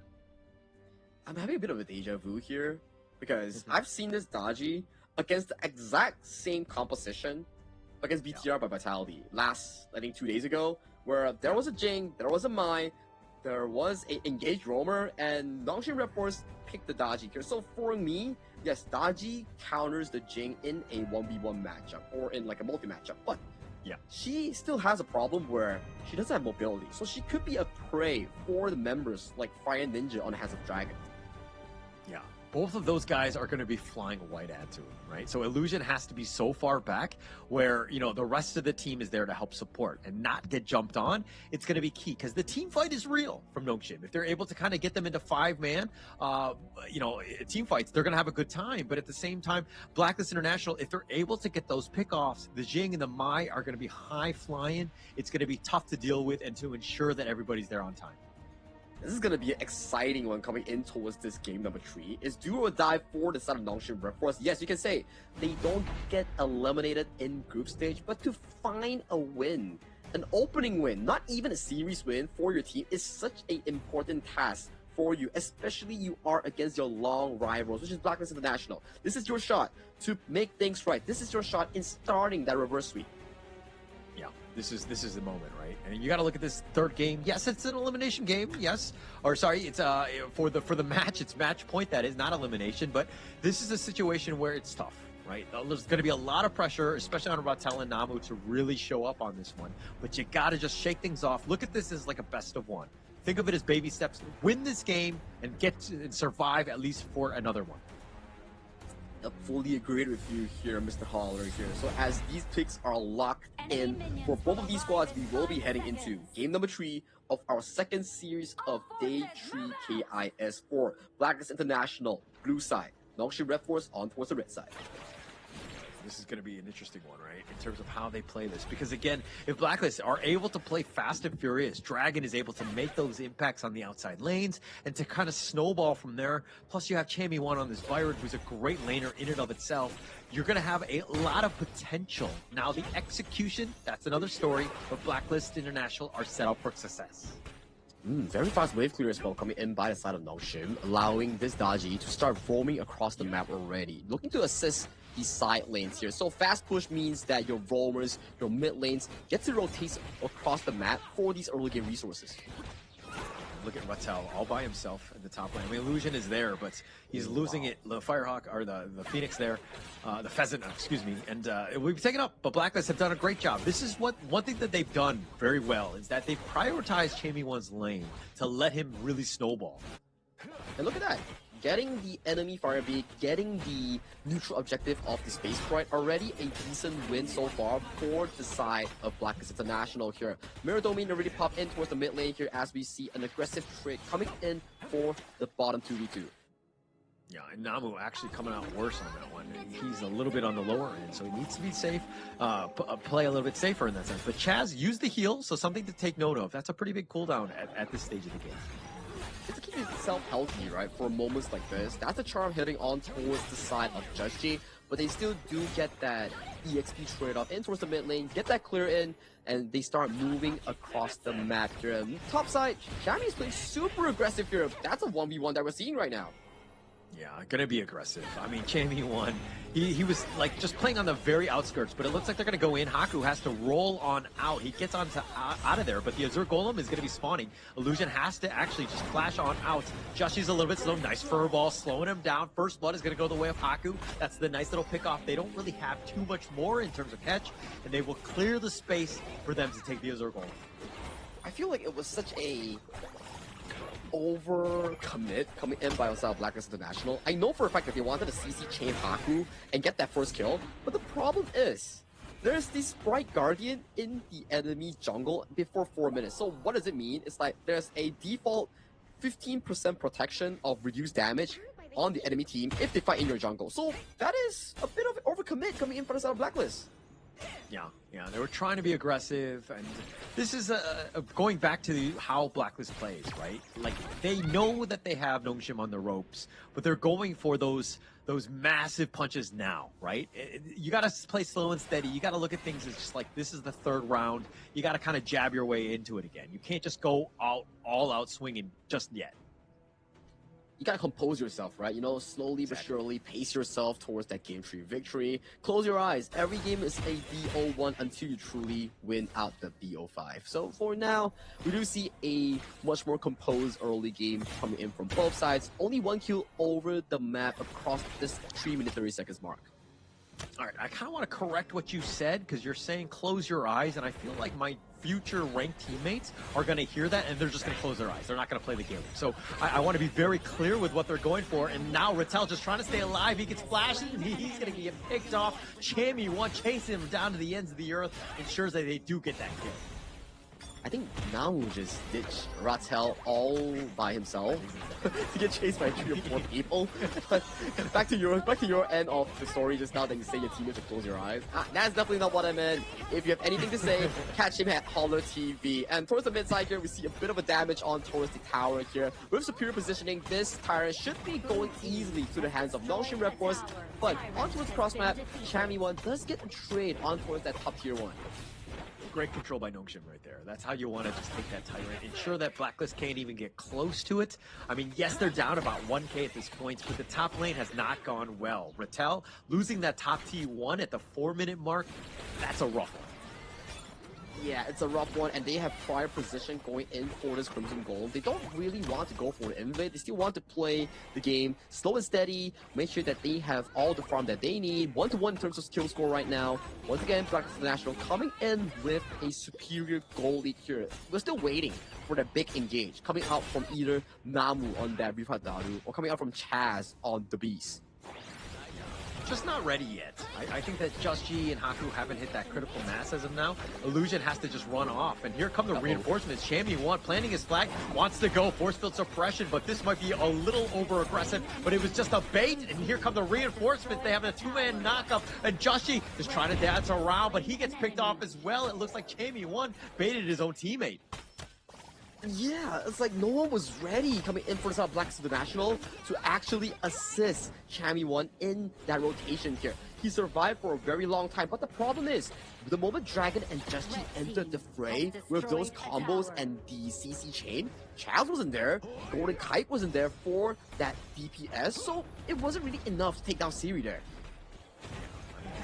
Like no one was really there to help follow up on, and that's not kind of where you want. But Chammy is in a bad spot. It looked like he was going to die regardless, but I think Joshi going in for this one. It looks like they did get revenge on the Siri of all people, so Blacklist making that one at work. Very good positioning coming in by the side of Dragon, just knowing for the fact that, okay, Siri doesn't have flash after that big play I made in topside, so he capitalized on the fact that Siri was going for, you know, the lazy route. What's the lazy route? You take the long route with more bushes, and then you get yourself cut off halfway through. It's like you're getting preyed on. Too many eyes. DRNJ is a good hero and all. It's very jack of all trades, but one thing it lacks is mobility, right? And he kind of, without that flash, he's definitely going to struggle. So, you know, he's got to play a little bit more safe in that sense. He got to probably go the safer route instead of just kind of going through those brushes like that. That's true, right? Where if you see like DRNJ as a hero, he does everything well. Strong early game laning, good mid game tower pushes, has a CC immunity, not CC immunity, but you can remove CC with your spell too. So he's really good, but the only problem that he has is that once you die once or twice, he's pretty bad if you skill him towards a late game, and he has limited range against some of these long range mages. He's not the best farm laner, but he's like, he'll get you by. He's kind of like the Toyota Camry of, farm laners, I would say. It's not the most flashy of guys, but he'll get it done. If it works, it works, right? So for now, in this 7 minute of the game, I would say that this is one of the most stable ones thus far compared to other games where the goalie just explodes within one fight. But Chami 1 might be a bit of a danger, but for the Nongshim, they're like, okay, we don't want any business with him. We just want to make sure that our mid lane is consistently pushed out and we can always rotate faster. Yeah, and even going into that, Rattel was being aggressive because he had reinforcements on the way, but Champion 1 is actually outdueling him. This is something that Rattel needs to be a little bit worried about, especially coming into this potential team fight, because if he gets the jump, he's able to maybe get to Dragon. That's best case scenario, but he can't deal with anyone else. It's all 1v1. But it's still an okay trade. If you look at towards the mid lane, Haku utilizing the critters, getting that mid tier 1 down for his team, but losing out another bot tier 2. So turn trading wise is looking much better for the side of Blacklist International, and you can see the Bridal Outburst catches on towards Dodgy. Oh, nice two-man stampede. They find him. An illusion just barely staying on. He's just going to get dove under Dragon, chasing him down to the ends of the earth. Ensures that he sacrifices his own life for him, but he's going to be down on this one. And now they find Chaz. Golden Kite is getting whittled as well. He has no Dragon. Chammy 1 being chased. He's got the force field suppression. Haku just rolling it down with that wild growth. This mid T2 is going down. Nongshim find the perfect team fight to get themselves going. Too deep for any assistance coming in for the side of Blacklist International squad. They got Illusion, but Illusion doesn't carry so much gold in towards his pockets compared to Seri, Haku, even Rattel. And to add insult into injury, Rattel steals away the Crimson Golem and takes the Azure as well. Double buffs on towards the Roamer. Yeah, Namu's gonna be very happy with that one, being able to take them both away. And he did it right under the nose of Justy. Justy's like, oh, come on, are you kidding me? He was able to time that one perfectly. And now Nongshim in the driver's seat, something that we haven't seen in this series. They're up about 1K as they take the Tyrant. If they can pace themselves super well going into the 10-minute Shadow Objective fight, they could have such a large lead in potentially dictating this game number 3 here. Look at Namu's position here. Raging Siege on 3. Oh, the Raging 3 on the 3. That was the perfect play. Chammy, one of the force field suppression, has to use the flash. Here comes Haku, but they disengage at the right time. Blacklist International expended some of their ults and those flashes, but they do survive. It's a Tang Jing of all things coming in towards this game as well. So for the side of Blacklist International, I'm a bit worried for their potential DPS issue later on. 5 seconds until the inevitable Shadow Objective that will be spawned in towards this. We see Dragon pulling in a quick rotation with that teleportation right now. Both teams looking for the prime engager. Chaz already spotted out by Rattel here. Uses his first spell, checks out the bushes here. All 10 members are available on the map. Yeah, and Chaz is still out front. He's going to use the Umbrella Outburst. He wants to go for this one, but it looks like he was going to take this one. The steal! Oh, Justy, he's so low. No, he gets picked off. He pays with his life. But now Chammy 1 is on the run. The force field suppression is going to be looking to just kind of keep him alive just a little bit longer, but he gets picked off. The double going the way of Siri. They actually get kills, but they do lose out on the Tyrant. Shadow Tyrant is fine. They're slowly but surely mitigating the bleed that's being put on towards them. But right now, there is a key problem in Blacklist International's draft. Where is the sufficient DPS? I do see that Golden Kite is going for the core critical route, but the subsequent damage, Dragon doesn't do full damage. He's not consistent. He's a burst type. Chami 1 is also a semi-tank, so that's the problem here. And you can see Dragon being caught in the middle of everyone, dying right before the respawn of his team. And Nongshim, this is the one thing that they have, is that they have a lot of CC. if Dragon were able to get caught out like he just did, he's going to get stun locked. So he had really no opportunities to get on out. Nongshim making this draft work, and now they're going to just take down the top T3 essentially for free. There's not enough DPS coming in for South Black International. You have a Tank Jing, and the Tank Jing doesn't traditionally do well in assassinating the backline. I understand the fact that he wants to limit the approach of Illusion one-shotting him, but you can check out his build. 0-3-1, has a Blazing Cape, has the Axe of Torment, so the burst isn't enough coming in from Just G. Yeah, they needed that damage. They need that burst. But again, you're kind of thinking Agudo and as well as the Lapu Lapu, I need to out-sustain that. I need to survive. So he's kind of trying to go in for this, but the Umbrella Outburst, the Furball is going to be used in counter, but Illusion has already been picked off. Siri doing some work on the Dragon who gets on out of this one. Jushi's going to be picked off. It looks like Nongshim have found the right approach. They tried to go in for this one. They tried to go in terms of this team fight, but they were not able to do it. So they're going to be waiting for this Shadow Vanguard here. And Rattel is going to be up front with Chammy 1 to kind of deal with it. The Storm Strike is going to be on point. Nice on the 3. It looks like Rattel turns that around. Chammy 1 looking to turn it up himself, but they have 4 members that are still around. Namu, nice little play. Nice 3-man stun. They find Chammy 1, who's out sustaining. No, he will get killed in the end. And now with Just up in about 2 seconds, they're on a bit of a timer. They find Golden Kite. Dragon and Just are back up. They're trying to go for the crystal, and it looks like they're going to be slowed down. They get picked off. Siri's going to be picked as well. Haku is now running for his life. He does survive. Illusion will as well, and it looks like Blacklist International somehow hold on. But the damage has been done here, Holler. Look at the towers. They don't respawn. But in 20 seconds, all the members of Nongshim Red Force will be ready and available to get that Tyrant in that bottom river. For now, the issue with Blacklist International, we cannot take another losing fight. Let's check out the instant replay what exactly happened here. Cammy 1 played really well with the sustain here, but look at the furball landing on towards Golden Kite. The wave clear was super clean coming in for the side of Blacklist International, and the final Overlord didn't enter the base, didn't remove the backdoor protection. Hence, that's how Blacklist International managed to clench through the final few moments. Yeah, Siri was actually just trying to hit the crystal, but then he realized that, oh, we don't have backdoor protection, or the backdoor protection is used. So it's up, so we can't actually take this one down. Siri was like, okay, I'm dead no matter what. No real chance on this one, but that's just how close things are. Now, Blacklist International, they're not out of the woods yet, right? They have a long way to go. They have to figure out a way to surmount some sort of comeback on this one, but it starts here with this Shadow Tyrant. Whoever wins this fight will get a much better priority in either ending the game or extending one for either of these teams here. We do see a bit of a DPS being committed on towards this Shadow Tyrant here. It's already secured by Blacklist. 2. They find it, and it looks like they're going to be turning this around. Illusion is doing a little bit of work on this one, but now they have the control. They're stuck in that little lair. They find Rattel, who had gone over the wall, but he was all by himself. This is not where you want to be. They get the return into Joshi. It's a 1-for-1. Nongshim now, understanding that they have a little bit of an edge here, they're going to continue to push. They will set their sights instead on towards the Shadow Overlord in towards the top side here. 4v4, both teams. One without a clash lane, one without a jungler here. For Blacklist International, they want to fight with the Shadow Tyrant buff.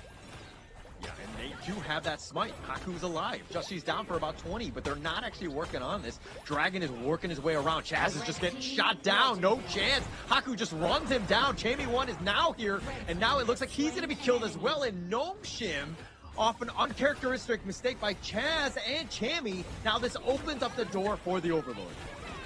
And with 30 seconds on the timer, the moment they finish this Overlord, they can start their engine in going and setting their sights on that final crystal in the base of Blacklist International. So right now, it is a very difficult timing for Blacklist to hold the force. Look at the waves. It's starting to pile into the Blacklist base. Yeah, all 3 lanes right now pushing. The Shadow Vanguard, a further push there. Joshi's in a bad spot. He actually turns his attention, looking to just cut the creeps at this point. But the crystal now is under siege. Here it goes. Namu actually completely misses the Raging Sea, but it doesn't really matter. They go for the crystal, and Nongshim get on the board and win out on game number 3. It's the reminder of that story back in KIS4. You never count out Nongshim Red Force, especially against a Filipino team. And right now, with 1 win, it sets them on board to that potential comeback. 2 more games will make a reverse sweep happen. Yeah, and that was a much needed win right there, right? I mean, the fact that they were able to kind of to get back into the series, right? Fight, right, to the bitter end. And they did that, right? They made that game a tough one. They were able to bounce back. That's exactly what you wanted if you're a Nongshim Red Force fan. I'm not a fan of the itemization coming in from the side of Just. I do believe the fact that they need more burst damage, immediately eliminating Siri with the help of the double assassins here. No wonder that we saw in the early phase, Siri getting caught by both the Mai Shiranui and also the Jing, and he still make it out alive. That's where the itemization makes such a big impact on certain decisions that originally your comp looks good. But due to the fact that you have one pseudo tank as an assassin, it doesn't really pay off that well. Yeah, I think the itemization was a little bit off. I think that you needed to kind of go all in offensive style Jing, right? just going to that back line, getting on top of Siri, getting on top of Illusion, ensuring that they die as quickly as possible. It's a suicide mission. You're not going to survive, but I think that that's the only chance you have because the rest of your team is really not about, doing enough damage to kind of help you. It's also for the fact that Black International's draft doesn't have consistent DPS compared to Nongshim Red Force, where we saw Siri, those tokens are just shoving into the mouths of like the multiple members of the side of Blacklist, and you look at the Blacklist draft, it's Lung, Mai, Jing, Byron. They don't have DPS, it's all burst damage, and Byron is like a normal tank in the mid game. He doesn't do a lot of damage aside from like crazy setup with the Storm Strike. That's where Golden Kite, Dragon, and Just comes into play. But due to the fact that you have lesser damage, that really caused the Siri with one Ominous Premonition to just out-sustain your burst. Yeah, and he was able to out-sustain it at the KDA of 828. Haku was 9-0-8. Wow. He didn't die a single time. He was super tanky, like running it down onto Chaz and as well as Chamie Wan. Like they had zero answers. And you were talking about having that damage. Yeah, they've got damage, but it's burst. It's not able to deal with a hero like a Gudo. And you need to give props to Nongshim Red Force. Every time that you see Haku and Seri position, it's never standing together. They will always split apart. So it makes Blacklist pick like, hey, who do you want to engage? Is it Seri? Is it Haku? Both of them have built-in spell purify, which is like what? Seri spell 2, the legal immunity. The Furball, the Gorge Mobilization coming from Haku. The moment he throws it, he gets CC immune. So it's really smart drafting coming in from Nongshim to back them this game 4. Game 3, sorry. Yeah, definitely. And this is exactly how you want to bounce back in the game, right? It was almost like demoralizing for Blacklist because they really didn't have any answers. And to go in, the gold graph is you're kind of seeing exactly. There were some dips, right? Definitely had some moments for Blacklist, especially early. But Nongshim, they were almost looking to close it out. Blacklist were able to fight back at the 12 or so minute mark, but in the end, Nongshim were finally able to get that pick off to really close out this one. I would say that it's beautiful gameplay coming in from Nongshim from the midway segment where lesser mistakes happen. There's no one dying randomly at the 9-minute 30 seconds mark. No random troll happening on towards the cross map. And on the flip side, a different way can be said for Blacklist International. We saw the over-aggression when teammates weren't around, where they weren't in 5-man ready, and the pre-4-minute fight happening in the enemy jungle, trying to capitalize off Haku. Those are over-aggressive plays that shouldn't really happen. Yeah, definitely. And there's definitely a lot to learn from that one, from both squads in that last game in terms of just how to play that one a little bit more optimal. In the end, though, I think that you're talking about this draft about just having a lot of deficiencies. I think that in the end, it was just, the lack of sustaining damage to deal with an Agudo type, which is just super annoying to deal with. He's very tanky as well. Just too much for Blacklist to overcome. For this chart, look at this. 69.4k damage from the Lung and 127,000 damage from Series Magistrate. It's not entirely Golden Kite's fault because it's a collaborative effort on the draft. You have bursts, which Lung prioritizes on a few things. You go in with Flaming Palm, you pull out, and then you restart it after the CD finishes, right? But due to the fact that you engage already, and your teammate just dies due to the DPS, your next combo doesn't come out as quick as the tokens heading on towards your tanks. Yeah. Nobody was able to out-sustain that. And I mean, this is a little uncharacteristic because you're thinking, oh, Chaz on his, his Zhang Fei, the beast, he's going to have a great time. But they really couldn't get their footing going. I mean, Nongjim just had all the right answers. Chaz, it seemed like he was kind of getting caught out. But the man, the myth, the legend, of course, your MVP is going to be none other than Haku here, as it looks like he was just completely dominant. 9-0-8. 81,000 damage. They were throwing everything at him, but he was able to outdish that damage with 131,000 of his own. You need him to tank, you need him to do damage, you need him to have a stylish KDA, but you know what I need him to have? Where's his glasses that he always rocks? The sunglasses? Yeah. He had them in the beginner. I think in the opening day, I think that he was just like, I think after that game 1 loss against Bigatron, he was like, actually, I'm having a hard time seeing, so I'm going to take them off then today.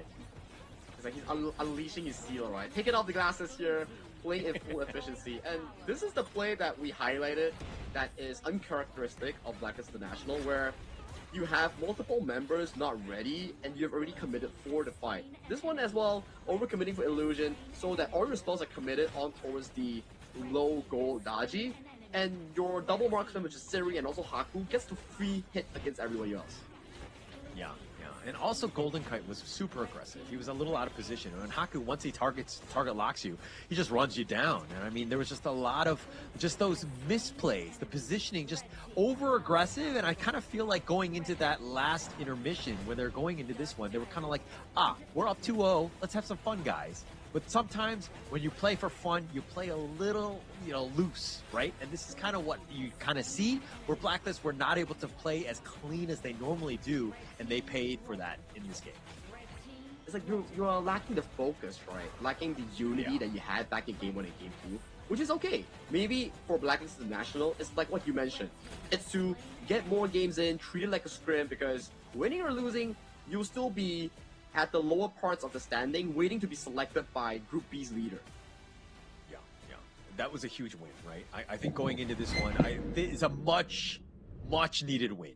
Like, if they were not able to win this one, and then you had Nova around the corner waiting for them tomorrow, there's a lot of games that you have ahead of you. So this is kind of like a scary moment where you would go in winless and then be like, oh, now we have to play Nova? Like, nobody wants to be there. Yeah, nobody really wants to be there, especially with Nova. This time around, there's no Geekay, there's still HBSC to practically stop them, so they are in their comfort zone. The tournament that they've won back in KIS3, now coming to KIS4, can they realistically protect their throne? Who knows, because BTR, Dominator, all these teams are looking extremely good. But of course, we need to go to a short break. Us players, us casters, take a breather, so we will see you after this short break.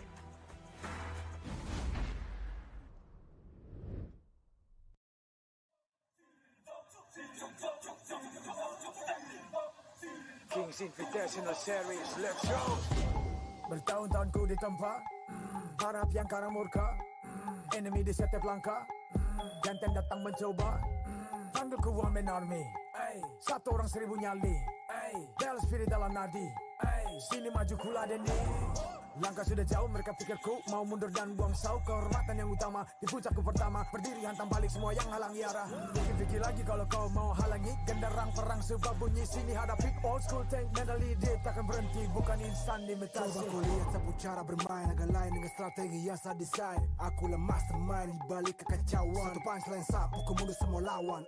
Insting tepukku deteksi ancaman, enemiku libas seperti Anoman. Show satu pukulan tangan kosong, jatuh runtuh panggil aku Wukong. Di power hantam lawan yang menghadap, sapu cakar lebih tajam lebih dari kokong pedang. Yang saya incar tuh rawana bukan tata singgah sana, maka wajar apabila dong bilang sampai di sana. Siapa yang berani mendekat kemari, saya yang kesana atau kau yang kesini. Jutaan kalian pun saya terakan lari, seranganku cepat sulit kau hindari. Dominasi, ku kendali, berotasi ke tiap sisi, ku ambil alih. Saatnya kita untuk eksekusi. For my party, push, push, push, push, push, push. Everybody move, move, move, move, move, move, yeah, move, move. Saat datang dengan mode brutal, kendalikan setiap titik vital. Damage magic, serang mental fisik, 1000 taktik, kau kalah cerdik. Mau coba jatuhkan sama, mana bisa siasatmu sudah saya analisa. Terdapat selak Gerak-gerikku sulit tu dilabrak. Game over, hancurkan semua tawa. Kombinasi skill dan power, teleportasi ala Endoku yang LOK. Kau tahu ku tak bisa redam, bulat tekadku yang takkan padam. Tu kehormatan yang tak bisa dibeli, saat genggam jangan harap kembali. Adu mekanik tingkat tinggi, siapa paling berani, aku paling gigi. Pedang raja yang kuhulus, tebasannya bak angin menghembus. Long life the king, akulah raja, dentuman zira, ini mental baja. Akulah hukum dalam wujud nyata, seni tempurku susah tukar baca. Y'all better run, I've already won, nowhere to run, your time is done. Tidak bisa kau atasi, berat untuk kau hadapi, kalah pedangku menari, kau balik kanan dan lari,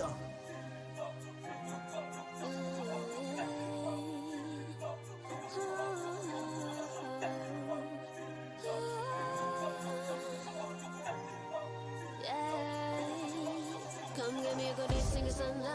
Aku cinta I'm the queen, feel alright. Orang jajali ternyalain dah. If you want me, profit me mah. Siapa tadi panggil, cause I'm ready. Siapa bilang aku tak punya nyali. Don't try me, ni aku sebut api. Yes, my milady, you can touch me. You ready, you jajali. Lagi coba lagi.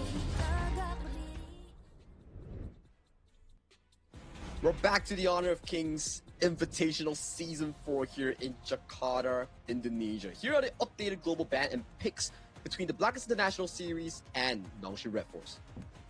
All right, we knew that this one was not going to go to a 3-0, right? There was no chance. There was just too much at stake in terms of this rivalry, and you knew that Nongshim was going to strike back at some moment. But that one, I don't know if Nongshim won the game or Blacklist lost the game. I mean, for me, I think it's a bit of both, right? Where Nongshim Red Force played their composition to a perfection. I wouldn't say perfection, but it's like really high level. They executed it well. The positioning was beautiful. Laning phase was great.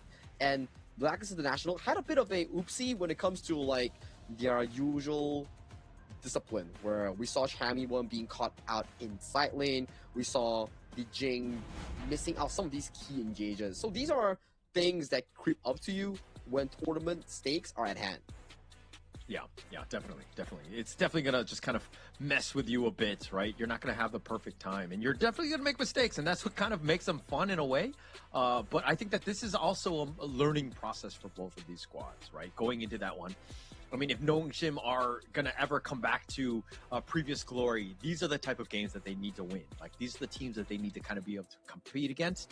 And at the same time, Blacklist, they need to kind of ensure that if they've got a 2-0 lead, they need to shut it down. There need to, like, be no questions whatsoever. To start to shut it down, they need to start figuring out the picks and bans first. So last game, they took the approach of the red side coming in for Nongshim Red Force. So Nongshim Red Force once again defaulting back to the red side, which is a comfort of their own. So far, in terms of statistics, they have been pretty dominant in red side. Yeah, I think that you want to... It comes back to the draft, I think. I think that Coach YK is just like, okay, TG's gotten the better of me thus far. I need to counterpick, right? It's more about the sides. We'll deal with that separately, but I think that the draft, they need to go in loaded for bear. You need to lock in, you need to like study your opponents, like, okay, you got me in the first two games. So this game, I'm going to draft something that my players really enjoy playing. So for this game 4, blue side seems to be, for me personally, when you are going into like game 4, game 5, blue side is a difficult one to draft because there's lesser priority picks and there's more pressure of being countered by the enemy team. Because why? In KIS4 2025, we've seen multiple times where Nova, they were blue side, and they just get systematically torn down by HBSC's red side counter draft. So this could be potentially the same coming in for Nongshim.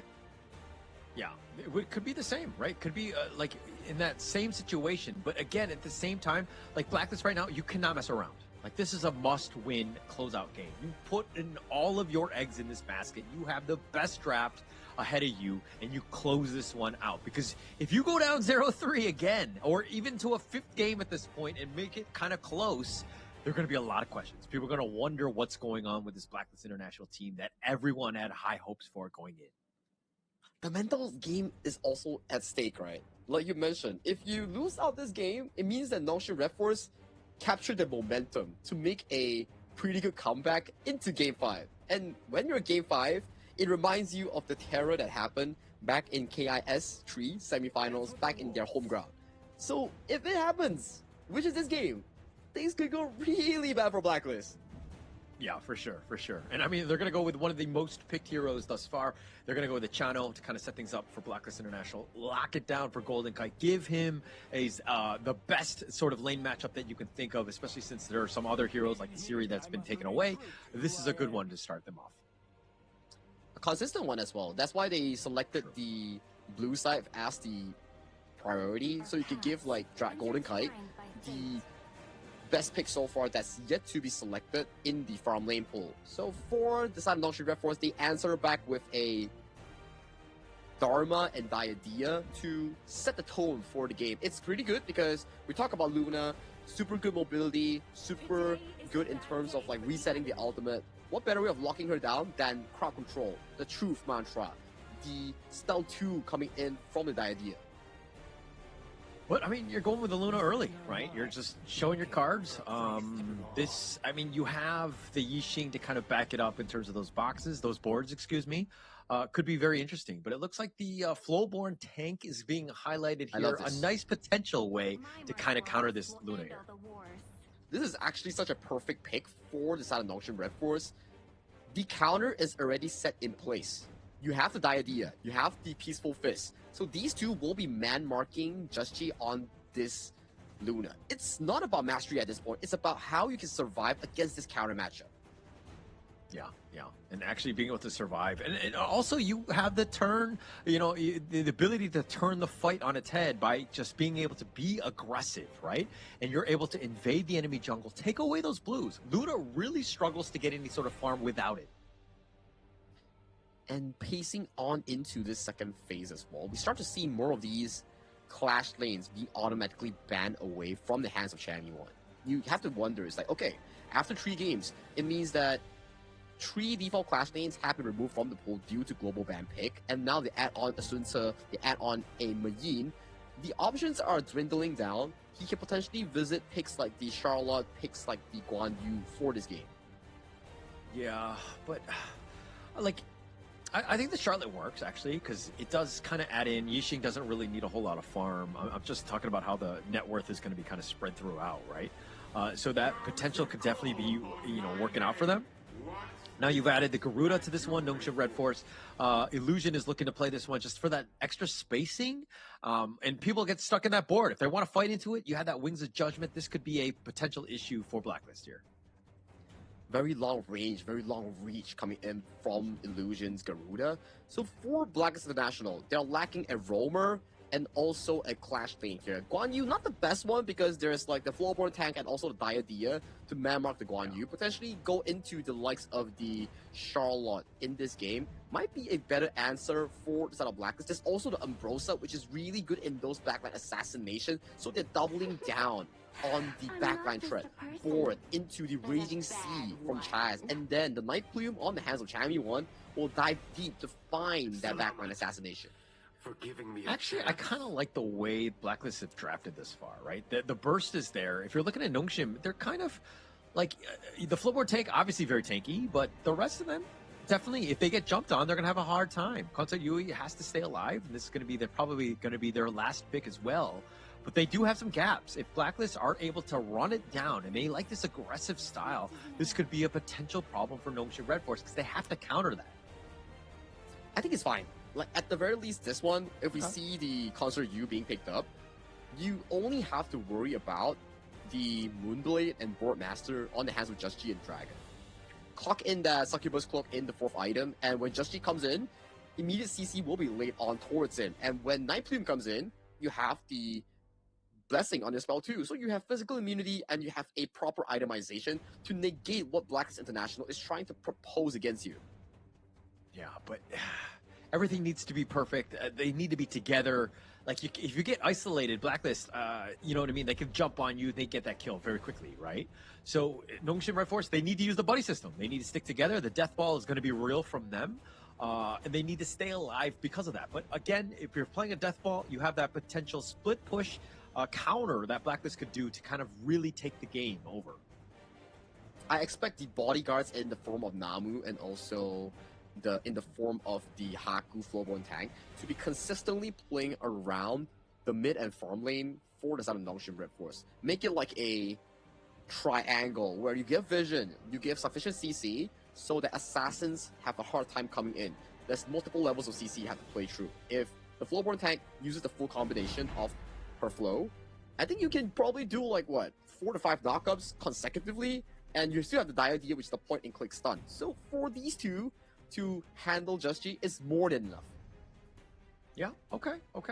I mean, going into this one, I don't think that any team has a huge edge. I think for me, it's all eyes on this Luna. How much farm is he going to be able to get? Is he able to kind of get going, get that, back line? Because it's looking a little on the juicier side. And Nongshim on the other end, how much control can they have? Can they deal with the potential jump in by Joshi and Jamie 1 here? My concern about Haku on this global attack is I hope that he doesn't repeat the same mistake that he did against the BTR match, where he overextended and overcalculated his ability to tank, which resulted into him being in a difficult position, I would say. So for this game, if he's the solid tank of the team, if he's the anchor, and if he can survive some of these strong damages coming in from Blacklist, then you might see a solid formation being formed by Nongshim Red Force. But that's Nongshim. For Blacklist, it's about how Chaz and Dragon sets up the angle for Chami and Just G to enter the fight from both angles. Yeah, agreed.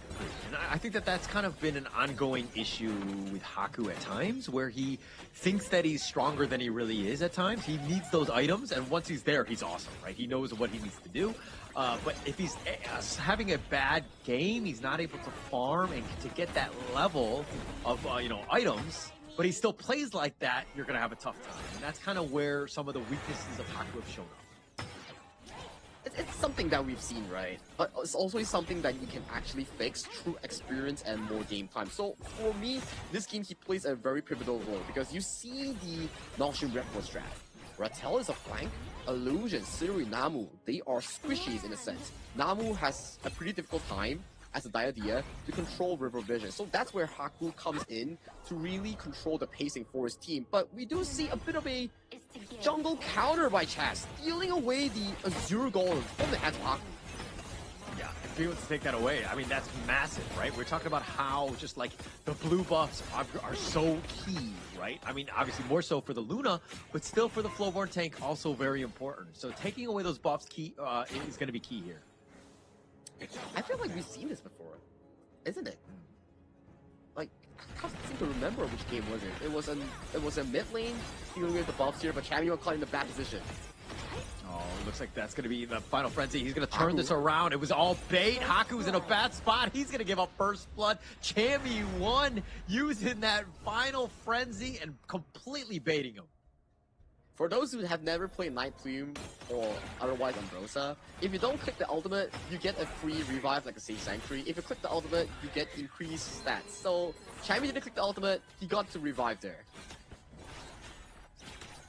And the timing and the reinforcements by Blacklist just showing up at the proper time, right? Understanding the absolute limits. You can't get baited out. You think, get this kill, but you gotta remember what the skills are from the Ambrosia. The final frenzy can really catch people off guard, and then Haku giving up first blood, something that he did not want to do, especially early.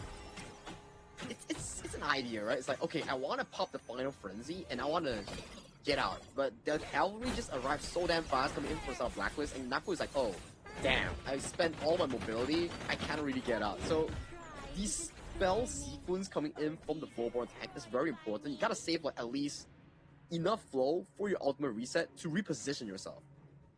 Yeah, if you're able to do that. But I mean, going into this one, Rattel and Chammy 1, this has been an ongoing battle in that top lane, right? Rattel hasn't done as well, but to be like, hey, we're playing against Blacklist, you have to play one of the best Clash laners in the world, go.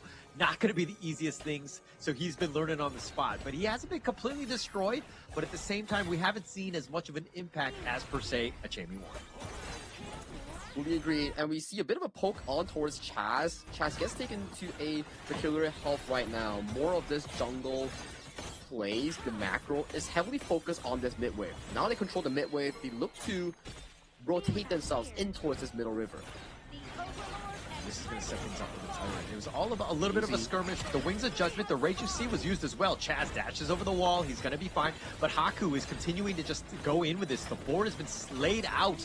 Haku is at about half. Needs to be careful. He gets a Heart Link on. The Tyrant is at about half life at this point. Siri trying to take this one down. Gnome are in position. I don't think Blacklist really contests. They will not. Gnome taking the first Tyrant of the game. They're just stalling time here, but look at Flash the forward, set the coming truth. in. They find Jamie 1, the final frenzy. They're going to bounce him around, and he will survive. He activated this time and showing you the absolute limits of this Umbrosa. The added movement speed to dash away towards safety here. Look at Ratel 1v1, gets executed. This is a cause and effect. Because Chammy survived that mid play, Ratel had to commit that flash to set Chammy, right? So when he walked back towards his lane, he got caught by Just G, and look at the bot side. Oh, they're trying to dash away. Siri, though, under the tower, they don't really have enough. Now, Golden Kite going for the Soaring Signal. He trades his life away, but he got the kill first. So all in all, a positive for Blacklist. But now, look at this. With that play alone, the stall on towards the Tyrant, it pulls so much time for Just G to pick up resource on towards the map, pick up the kill on towards Ratel, that top turret, teleport down for wave, and buff. Right now, he's almost 2 levels up against his enemy jungle counterpart. Yeah, he's done a great job, right? And Justy, this is way scary. He's not really on the map right now because he's so busy farming, but he's just completely outclassing Haku. But, you know, the Flowboard take isn't the fastest of farmers, so this is a problem. But the Wings of Judgment, nice little truth on, and Justy's in a bad spot. He's going to go down. They get the nice little kill. Yes, they didn't hit him off the backboard, but that was enough to reposition, getting that kill onto Justy early. We gotta put our hands off these players when they're doing well. I feel like we're caster cursing them. All of a sudden, it's like, hey, just you're doing well, and he goes in and just gets popped. Yeah. No, I mean, they hear it. Don't you? We're like, oh, okay, we gotta target him then. I mean, we're helping them out. We're helping both squads, right? So if you want a game 5, you gotta start cheering for Nongshim. Is that what you mean? No. You gotta just cheer for Blacklist, and that's how the caster curse works, right? Oh. And it messes with them, and then Nongshim win.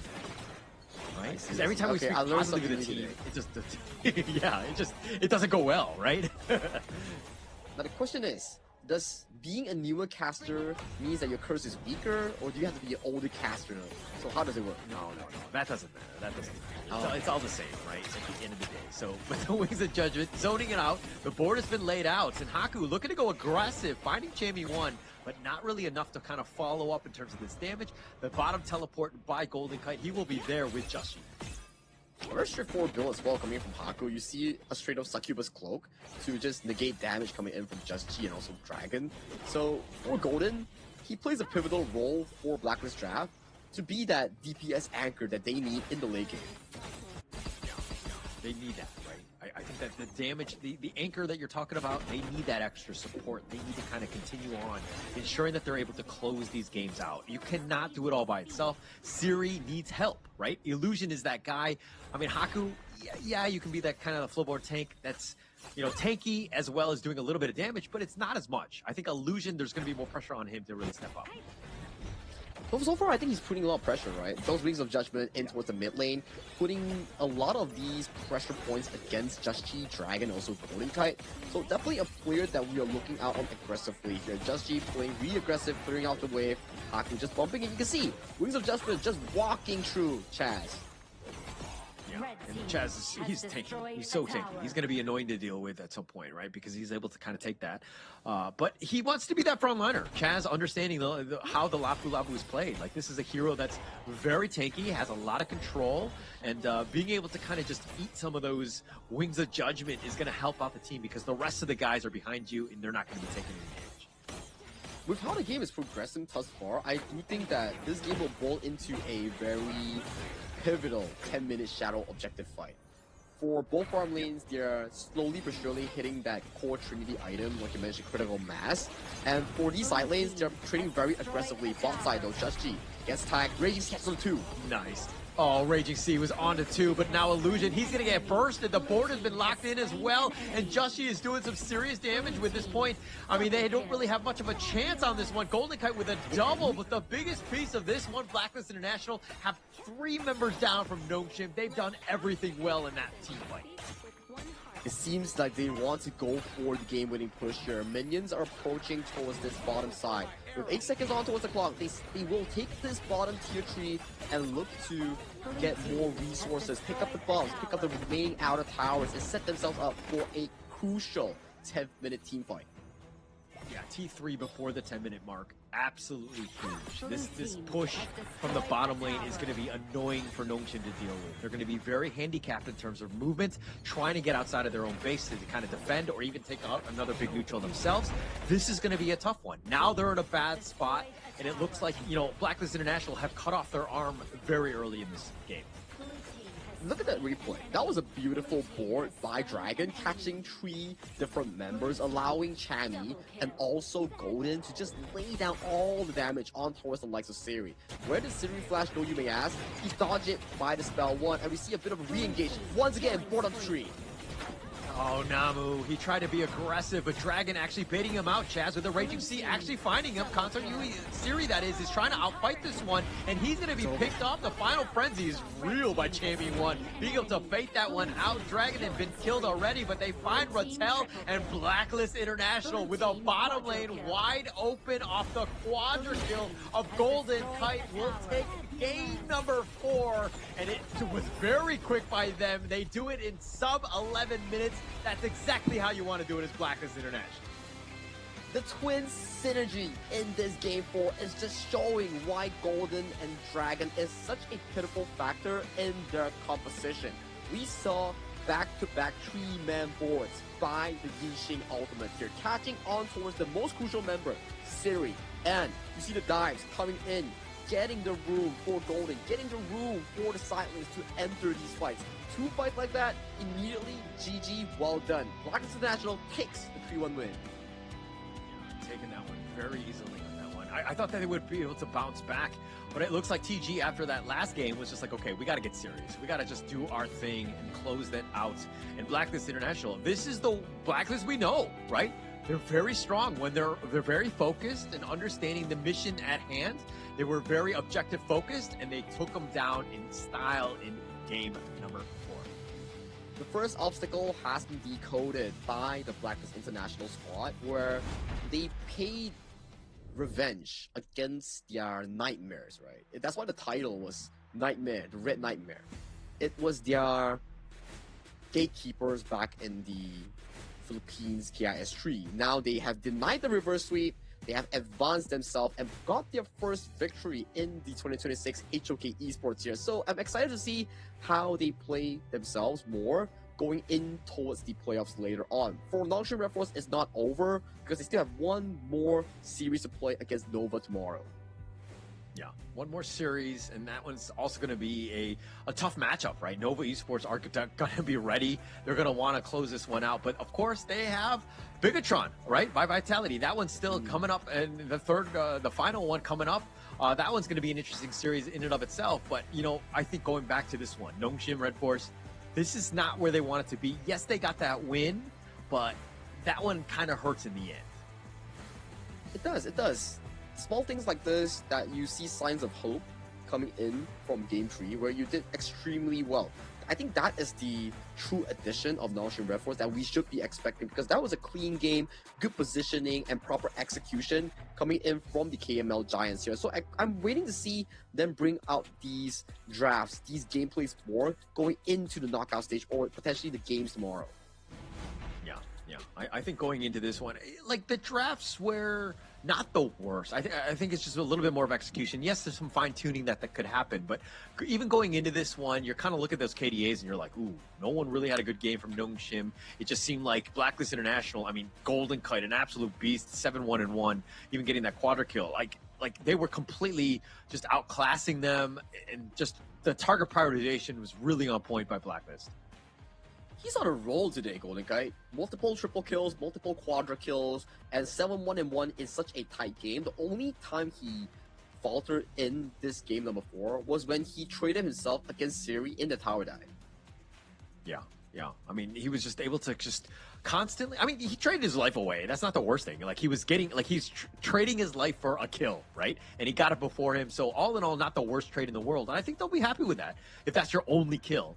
But the rest of the Blacklist squad, they were all able to support, do what they needed to have done to ensure that Nongshim really didn't have any sort of answers to them. And Chammy1, man, how many times did he bait out the rest of Nongshim? Yes, that's your answer.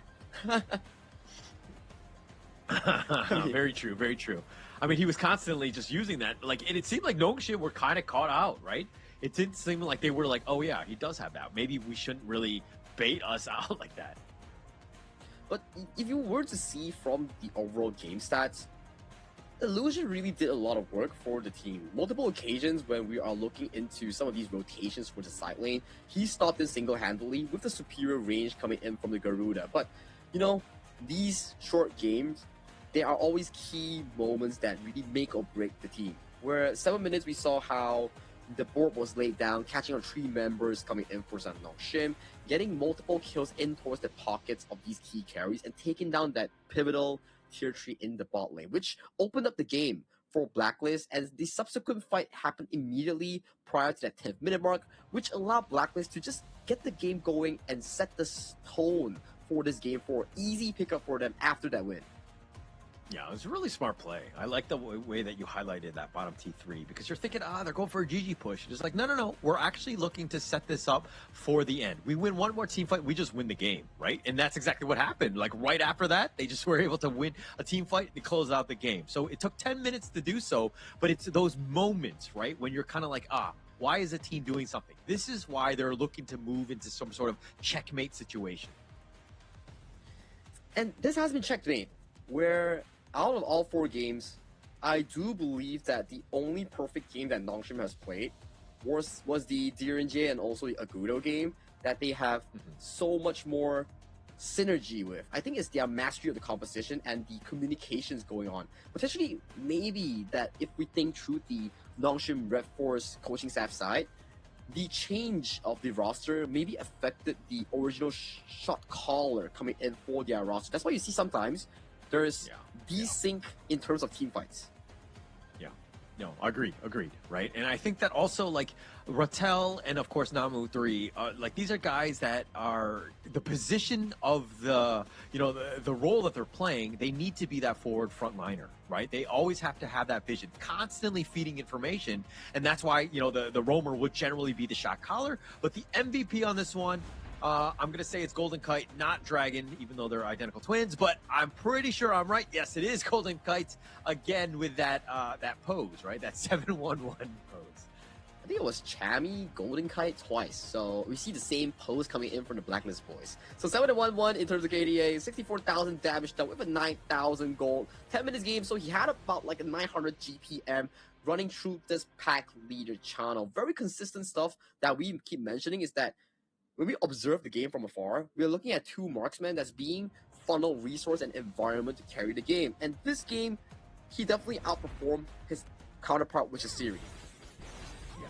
Actually, it seemed like he had Siri's number throughout this entire series, right? He just made sure that Siri never really got going. He is definitely one of the all-stars on Nongshim, but we didn't really see the rise of him, right? We didn't call his name too many times, and it seemed like he was kind of focused to play a little bit differently. And even going in this one, Golden Kite getting that snipe out, trading his life away for the only death of his game. Just really well played by Golden Kite throughout. And I love the setup coming in for the side of Blacklist International, Chaz and also Dragon, finding the multi-man Raging Sea into the 3-man box, and Golden just has such a beautiful environment, comfortable one to play the game. Look at this once again, 3-man board into boxing the backline carries, and Chammy1 and also Chaz just going through the backline finding Siri. Yeah, finding them. That's the perfect play, right? It just, the way that they were able to dissect the enemy team in the team fights, it's just like, it's very clean, right? They were choosing the right targets and not just like being focused with the guy in front, but they were looking for like the guy behind and of who's the damage dealer, right? Like they knew that, hey, Siri was the guy that we need to ensure that we kill. They were constantly focusing on. Chammy1, understanding the assignments, never lost that. You know, he was constantly focused on him, and Siri had a rough time because of it. It's coming down to their understanding of the game, and this is the updated standings for both Group A and also Group B. With Blacklist International taking the first win, they right now put themselves on the spot in Group A. They will be cementing in potentially third place after this series because Nongshim still has one more to play later on tomorrow. And for Group B, we will be seeing Dominator putting on first place, Boom, after winning against Team Hawk, tying against Kagendra for second and third. They also have a series for tomorrow. But before we close the day, it will be the decider from Group A's first place. BTR goes up against Nova Esports. Yeah, and in a way, I mean, yes, this is going to be an exciting match to kind of end the day with. But Nova, if they were to lose to Pigatron and Nongshim in some fashion, Blacklist have a chance, right? I mean, obviously, this is like, you know, like a 1 of 1%, I would think, but you still have that chance, right? I mean, based on numbers that are shown to us on the screen, yes, it's definitely possible for that to actually happen. But for it to actually happen, the percentage is like you mentioned. It's like a 1 out of 100% chance for it to actually occur. But that's the end of the series. We want to hear more from Mara and the Blacklist boys. So Mara, please take it away. Blacklist International breaking the code of Nongshim Red Force. Congratulations, Jashti. Congratulations, Chami One. You overcame the nightmare of Nongshim Red Force, and they tried to attempt a reverse sweep just like what they tried to do, what they successfully did in KIS4. They tried to do it again this time around, but this time you were different. You stopped it and ended the series with a 3-1. So how did you guys get ready against Nongshim Red Force for this KIS4, and how did you feel about that win? Para sa amin, normal lang din talaga yung ginagawa namin sa sa mga preparation. Tapos, yung mga previous matches po kasi namin, madami kami natutunan. So, inano namin siya, parang ginamit namin siya as an advantage going to match namin sa Nongshim. So their preparation, it's just normal, but what they did was that they took a look at their previous games, they learned from that, and they used that to their advantage against Nongshim Red Force. Now, Chami, yesterday, my gosh, that was one of the greatest games so far in KIS4 against BTR. It went all the way to Game 5, and you could see all the teams are getting better, including you guys. And you could see that no one is to be underestimated. So how are you guys gonna prepare for the knockout stage? Siguro sa playoffs, kailangan din namin baguhin yung mindset namin na yung mga kalaban namin dito is malakas talaga. And parang i-respect talaga namin sila, hindi namin sila underestimate, and gagawin lang namin yung best namin heading sa playoffs kasi marami kami natutunan dito sa group stage. So in terms of mindset, they're gonna go in to the game without underestimating their opponent, knowing that each opponent is capable. And everyone here in KIS4 has improved, and they're really good. And that's how they're gonna come in to the KIS4 knockout stage. They've learned so much, and they'll be sure to apply that. Now, Jashti, so you guys have stuck together. You had a great run last year, and your team synergy seems to be going really well. Tell us about the relationship between the players, because you guys have been together ever since. How is the chemistry? How's the bond? Ayun, madam, parang sa amin kasi grabe talaga yung bonding eh. Pag may trip yung isa, ayun na yung gusto ng lahat. Parang yun. Tapos, ayun, marunong talaga makisama yung mga ka-teammate ko din. Ayun, pati sila, coach. Kaya, feeling ko yun yung dahilan kung ba't din nag-i-improve din kami. And, ayun, pag sa team kasi, feel ko yun yung pinaka-successful na, ayun yung kailangan para maging successful. Tapos, ayun. Their team synergy is so strong. They're glued together. Whatever one likes, the rest of them will like. And it's really easy to get along with each other, with all the players, even the coaches. And he feels that this is a key for the team to be really successful, is to be so close together. But you know what?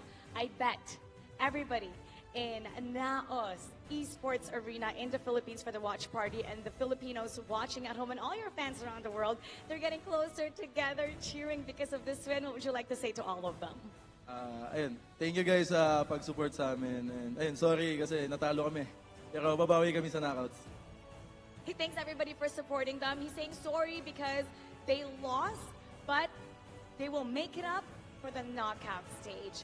You know what? That's all we want to see, for you guys to succeed, for you guys, no matter what happens, to keep your chin up, We're so proud of you, and we hope to see more of a series like this from Blacklist International. Thank you so much. Congratulations. Let us know. Give us a like. Give us the heart if you like what Blacklist International has shown us today, and leave us a comment in the comment section below. But you know what? The day doesn't end there. We have one more series coming up, so keep it here in KIS4. We'll be right back.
We'll meet again. I'll make sure of it.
Thought we'd get this far, burning like the stars.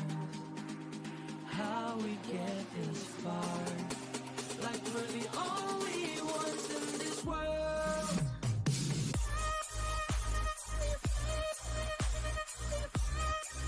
Like we're the only ones in this world. Like we're the only ones in this world.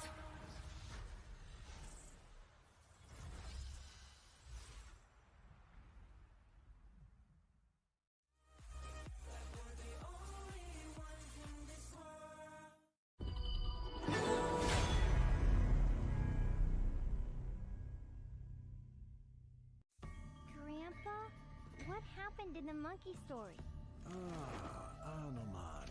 Yes, he made a promise to bring Cinta home.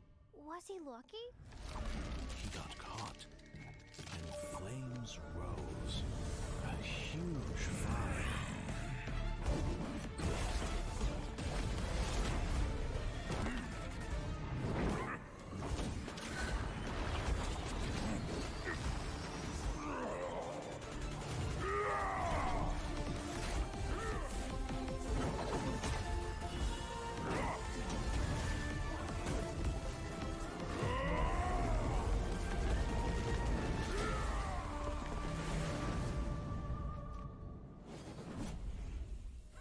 He is a legend.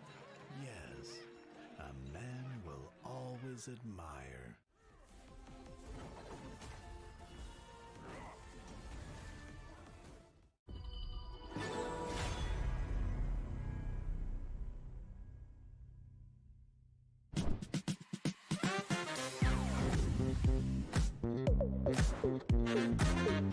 Halo guys, balik lagi bersama aku Mocan. Dan aku lagi di Museum Nasional Indonesia. Tapi aku nggak sendirian, karena aku bareng sama teman-teman aku di sini. Nah, hari ini bakal ada misi spesial buat kalian semua. Tapi sebelum itu, aku bakalan bagi kalian ke dua tim. Yang pertama ada Jerul. Tim kamu namanya siapa, Jerul? Nama tim kita Tim Buko. Tim yang satu lagi, tim kamu namanya apa? Anoman. Misi kalian adalah melangkah bersama dengan para komunitas untuk menjelajahi bersama keajaiban pameran Hauka Wukong Anoman. Dan jangan lupa untuk have fun. Are you guys ready?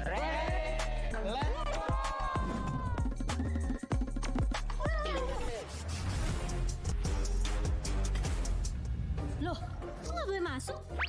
Kenapa ya? Kayaknya kita harus buat konten dulu deh sama mereka.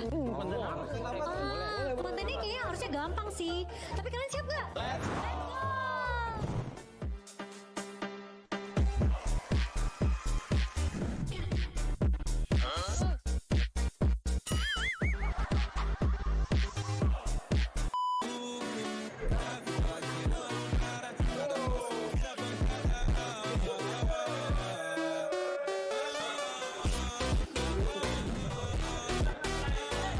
Jadi gimana? Udah boleh masuk belum?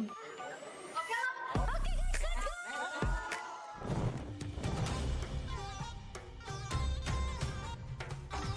Ini sejarah tradisional Indonesia, ya kan? Apa namanya? Wayang kulit. Tapi kalau kalian tahu nggak kalau wayang kulit nih aslinya tuh terbuat dari apa? Saya tahu. Apa? Kulit sapi. Kulit kerbau.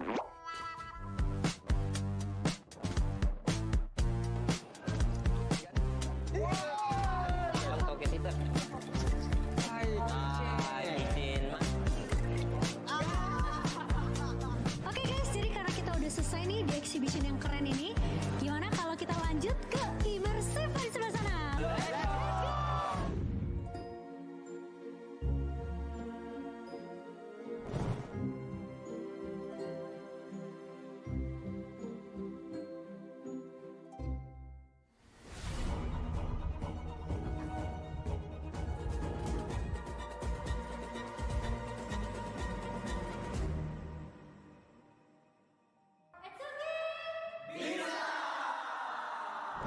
Oke guys, jadi itu dia hari ini kita udah selesai turnya untuk special HOK Exhibition juga. Gimana, seru banget gak? Seru! Keren, aku mau ngucapin terima kasih buat waktunya kalian kalian juga, terutama untuk Ace Community. Thank you so much. Dan kita punya hadiah sedikit. Ini spesial karena ini merchandise eksklusif Wukong Anoman. So aku mau Chan dan kita pamit undur diri dan kita bakal ketemu lagi di video berikutnya. Bye-bye.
Kings Invitational Series, let's go.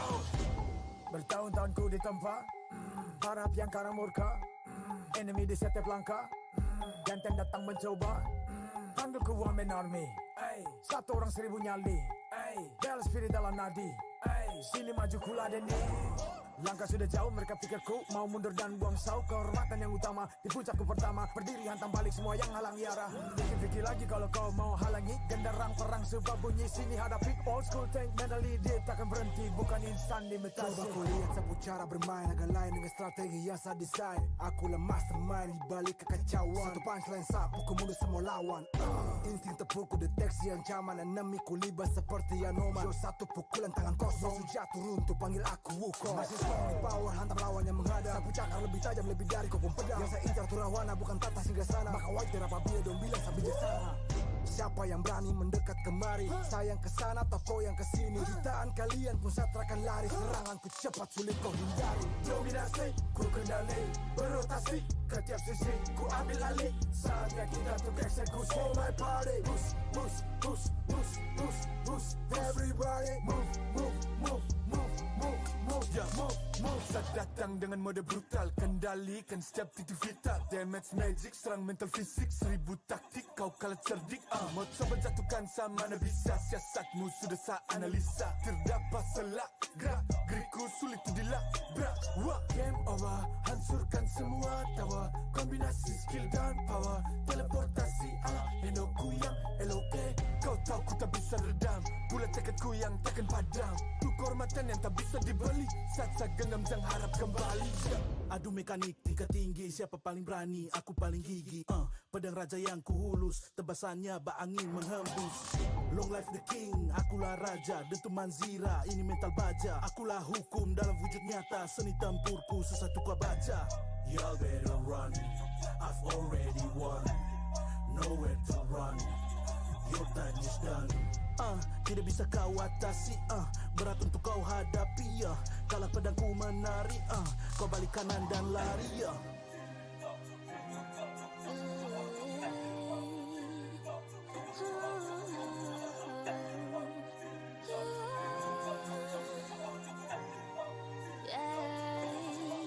Come get me, kau di singgah sana.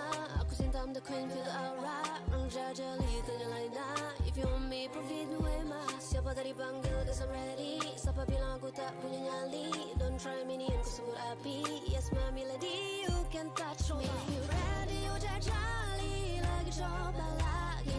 Tegak berdiri dan kuatkan lagi. Bukan yang paling cepat, bukan yang paling tinggi. Ini menguji kepala, bukan sekadar jari.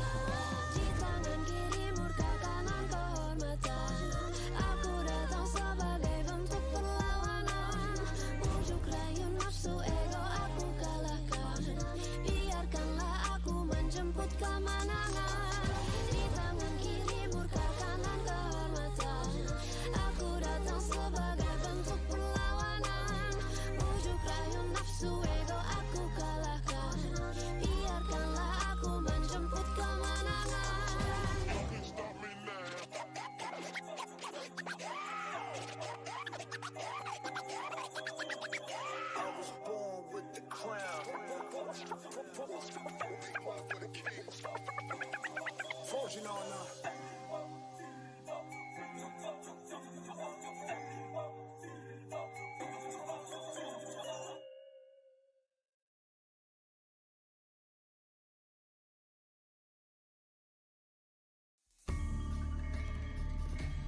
We're back once again to the Honor of Kings Invitational Season 4 happening in Jakarta, Indonesia's very own GTK Basketball Hall. I'm your caster for today, Sagi HOK. Alongside of me is none other than Holler. Holler, right now, Blacklist International have successfully conquered their nightmares. The next one that needs to conquer a tall mountain will be BTR against Nova. Yeah, I think everyone going up against Nova is going to be kind of conquering their fears, overcoming whatever you will, because this is definitely one of the titans that they need to kind of worry about. I mean, the Red Robots mission, stop Nova's domination. I would love to see it, right? Bigatron right now are finding their groove. Who would have thought, right? 4 new players on this team, but they finally found ways to win, and they're impressing throughout this KIS. And to talk really more about the Red Robot, which is Bigatron by Vitality's roster shift up, they came off an IKL Fall Championship run into a top 8 run into the KIC 2025. So it's pretty amazing, but they still decided like, hey, this is not where we want to stop. We want to reshuffle the roster around Zankyu and get the IKL Avengers. We have Lan Feng coming in, used to be from Kagendra. We have Genmith and Bao, used to be from the side of Basaka, the rookie team that went from grassroots to top 8 of the world. And finally, we have F1, used to be called Fala if I'm not mistaken, now reintroduced back to the roster after like a solid year. So this is a re-roster that's banking on Zankyu's potential, not only as a influencer, a personality of the team, but also a key player for the side of BTR. Yeah, that's young. I think that this young is definitely there. I mean, this is it's a bold move, right? And to see it, pay off right now as early as it has been kind of crazy if you think about it, right? I mean, they have 2 series up. They're up to guaranteed top 2, depending on how this Nova series plays out, and of course Nova's game against Nongshim tomorrow. But this is still an interesting play. Like, there were a lot of questions. It's like, hey, how can you take Avengers? Are you able to win out, especially early in 2026? This is going to be an interesting one to see if they're even the level of Nova. To talk about storyline especially, right? The last time these 2 teams faced off was KIC 2025, upper bracket quarterfinals, where they suffered a heavy defeat.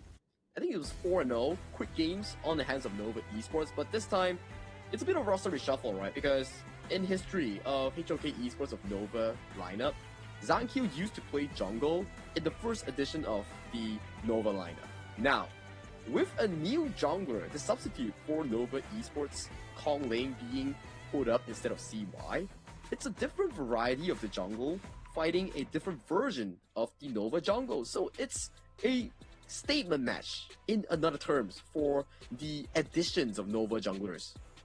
Yeah, actually, that's going to be an interesting one as well, right? In terms of just like, how is Konglin been able to just like overcome some of the jungle issues that CY was not able to kind of fill in? I mean, CY is a phenomenal jungler, right? I don't want to take away credit because they did well with him, but now what level are they at with Konglin, right? Are they able to kind of even go to the next level?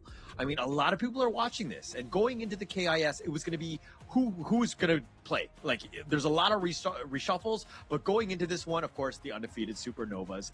Like, look, Nova right now has just gotten Bigatron's number throughout 03 in the S3, the KIC 04. I mean, they just had a rough time, but now at this KIS 4, this is a statement matchup in 2026. And with a roster reshuffle coming in from BTR, they want to forbid this to continue, right? Because there's no reason for you to shatter a roster if you don't seek for further growth in the international stage. Who cares if you really win the local, but if you cannot convert local experience, local domination into world-class performance, that's where you know the team has reached its limits. Yeah. And I mean, going into this one, though, like where you've been scrimming, obviously, since the KIC, that hasn't gone away.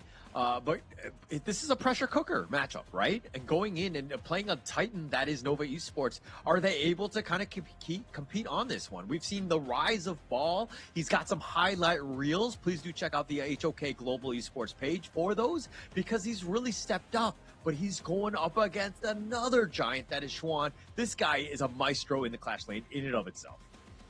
One of the best performers coming in from the 2025 season, and a rookie coming in with a fresh new team. So it's like a bit of a head-to-head matchup that we like to feature in terms of old era versus new era. The veterans teaching or being punished by the rookies. Yeah, and actually that's going to be the most exciting thing. I mean, Fasaka already, I mean, losing 2 members, and then now they're here. You're seeing just how this Avenger squad with Zankyu at the forefront, I mean, how are they going to do, right? This is the ultimate matchup, right? To kind of get that experience, and then to kind of continue on. If they're able to overcome Nova, I think that would answer a lot of questions. There were a lot of people asking, hey, where does IKL stand amongst all of the other giants that are MKL and the PKL? IKL haven't had the best performances on internationally, but this is a chance to really change things up. And if you win this series as BTR, you don't just go and say that, hey, we won this series, so what's next? You could potentially eye for the grand finals champions in KIS4, because that is the obstacle that you will be facing in the very end of this tournament. Potentially, right? Because we see the format. This is a single elimination knockout stage, with them already solidifying their first or second seed spot. Whichever comes next, this is the result. As long as they win, they could potentially say that, okay, we won Nova, and we will be on opposite ends. It means that we might see them in the finals for the next time. And actually, that was one of the big reasons. I going back to the draft in terms of how the picks in terms of how this is going to shake down in terms of the groups, you saw that Bigatron was very happy to be in the groups when they got picked by Blacklist International. Zankyu just like stood up jubilantly and it was kind of like, oh, I love it because I'm in the same squad with Nova, understanding that it's just groups, right? Even if they're not top 2, they're not going to get eliminated. They will not see them in the first round. And going into this one, obviously Nova Esports, everyone has a lot of respect for this team. They are definitely the favorites here at the KIS. I think that was the original storyline coming in for the side of Blacklist International. To claim top 2 of the group, to dodge Nova, the expected or the potential champions coming in towards this KIS4. But here on your screen, the new addition towards the Nova roster, Kong Ling, the upcoming jungler for Nova 2026 year. Yeah, there's a lot of hype around this guy, right? I mean, we've seen him before. I mean, we've seen him even, on day one. Like, the guy has just mechanically sound. But now, how is he able to kind of gel with Nova Esports, who have been titans? Let's be very honest. I mean, yes, HBSE has kind of gotten their number throughout, but, Nova Esports are still the top dogs, especially in this one. There is no HBSE. This is a squad that are the clear favorites going into this one. But how does Kong Lin fit into the puzzle that is Nova Esports? The first real obstacle that they need to face right now will be bigger trauma vitality here. We saw how Nova Esports defeat Blacklist in a 3-0 finish. So for the BTR new lineup featuring Lanfeng, Val, Genmith, F1, that's being centered around Zankyu, the prime golden boy of BTR, this is a statement match. This is a measurement for them. Can they go far? It depends how well they do against Nova. Yeah, I think the biggest thing for Bigatron right now by Vitality is to not be intimidated as they go up against Nova Esports. All familiar faces, Muchi, Wendy, Xuan, Wei Pit, and of course the latest addition, Kong Lin here to really kind of set the stage in terms of what they want to do. But Blacklist was taken down by Bigatron 3-2, but Nova Esports just completely outclassed them 3-0. It seems like Nova Esports are on a burner. You know what I mean? If we're looking at just the match data, this is looking to be an uncontested one by Nova Esports, right? It's about numbers game, right? If we use Blacklist as a metric, then yes, Nova Esports is considered the favorites based on numbers. But numbers can change. This is the third day of the tournament. Maybe both teams have evolved. Maybe there's a different level of competition that we're not seeing. But I noticed something that can be a discussion point. For Nova Esports, they changed their jungler only. And for BTR, they changed everyone but their jungler. Yeah. So it is funny how that one played out, right? Like completely brand new. And this is also another moment, right? A lot of the guys that you're talking about in terms of the Avengers, like Ball, Gen Myth, Lanfeng, F1, all of these guys have that international experience. They've been able to play into, IKL. They have a lot of, stage presence. But now, playing together, you've stepped up. You've got Zankyu is one of the most experienced of them all. And now are you able to kind of figure out the groove? They've done it thus far with 2 matches already, but going up against Nova Esports, is this the right time to really take it to Nova Esports? It's now or never, I would say. If you conquer your fears, you conquer the lose streak against Nova, and you get out of groups as the first seed, that's definitely going to be a feels-good moment. Yeah. I mean, if you're able to do so. I mean, but here's the thing, is that even if you were to take down Nova, right? This is just the groups. Yes, you might be the number 1, and this is going to build a lot of confidence going in, but you might not face them. Would you rather just kind of save a little strats, let's wait for the knockout stage before we go all in kind of thing? Nah, we want to group the number 1 in our group. It's better to select than to be selected. True. I do agree with that. And I think that also, to kind of just add to that, I think that, this is a huge statement game to see exactly. Like, it's a litmus test, right? Where are we? Like, how does Bigatron by Vitality, are we strong enough to really take down the squads from MKL, one of the giants that is Nova Esports? And I think that you go all in, right? You take this one to the maximum. Get that number 1 position so that you control somewhat of your destiny moving forward. Which is really the proper reasoning why we see brand new additions of rosters that you can say perform pretty well back in 2025. But if you want more results, change is always required here. Hence, we see BTR reshuffling the roster and also the entire coaching staff for Nova. The coaching staff is gone with a new addition, which is Watermelon, if I'm not mistaken, and also the new jungler. These are limit breakers that either could hit or miss, but if you can hit it, it's definitely good. Yeah, if that's what they're assuming, right? They're looking to kind of go for the moon. Like, they want to be the number 1 squad. They want to level up as much as possible. The opportunity is definitely there. Like, this year could be theirs, and they can take over everything. But it starts here. It starts with this matchup in terms of just setting the tone and setting it to Bigatron, right? So both of these squads understanding what is at stake, getting that number 1 position will be definitely prime. It could make a huge difference in terms of the placement in the knockouts. And if we pull ourselves into the coaches' minds right now between the 2 teams, drafting-wise is actually really similar. I would say that the junglers share a very similar pool in terms of hero and also the clash laners. All right. I do think that the jungle laners is something that we need to prioritize and just kind of focus on here. But if you were to create a team from scratch, would you rather have Zankyu or Konglin? Or even CY, because you have that option. Yes, I am. Man, you're putting me on the spot right now. Okay, fine. Okay. God damn it. If I swear Colin clips this and he sends it to my messenger box, I'm going to be pretty broke, but let's go with it. I'll take Zankyu.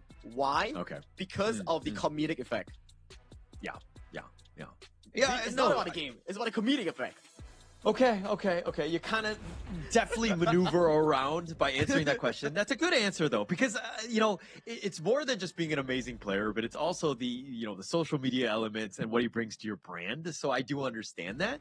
It kind of makes a little bit of sense. But in terms of, like, player and, just straight up jungler, right? In terms of that highlight reel, who's going to be making more of those plays, though? Zankyu or Konglin? Ooh, both of the plays are super similar, and also the hero pool here. You can see BTR's draft, they're banning Luna. Does Zankyu not know how to play Luna? He knows how to play Luna, but it's just really down to the full team performance. It's not a peak tournament, it's not a ranked game. It's a 5v5 competitive esports in a global tournament here. So it's down to gameplay, it's down to teams. Yeah. No, agreed. And I think that's the biggest thing. I was trying to see exactly where you would step on that one. But it was a bit of a landmine. You definitely maneuvered around it. Well played, Sagi H. Okay.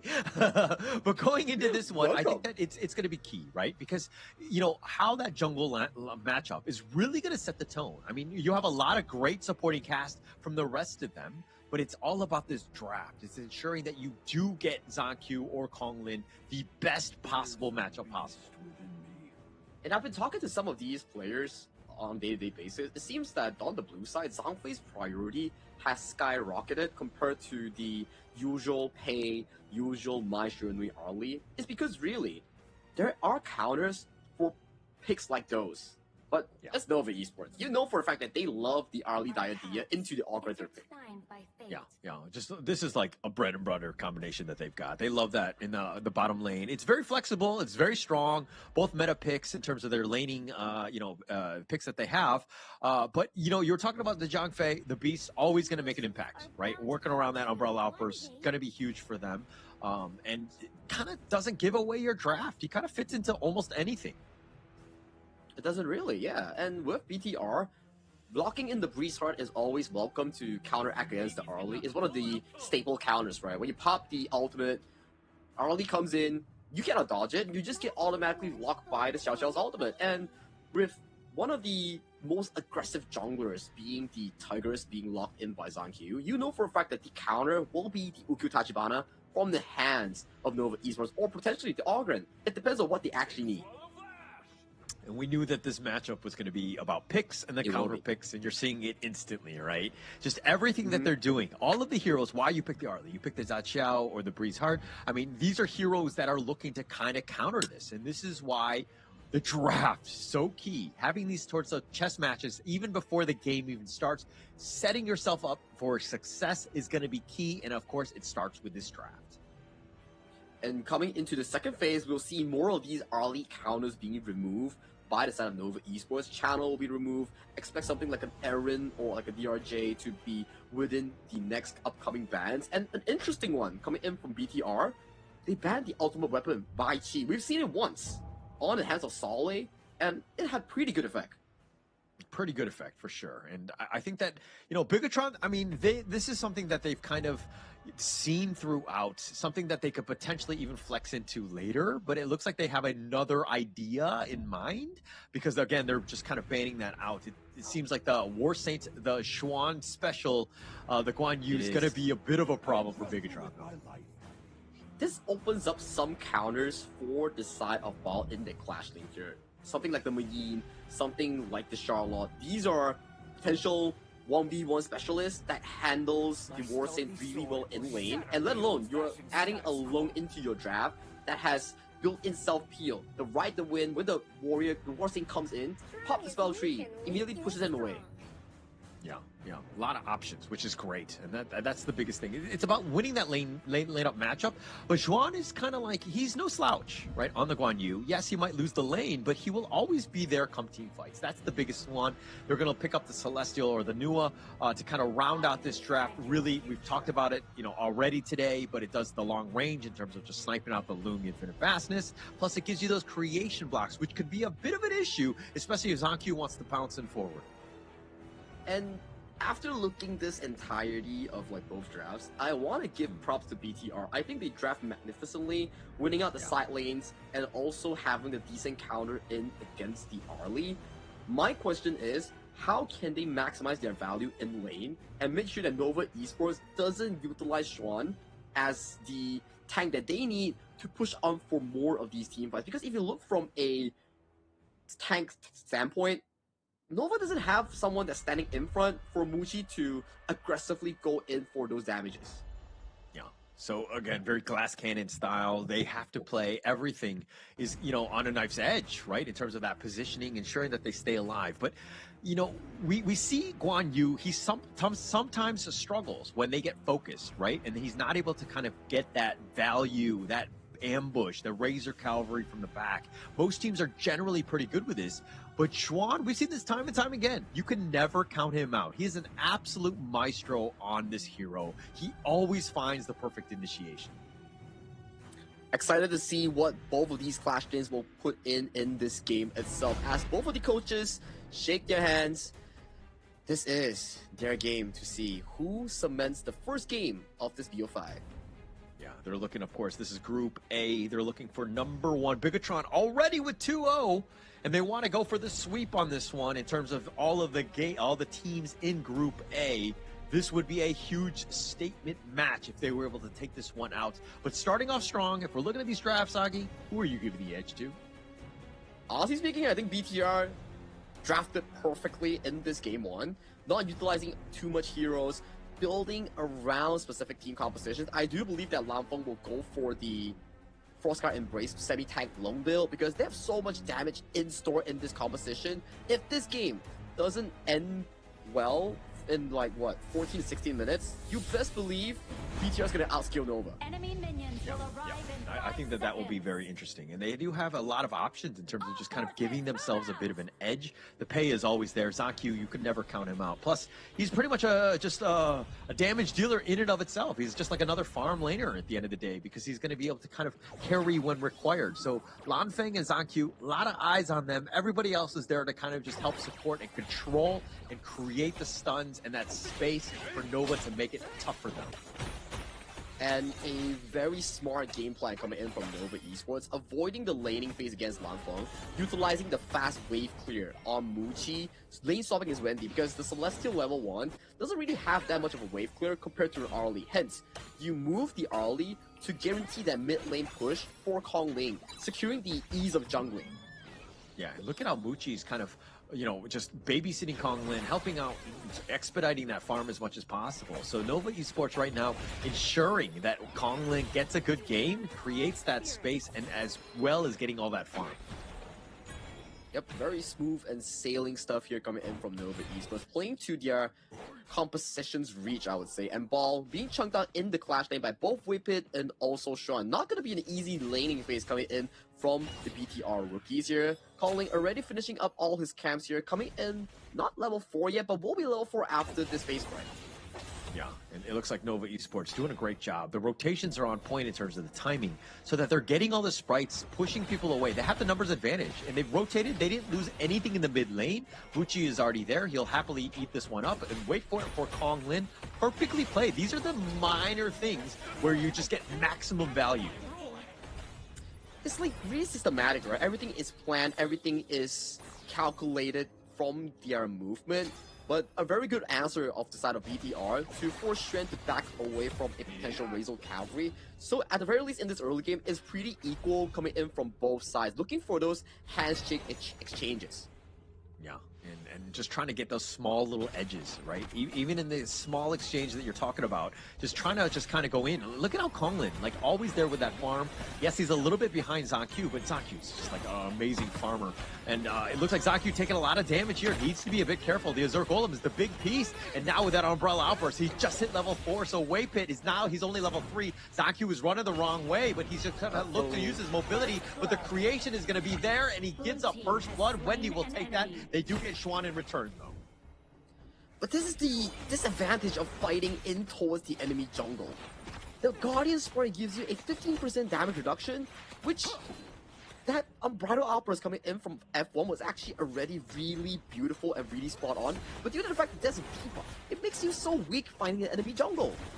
Yeah, it's very risky, and I mean, this is something that you have to play around. Konglin looking for that steal, did not actually get it. Zaku takes it himself. That was very close there. Oh, he still gets that Spike Tail Beast as well. Everything is going in favor for the side of Zaku in the jungle exchange here. But 1-1 in terms of scoreline, goal lead is almost dead even between these two squads. Very close. The annihilation from Wendy just with that wave clear. And this is going to set things up. 30 more seconds for the 4-minute mark before we're at that Pirates. So Bigatron right now doing a great job. Zaku is on pace with Kong Lin though, but Nova have kind of funneled everything. They've used a lot of their resources of just players, ensuring that Kong Lin is able to keep pace. It's what you need to do. These two temple junglers need whatever they need to actually get it. But Xuan, caught in a bad place here, has to escape towards the enemy jungle. Has to pop the ultimate here. Can he run? I'm pretty sure he can run. Yeah, he's fine. If anything, he's going the roundabout. He's providing a lot of vision to see exactly what those minion camps have been taken. Teleport in the bottom lane. This is going to be the big fight with the Tyrant. But Schwan is already in position with that heroic charge, and it looks like Zaku leaps on forward, tries to go in. F1 looking for that perfect angle. More than anything else, he's zoning them away.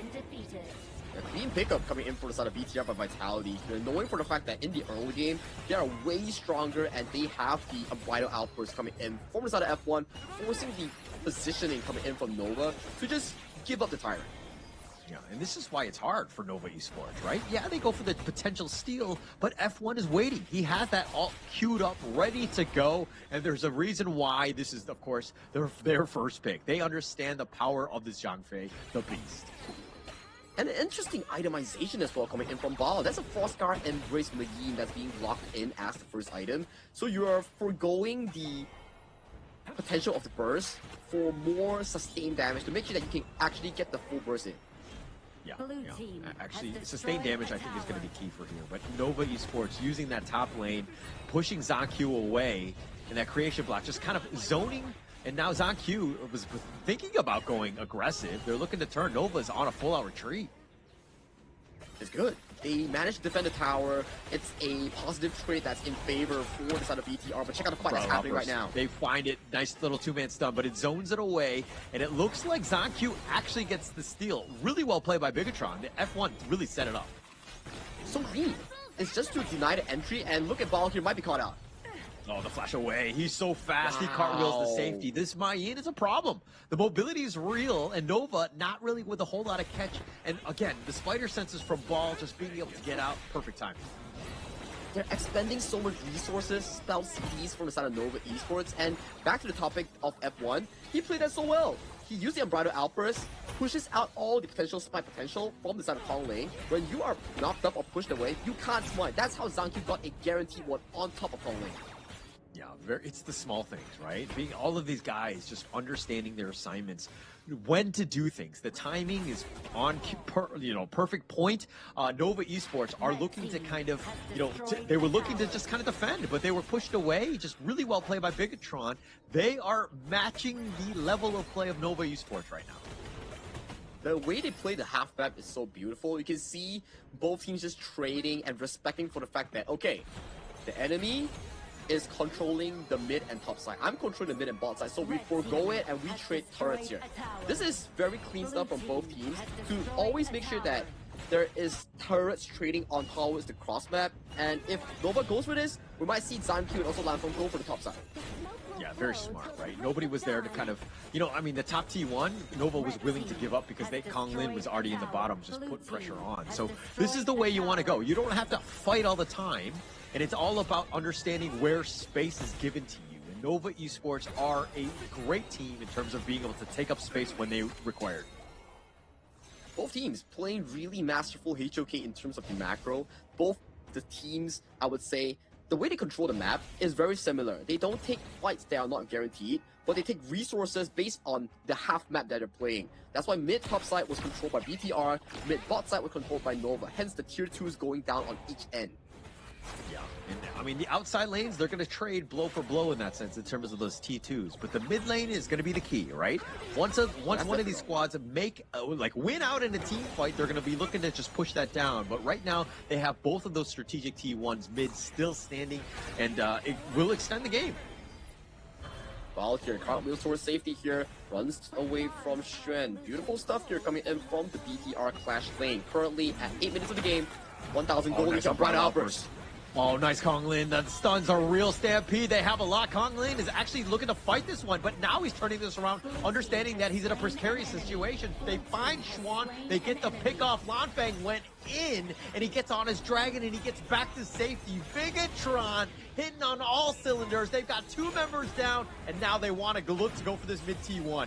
They find ZonQ instead. They actually get the bitter farewell. They do get the revenge. Muchi with that damage has enough. They get that pick. The flash away. It looks like Nova Esports are going to be happy with just ZonQ. Call me a glazer, but both teams are playing to a superb level, trading blows left and right. First one, we see how the side of BTR kited Kong Lin, and Kong Lin managed to kite towards safety thanks to the Pure Sky and the heal coming in from Waypit and also the Swift Strike's ultimate. Next play, Xuan gets taken out, and ZonQ and team wants to go for that mid-tier 1. Hence, that's why you see the pressure coming in. But Muchi clicks on towards his spells, gets that assassination onto a ZonQ, meaning it's a 1-for-1 trade with no structural damage in that mid lane. Yeah, this is one thing that we've seen from ZonQ, though, is that sometimes he gets a little out of position. It's just relying a little bit too much on his mobility. And Nova Esports have some answers. I mean, Muchi is kind of mobile in and of itself. Waypit is kind of annoying with those bitter farewells and that control, which kind of locks you down. So ZonQ needs to play a little bit safer, ensuring that he stays alive more than anything else. You can't give up any kills. That was a big annihilation as well on towards the face of Genmyth. But timer is still available. 15 seconds until the shadow objectives spawn for both teams. We see Nova Esports taking the aggressive end on towards the top side, potentially looking for the trade on the Shadow Overlord. Yeah, and it looks like they're going to fortify the area first. Bigatron right now understanding that, hey, F1, he just needs to stand out in front. Somebody wants to go, he's going to push them all back. But now they're going to look to go for the turn. It's already at half-life. F1 getting a little bit low himself, needs to be careful. Kong Ling eating some damage in terms of that, but they get the Tyrant. Zanq is going to pick that one up. And now the heroic charge by Xuan. The Stampede is going to be on point. They find Kong Ling as well as the Tyrant in a great turn of events for Bigatron. The advantage of the draft coming in by BTR, much more solid, much more crowd control, has a proper front line. You saw how difficult it was for Kong Ling to actually approach to that Shadow Tyrant pit. It was just easy stuff for Zanq to hit that smite, and then it allowed for the side of BTR to take that fight with the added advantage of the Shadow Tyrant. With the goal lead of 2,000 and the Shadow objective, this looks pretty promising for BTR. Yeah, it looks definitely promising. I mean, they're playing the draft exactly how you want. You have Ball, you have Gen Myth there to kind of control people if somebody jump in. You had F1, you know, as that forward scout if anyone were to jump in. And Kong Lin, again, to your point, he was not able to get in closer because they had these big bouncers up front. The security was not letting him even enter, allowing him to enter the building. Now we have to put our focus on towards another end, right? How does scaling work for both of these teams? If we were to really observe, I think it really slightly favors BTR. The only good part of Nova's late game is Wendy on this Nuwa. If he can just max out these items, 16 minutes into the game, Wendy will be the primary carry of Nova. Yeah, well, definitely, right? And also you have Kong Lin and Muchi, and that's 3 damage dealers, which I think is going to be enough to deal with Bigatron. I mean, going into the late game, I kind of look at things of the rest of it. I mean, Gen Myth and Ball obviously can do damage, but they're going to be able to get bursted. They need to be careful in terms of their positioning. So they, you know, those late game team fights can potentially get bursted. And now Kong Lin on the run. He's going to get gone on. He gets focused down, and Gen Myth with that damage, they have enough. Now Xuan on the run. The rest of Nova just trying to stay alive, just hiding under that T3. But Bigatron, again, with a nice pick off, they're going to take the Overlord as well as the Crimson at the same time. This is the pressure of the draft. You don't have front line, you can't face check. You need Kong Ling to push himself to look for the objectives, to check the bushes here. The moment he clicks in, gets CC chained by Lampong and Gen Myth, gets pounced on by Zanq, unable to escape even if he can cartwheel twice. The pressure is starting to succumb Nova Esports in this game. 12 minutes on the clock, looking to engage on towards Wendy. Oh, Wendy actually already flashed. He's getting a little bit low, but he's already used the Gen Myth with the passive, dodging the Annihilation, but he does get picked off in the end. Just too aggressive, out of position, not where you want to be, especially if you're the Xiao at this stage. Breathing room secured for Nova. Not having Gen Myth for the next 25 seconds allows Nova to clear up this pesky Overlord and Vanguards marching through all 3 lanes. The next big fight that we need to pay attention will be this Shadow Tyrant. This will be a make or break for both of these teams. Check out the itemization here. Zanq beating the gold leader here, almost working to his final item, potentially the Siege Breaker for that last. Yeah, we were talking about the junglers, about like we need to watch them, like Zanq. He's 0-2 and 4. Kong Lin is 0-3. I mean, they've just been focused, right? They've not been able to kind of pop off. Yes, they are still providing a lot of value to their team, but it just seems like both of these squads understanding what the junglers are bringing, and that's why they're constantly being focused and just having a rougher game than they normally would. And Shred is being silenced this entire game. Not a single good Razor Cavalry, but you have to imagine, it's because Val can actively cancel out this 1v1 against the War Saint, and also Lampong has built-in protection against the Guan Yu here. So it's a very difficult game for Shred's Guan Yu to actually find for these big backline picks. Can we talk about Ball more? Because I think that this is the guy that is just completely impressed at the KIS. I mean, yes, it's only day 3, but man, they've played so well. The 3rd day in a row of just absolute highlight reel plays.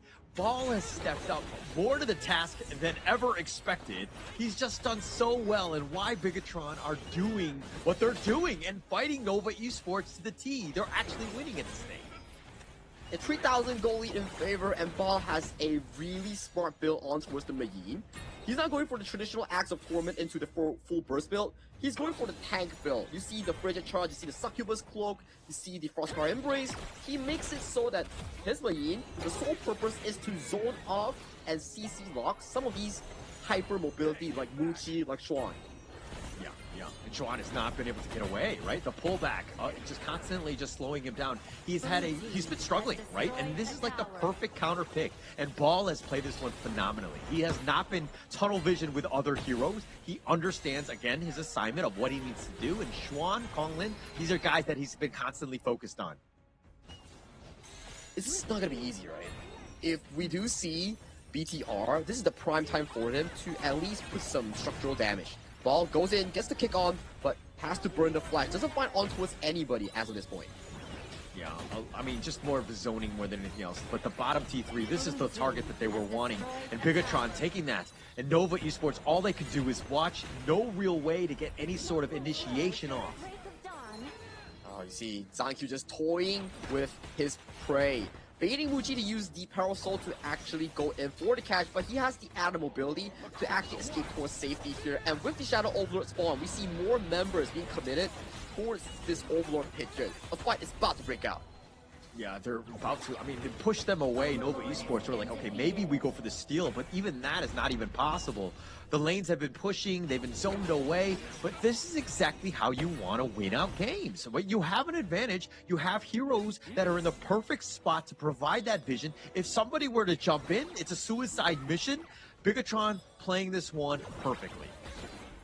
Now they have to find the winning formula. Okay, you have the Overlord, you have the 4,000 goalie. How do you convert this into a confirmed win? The crystal explosion of your enemy team. You need to play this systematically. We've seen Nova come back from situations like this, but can they hold on? Because VTR, very good performance thus far. They've been playing very patiently, right? They're very diligent with how they push. Nobody's getting out of position. The way that they're slow sieging, this has got to be frustrating. There are no gaps for Nova Esports to kind of go back into this one. They need Bigatron to make some mistakes so that they can come back. It is, and with the minions coming in towards this tower right now, we see the top high ground being pressured here. One click of an Umbrado outburst might put Nova Esports into despair. Giving up the top tier tree, the final one in the mid lane. Yeah, and not even using the Umbrella Outburst. It's more of a threat more than anything else. Lanfang getting a little bit low himself, but this is perfect. The way that they siege that, I mean, he didn't even need to use it. F1 that is, in terms of using that Umbrella Outburst, but the potential for that stun is there, so Nova had to play scared. They cannot gamble on the fact that, okay, does F1 hit or miss? If he hits, the game is over. So they have to voluntarily give away resources like this. And this Shadow Tyrant, it's not looking good as well. It's going freely to the hands of BTR, and Wendy cannot find his lane. Yeah, couldn't find it. He wanted to go for the emergence to Annihilation, but he needed to get a little bit of vision on it. Unfortunately, was not able to click his spells fast enough to do it because it was just too much damage from Bigatron. But man, the way that they're playing, I mean, Zankyu, he's 14.8. He doesn't have a single kill, but the way he's been able to farm, and now Xuan in a bad spot getting gone on here, like they have so much pressure and damage that Nova have to respect it. And Nova respects it. They give away the mid-control Umbrella Outburst. They find it. The Stampede is on point as well. They're going to dive the Crystal. They don't care. They understand. They have a huge advantage. But Lanfeng is going to be picked off. They find Wendy. Not the greatest of trades in that sense, but they get all the towers and F1 now looking to turn. Muchi went out, and now they look to go. And Zankyu turning it up, getting all the kills, making a triple kill as they take game number 1. IGL fans definitely will be going crazy after this, because what do you mean BTR drew first blood in the series against Nova Esports in such a disciplined and well-played manner? Such a good display from the BTR troopers. And the way that they've been playing, Bigatron time and time again, they obviously it's Zankyu and Lanfeng. Both of those guys, generally, one of them gets picked off, but they have the other one to stick around. Both of those guys have so much net worth and items that they're able to continue on regardless of if one of those two drop. Very well played by, of course, Bigatron by Vitality here.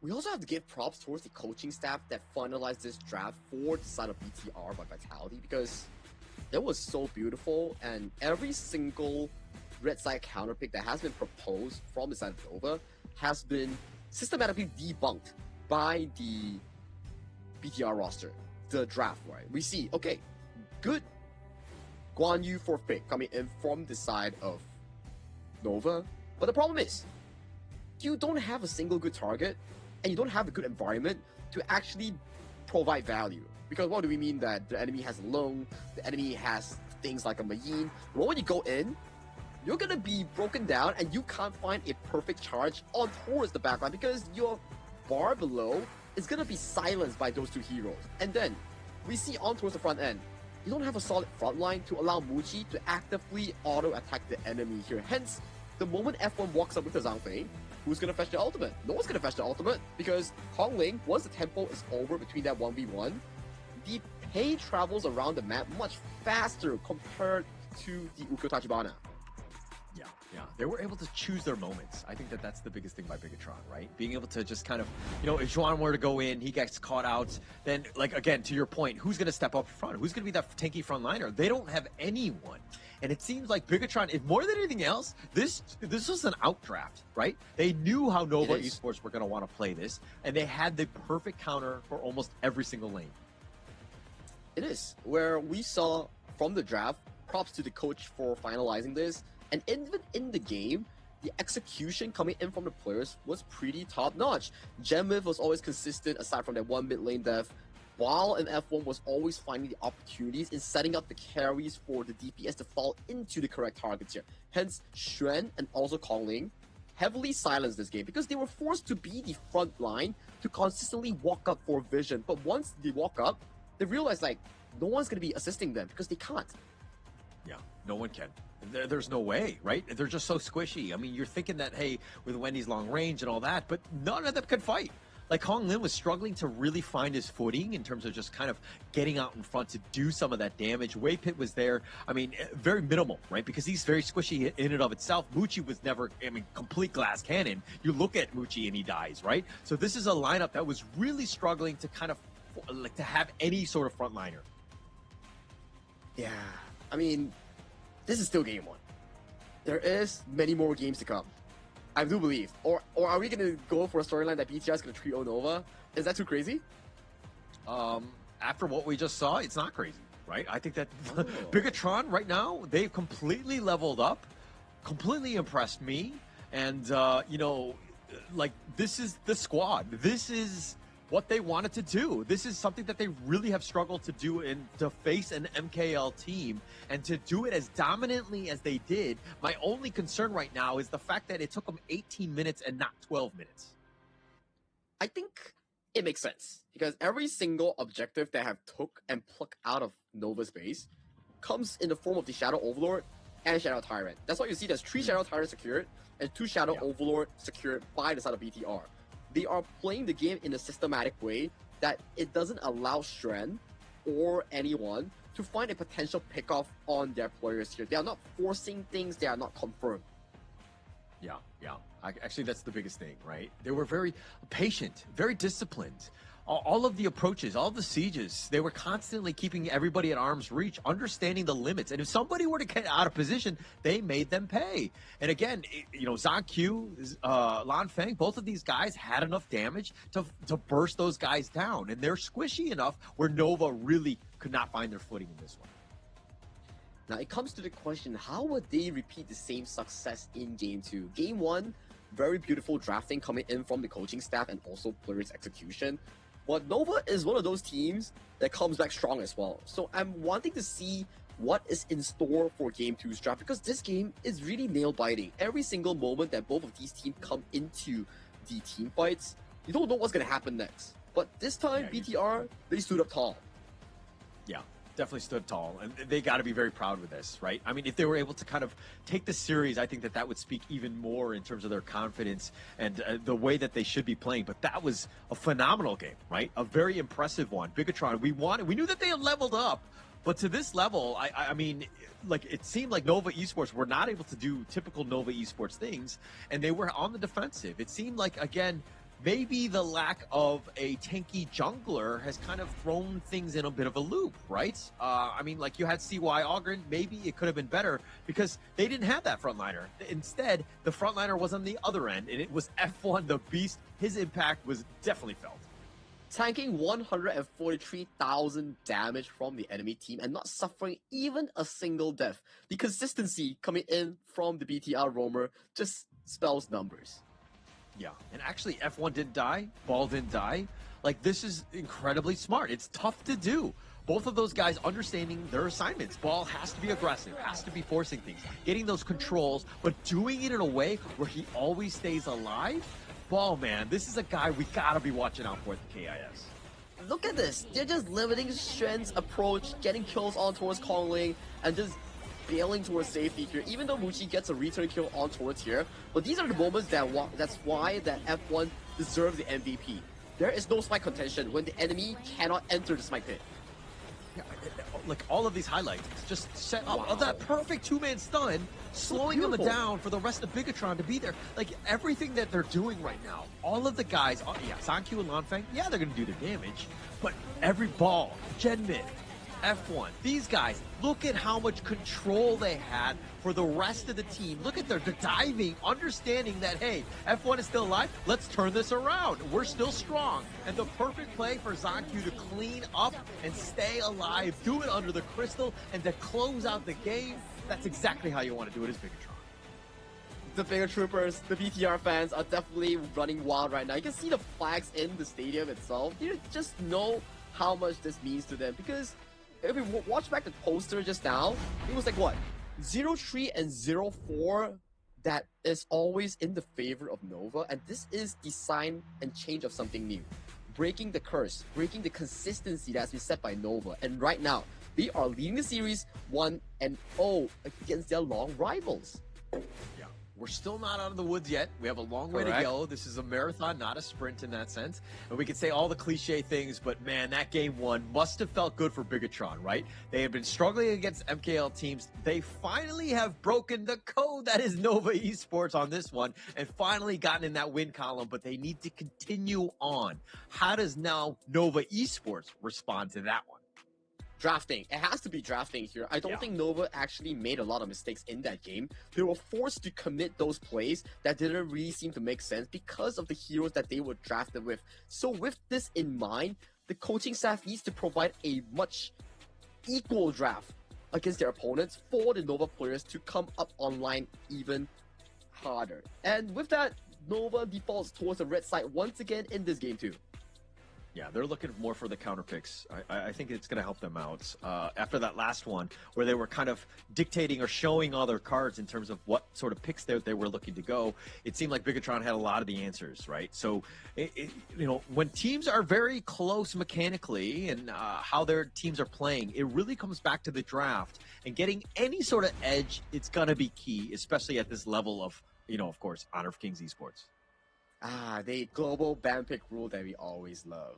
You don't get to see the same hero twice in the same team, and it makes the players need to prepare at least like 10 heroes that they know how to play in a specific role.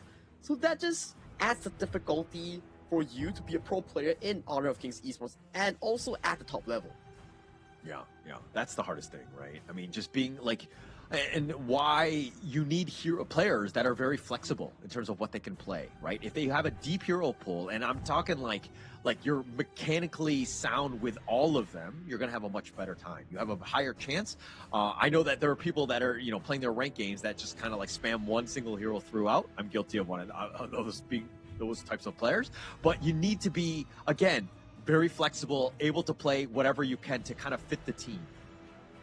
Which is true. You don't just draft towards comfort nowadays. You need to draft based on meta and draft whatever is available and viable. You can see that Arlie, even on the hands of one of the best performers on Arlie, once it's countered, it's really countered. There's nothing much you can do to break the game wide open. And with BTR answering with Dolia and Luna, Nova Esports answer with Guan Yu and Arlie that they have expended in the previous games. Dharma will be the first pick coming in by BTR. Yeah, let Ball kind of work, right? Let him get his Dharma. Let him kind of cook on this one. But the Chicha is going to be hovered, at least for now. This is something that they might be looking to go for Muchi to kind of set things up. Also with the Yuan or the Tooncaster in this case. I think both of those a little bit sustained. It kind of solidifies, again, that bottom lane, which Nova likes to do. Ooh, this is going to be an interesting one. We rarely see Chicha being selected on towards the red side. It's always a blue side first pick.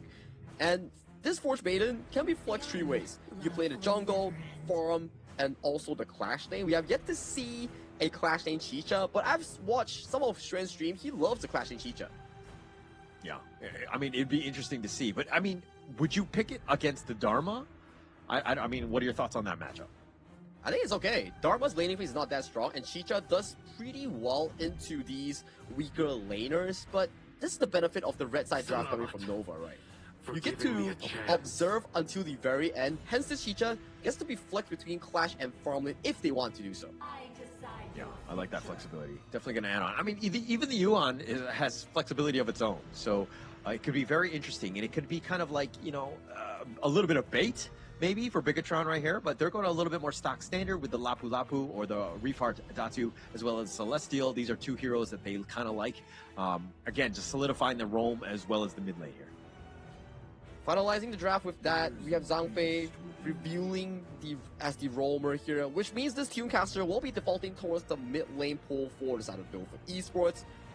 This Forge Maiden still remains as a mystery for me. It depends on what they actually ban coming in towards this 3rd and 4th slot for Nova. If they're banning more Clash lane, potentially we might see... Sorry, not Clash lane. If they're banning more of the farm lane, we might see it reflects towards the farm lane role. Yeah, actually, it's going to be interesting. I mean, where does Bigatron... They know. They are like, man, I'm not sure where this is going to be, so a little bit of flexibility in terms of how they want to ban out here. But Nova Esports banning out the Ogren, something that they don't want to see. It sets it up. They expected the Chicha, the Forge Maiden, to be in the farm lane with that Byron ban, though. This is an interesting setup, I would say. I'm still stuck behind that last game on how well both these 2 coaches are actually battling out in terms of draft. One small move, one wrong one, actually sets you so far behind. But Nova, they're coming in with a different playstyle, right? So last game, it was more of a tempo assassin, tempo matching for play. Now it's more of moving it into the jungle assassin role, where we see Kongling actually nurtures himself into. He favors more of the heroes like the Luna, Jing, and also Fei. So I'm excited to see what he provides in this specific matchup. It looks like they're going to be aggressive, right? Let Konglin fly. I think that's the biggest thing. I mean, we do know that he's very flexible and can be playing those aggressive junglers, but the Fade is definitely one of the most aggressive ones. The counter pick to that, of course, is going to be Zankyu's Musashi to deal with that. This could be an interesting duel, right? When he goes in, it's really going to come back to the Beast, Zhang Fei's Way Pit to kind of ensure that he does stay alive. So, again, both of these T teams looking to counter pick one another. So many carries coming in for side of Nova Esports. You kind of have to wonder who realistically have to give up farm. Is it going to be Wendy? And based on what we know on Wendy, when he plays the Yuhuan, he generally loves more farm being funneled in towards him here. So I'm a bit worried for the side of Nova Esports draft right now. Yeah, actually, Chicha, Fade, Yuan, Aaron, I mean, these kind of all need a little bit of farm, right? To kind of get going. Obviously, more for the Fade and the Aaron more than anything else. But they need to prioritize. They need to understand who is really going to be the carry at the end of the day. I think that it's going to be key going into this one. But if you're looking at Bigatron, again, they're very smart. Like, it's very clear cut in terms of what they want. Swordmaster, Zankyu, Musashi, he's the guy that's going to be farming. Then you have Lan Feng. He's going to be on the D-Ren-J. He's going to be getting the farm. Everything else is just secondary. Keep those guys alive. And Nua also covers in for the late game potential coming in for sort of BTR. And if you pan yourself over to the Nova Esports lineup, right? We have Aaron, we have Chicha, and also the Fade. So these will be the key anchors coming in towards team, whereby there are multiple targets for you to jump on, but if you miss out on the major engages, the DPS pressure coming in for sort of BTR will be pretty heavy because Nova has too many carries for them to actually look at. Yeah. It's like, how many carries do you want? Yes. You know, I think that they're going with whatever they can go. I mean, this Chicha Clash Lane, to me, is going to be one of the more interesting ones to watch. Plus, matching it up with the Aaron Muchi and, of course, the Konglin Fade. This is a trio that I've never seen. Obviously, Chicha is a new hero, so it kind of makes it easier to say that. But these are heroes that are all kind of needing that farm. So to see how this one plays out, it's going to be interesting in this game, too, here. And I believe this is one of our first ever Chicha in the Clash Lane. Usually, we see players like Bai, he enjoys playing in the jungle. Players like Lanfeng, he enjoys playing it in the farm lane. But this is the first one that we are seeing it actually being flexed in towards the Clash Lane. Excited to see how Xuan plays it from a different lane perspective. Yeah, I love it. I love the flexibility of that hero as well. It adds quite a bit in terms of how they want to go. But Ball taking a lot of damage already, so he needs to be careful. Understanding, oh, the flash away. No, he's going to give up first blood. I think Xuan is very comfortable on this hero. Ball, a little underestimating the damage that Xuan has. So let me brief you why is this specific setup actually happens, right? So for those who don't know or don't play Chicha, every time she changes from melee form to range form, she gets a 50% of her spell refund of spell 1 and spell 2. That's why she can keep spamming her spells and arrows to take down Bao. So Bao was busy clearing the waves. Xuan was like, okay, I'm just gonna hit you, get 2 arrows in, and you're gone. Yeah. Ball already having a terrible game. I mean, compared to game 1 where he didn't die a single time. But again, I think he just caught it out. I mean, I don't think he's even familiar with this matchup. Chicha really catching him off guard. He really underestimated the damage there. I believe so. He overestimated it. We do see due to the depth towards the mid lane here on towards Kong Ling. Yeah, Zancu, though, has to just kind of dash away. F1, though, he's going to look to go in for this as well. He flashes, but Zancu's going to be picked. Xuan with yet another kill. He wants to get maybe another one, and he's gotten all of the kills from Nova. The KIS4 MVP, half MVP is angry, and just within 2 minutes of the game, he's 3-0 on a Chicha. Yeah, so I think Bigatron right now are like, okay, this Chicha, this is a problem, especially from the Clash Lane. It's not even the jungler or the mid or the farm. This is one from the Clash Lane that is completely dominated and is now going to just own that top lane. Oh my god, if you're a Ball, you're not going to be feeling good because you're against a 3 kills on a Chicha, double buffs, and yeah, cut it. Like, Ball, he needs to find tempo somewhere else. Laning will never be an issue right now for Xuan anymore. For Ball, it's about finding tempo with the future true contrast on the key target, especially Kong Ling or Muchi later on. Yeah, so most of that farm, obviously more farm will be funneled into Zancu as well as Lanfeng. Ball right now, it's more about that initiation, just the stuns, the controls, let the damage dealers do their work. Yes, you might be losing. You're down about 1K at this stage. This feels bad, man, and this is not great, but you're up against one of the best in the world in Xuan.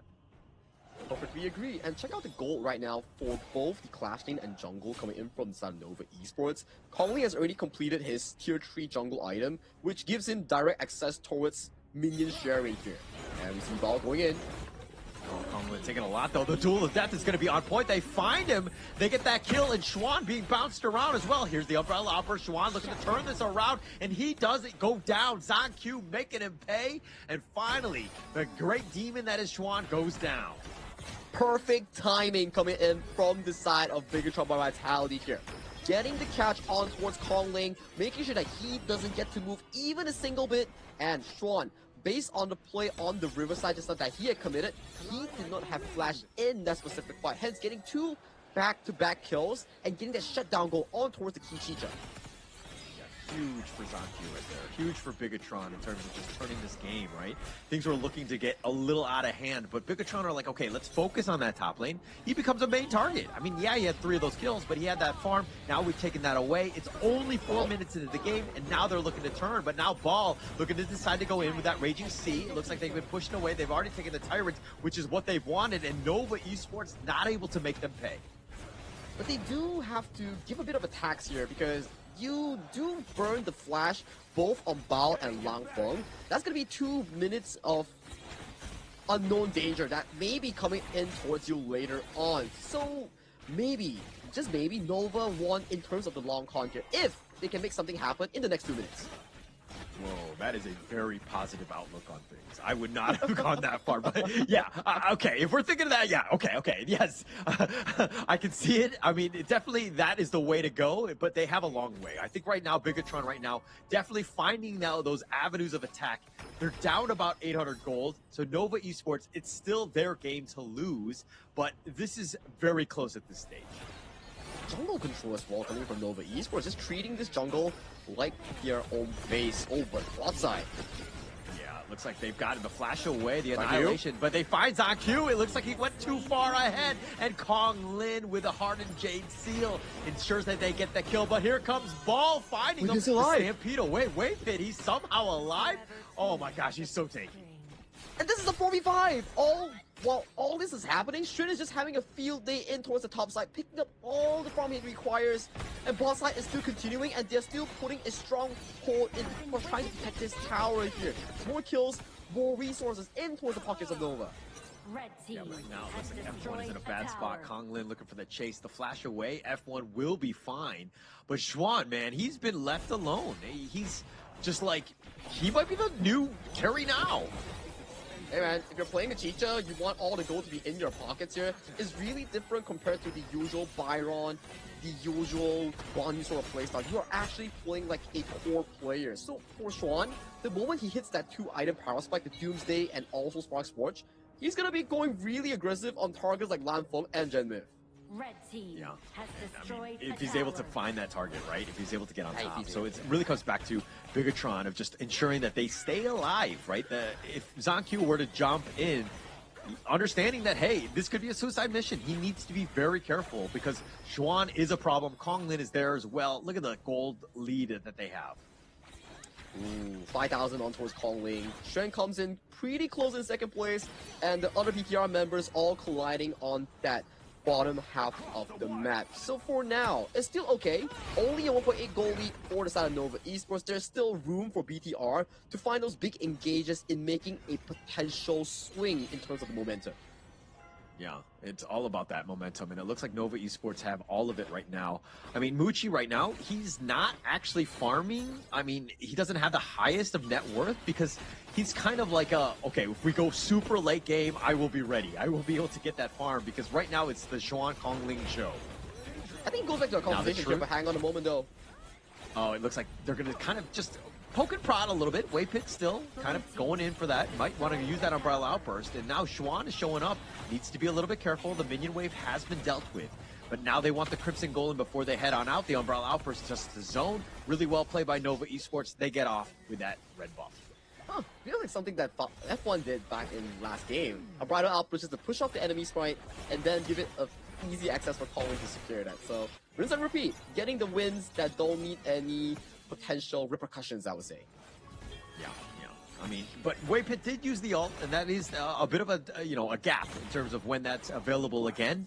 Not the end of the world. It's still very early, but this is a moment where, again, you're just looking to zone as much as possible, and Nova needs to kind of use that so that they take away all of the buffs as well. And back to your topic on why Muchi is just walking around and not taking up any farm. It goes back to one of the few drafts that we saw earlier today. Farm is finite, and if you miss the flash token, okay, doesn't matter. But if you don't assign farm to the important members, it doesn't really allow your team to get to full effect. That's why Muchi is the one giving it directly, you know?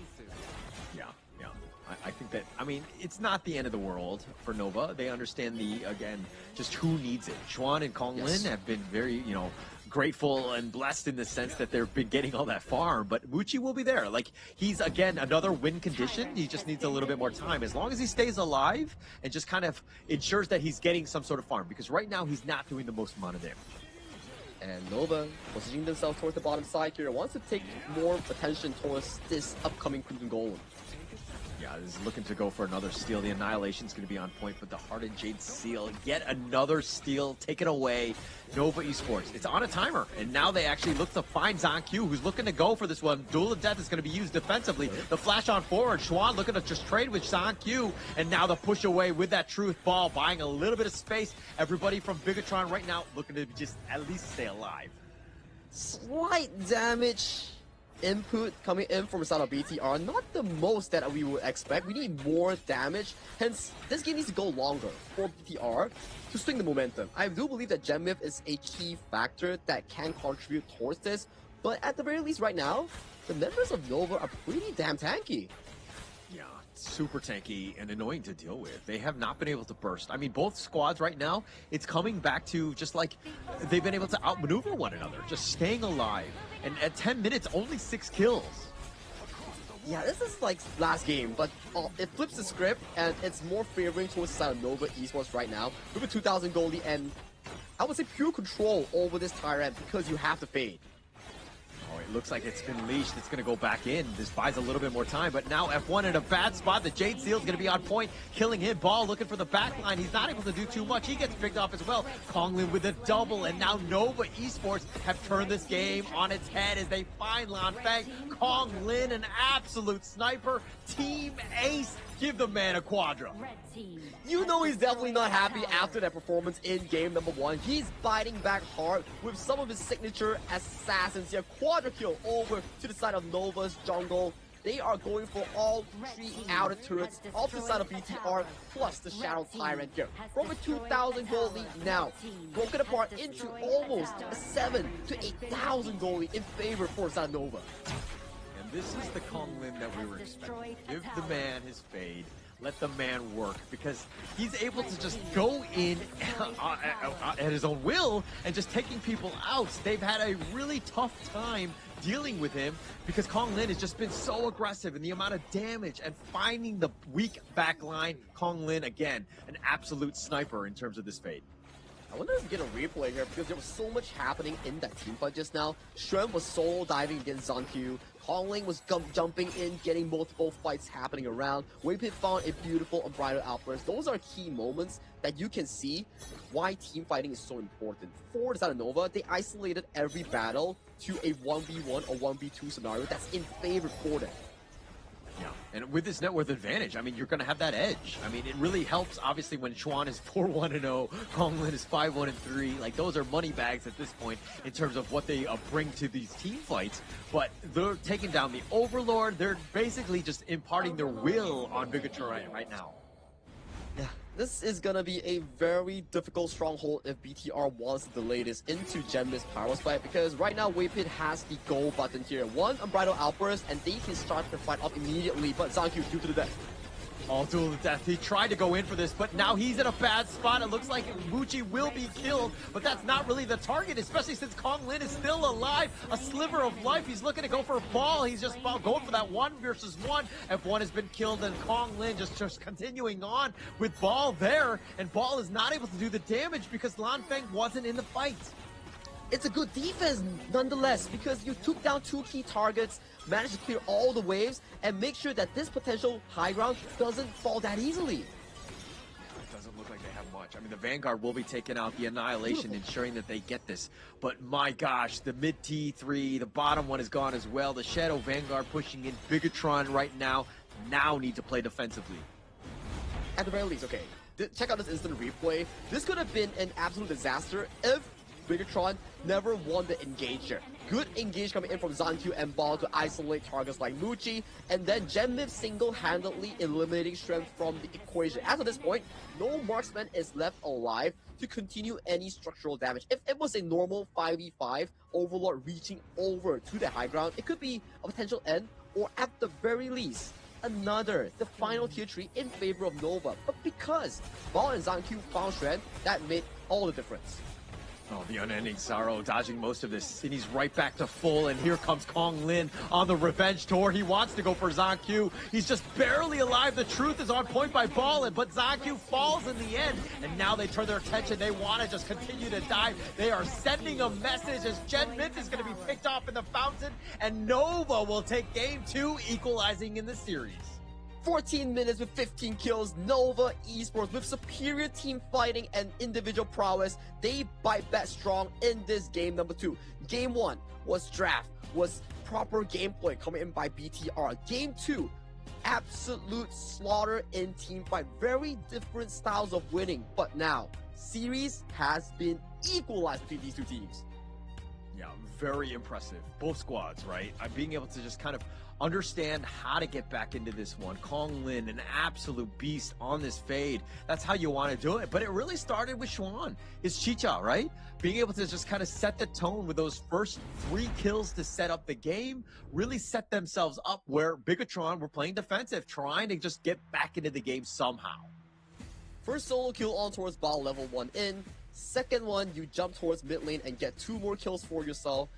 Man, that was definitely a performance of our first ever Chicha clash lane for KIS4. Interested to see who else will bring it in towards the table for future teams. Hey, Global Ban Pick, you cannot pick it anymore for Xuan at the very least. Yeah, but this opens up the door for the future, right? We just see the power of it. The reveal by Nova Esports saying, hey, Chicha, it's great even in the Clash lane, and now other teams have to kind of get on it, right? All the Clash laners need to start playing it, need to figure out the lane matchup, because you saw what happens when you're not familiar with it. Ball, you're going to give up first blood. The extent of the laning phase is really like that. You cast a spell in, if you focus on farming as Ball, you're gonna get shot by the arrows, I think maybe 2 or 3 times. Every time you go from your melee form to overkill form, 50% refund, 50% refund. And then you know like, oh, my arrows are pretty free. I'm just gonna stab them. The more HP they lose, the more true damage and execute damage they take on those arrows. Yeah, just too much, right? And I think on-port targeting, Kong Lin leads Nova to level the score. It couldn't have been a better, newsreel in that sense, because that's exactly what happened. Kong Lin really showing up and saying, hey, game 2, I got this one. Game 1 wasn't the greatest, but again, we'll bounce back. And let's check out the stats that's been provided by us in this second game of this series here. 109 on towards Wendy here, 3-1 and 8 on towards Muji. But take a look at Kong Ling and also Xuan, banking in most of the kills, but Kong Ling having the most kill participation in the side of Nova Esports. Yeah, that's exactly how you want to play this one. I mean, the fact that Weipit didn't die, just Zhang Fei, again, this is why that hero was very strong. The amount of control that they had. Muchi was 3-1 and 8. He was doing a number himself. Wendy with that sustain. The heals were on point. Kong Lin, again, just finding that back line. 6-1 and 8. And Xuan setting it up strong, finishing 6-2 and 4. Really well played by Nova throughout. And Weipit as well, 0-0-13 on the Zhang Fei, similar to what we saw last game coming in from F1. These Zhang Fei so far in this series has been pretty amazing in finding those perfect unbridled outbursts. Yeah, just it's been perfect, right? I think that even both sides, right? F1 had an amazing one himself in Game 1. Game 2, Weipit responds with his own Maestro play in terms of this Zhang Fei. So really setting it up. I mean, we knew that these two teams are going to really want it. Who's going to take number 1? A lot of, at stake, right? Being able to pick your opponent, going to be huge in the knockout stage. There's a lot at stake in this series, and now we have essentially a best of 3 to find out who will be number 1. And that's the exciting part coming in for this series here. Everybody thought it's going to be a clean 3-0. At the very least, some of the fans, that's going to be Nova on towards BTR. But BTR coming in strong in Game 1, and Nova coming in fierce as a revenge, as a retaliation in Game 2. So no one will know what's going to happen in the next 3 games. Maybe it goes to Game 5. Maybe one of these teams 3-1s the others. Nobody knows. Yeah, nobody knows right now. I mean, that's the brilliance and the why these games are so much fun, right? These series. I mean, like Vitality being able to bounce back. Like Game 1 was super impressive with a roster that we were kind of like questioning, right? How ready are they? They're ready. But now Nova Esports, it's coming back to the draft. They had their own trump card, and this Chicha pick is really throwing people off. Plus you had Kong Lin on the spade, who was just absolutely dominating as well. And now with the global ban pick, both of these heroes, very strong ones for Nova, are not able to be picked moving forward. We're starting to, see some of the heroes, like you mentioned, right? Slowly removed from the pool, slowly dwindle down to more pick and ban pressure on towards the coaching staff. So it's going to be Wintermelon, also Coach Cishwai coming in for both of these teams. So for them to settle the score in the pick and bans, that's going to be really important in allowing both of these teams to have much more of a comfortable environment, because we saw draft is important. Game 1, that was easy win coming from BTR. They control everything systematically. They forced Nova into such a difficult position, even with their signature picks. That's how coaches play. Yeah, Yeah, and even moving forward, it's going to be even more of a chess match, right? In terms of which heroes are available, what's going to happen. Because it seemed like Nova Esports were definitely loaded for bear with this draft. They had a very strong one, and they had a good draft synergy, and execution was on point as well. So they need to continue on with that. But now with a somewhat, diminishing hero pool, yes, it's only game 3, and we have a lot of heroes ahead of us. But the man, of course, the MVP of this one, will, of course, be Chuan, right? So with the Chicha, the Forge Maiden, 624, 51,000 damage taken, but he was making so much of an impact, especially early. The first 3 kills in towards the game and the last 2 kills on towards the backline. Those are key ones coming in for the Forge Maiden himself. For this one, I would say the first 3 ones, it was too impactful to not give him the MVP. We know that Colin got a quadra kill, but you gotta say, how did the quadra kill happen? It was because this person, Chuan, found the opportunity for Colin. Yeah, he was just setting it up. I mean, Chuan was just an absolute menace, right? And just being able to just run it down and kind of find it. But this is a good turnaround. Bigatron responding, understanding that Chuan needs to die as well as Kong Lin. And they had completely turned this game. And things were looking in their favor, but just too much Kong Lin in the end. They gave him too much space, I would think. It's difficult, right? But this is the fight that we need to give prize over to. Sean was 1v1ing against the side of Zankyu here, and on towards the flip side here, Ball failed the assassination on towards Muji, and with no proper peel coming in from the side of BTR, Genmiv and also Lamfeng left to dry in towards the mid lane. Yeah, and look at this is on Zankyu. He was actually looking to chase Muchi. I felt like that was a little bit of an overextension. Maybe you look to fight under the tower, so you have those tower shots to kind of help a little bit and play a little bit more defensively. Obviously, Zankyu is a much better player than I, but this is one of those things where you're looking in hindsight is like, did he really need to go that aggressive for Muchi? Maybe it's to protect the high ground turret here. If the turret actually gets focused down by the overlords, then there will be too much wave pressure for the side of BTR to actually put up a proper fight. And maybe in the eyes of Zankyu, it's like, oh, Muchi's out of position, I gotta go now. Yeah, I mean, he definitely needs, he was thinking about that. I think that he was pressured to kind of make that issue and try to get onto it. But the rest of the team, not as fast, and that's the problem, right? The mobility and being able to help support when you do jump onto Muchi. And Kong Lin and, of course, Xuan had a ton of damage. So it was going to be a tough one. We're basically going on a suicide mission, if anything. Wow. After these back-to-back games, we just know how much competitive the HOK esports has evolved into coming in towards this year. Last year, it was the team known as Melship Red Force pushing Nova to 7 games. Now this year, who will it be? Will it be BTR? Will it be another team coming in from IKL or PKL? This is what I'm excited for, and this is only the group stage, and we have not yet even go into the BO7s. Yeah, all of the days have been fire, right? I think that that's the biggest thing is that the level of play has just really gotten so high where all the teams, it really comes back to the minor mistakes, the misplays that you might have, and the other teams really capitalize on that. But it's getting much closer, and you're seeing even like Nova Esports, that was not an easy game for game 2 for them, right? But they were able to pull that one off. We expect them to kind of really be that level, but now it's up to Bigatron to find ways to get back into the series. Wonder what side they'd actually select coming in towards this game number 3 here. And we see Jonathan Lee Jiawan. Oh, I know this guy. Let's go Malaysia. Call Nova Menara.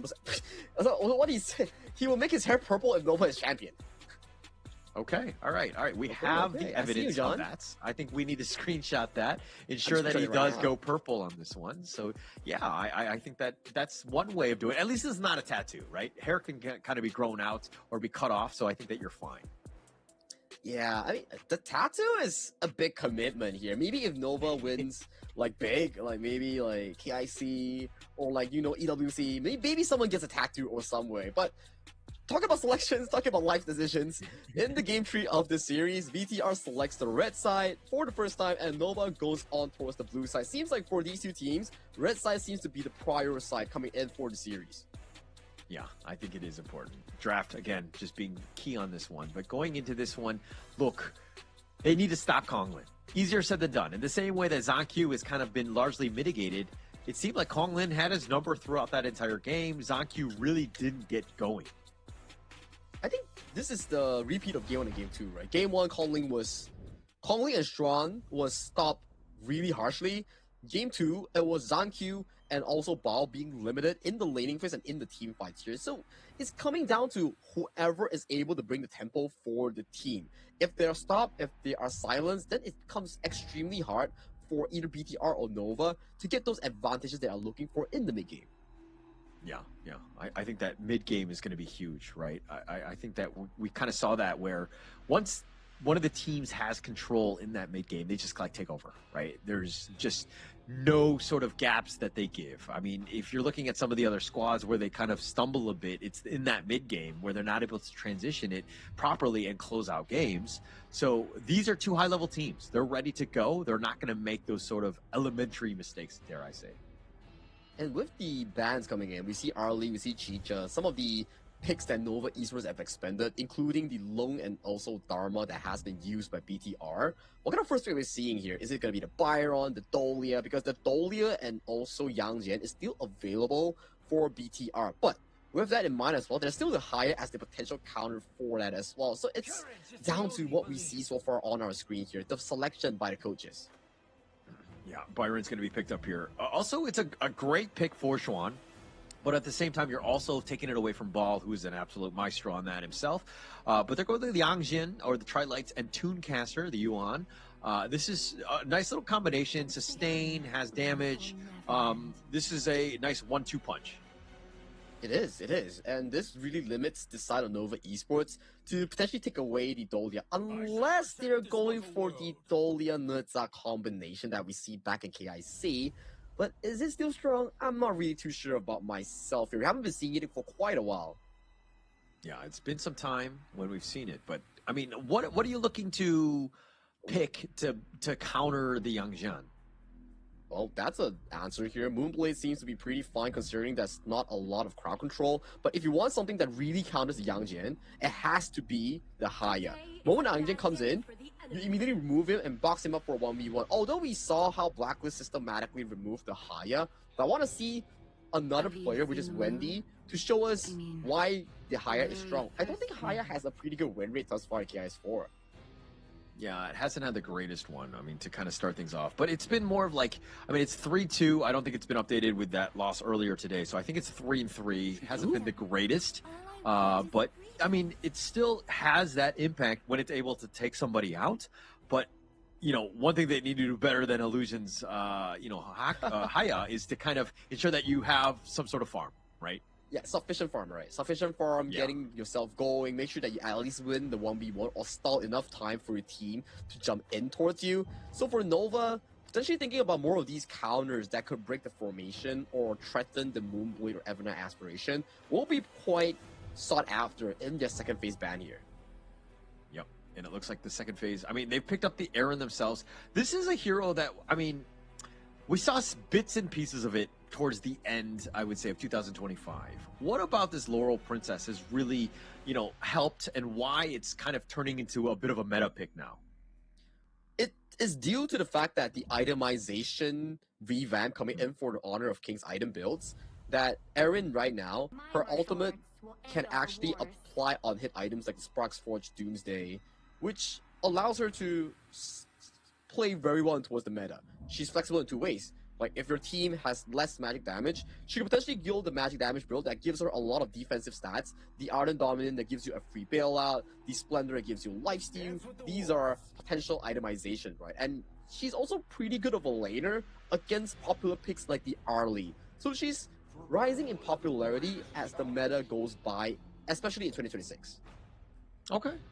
No, I think it's interesting to see because it's more about the counter picks and just like, you know, some of those heroes like the Arlie, it's been kind of tough to deal with, at least in 2025, but having some sort of options. And that's the brilliance of Honor of Kings, is that you have so many heroes that some heroes are definitely better than others, and you need those counters. And to understand and to play them and to execute, that's a different story. It's the forever patch that's changing in the HOK esports game itself.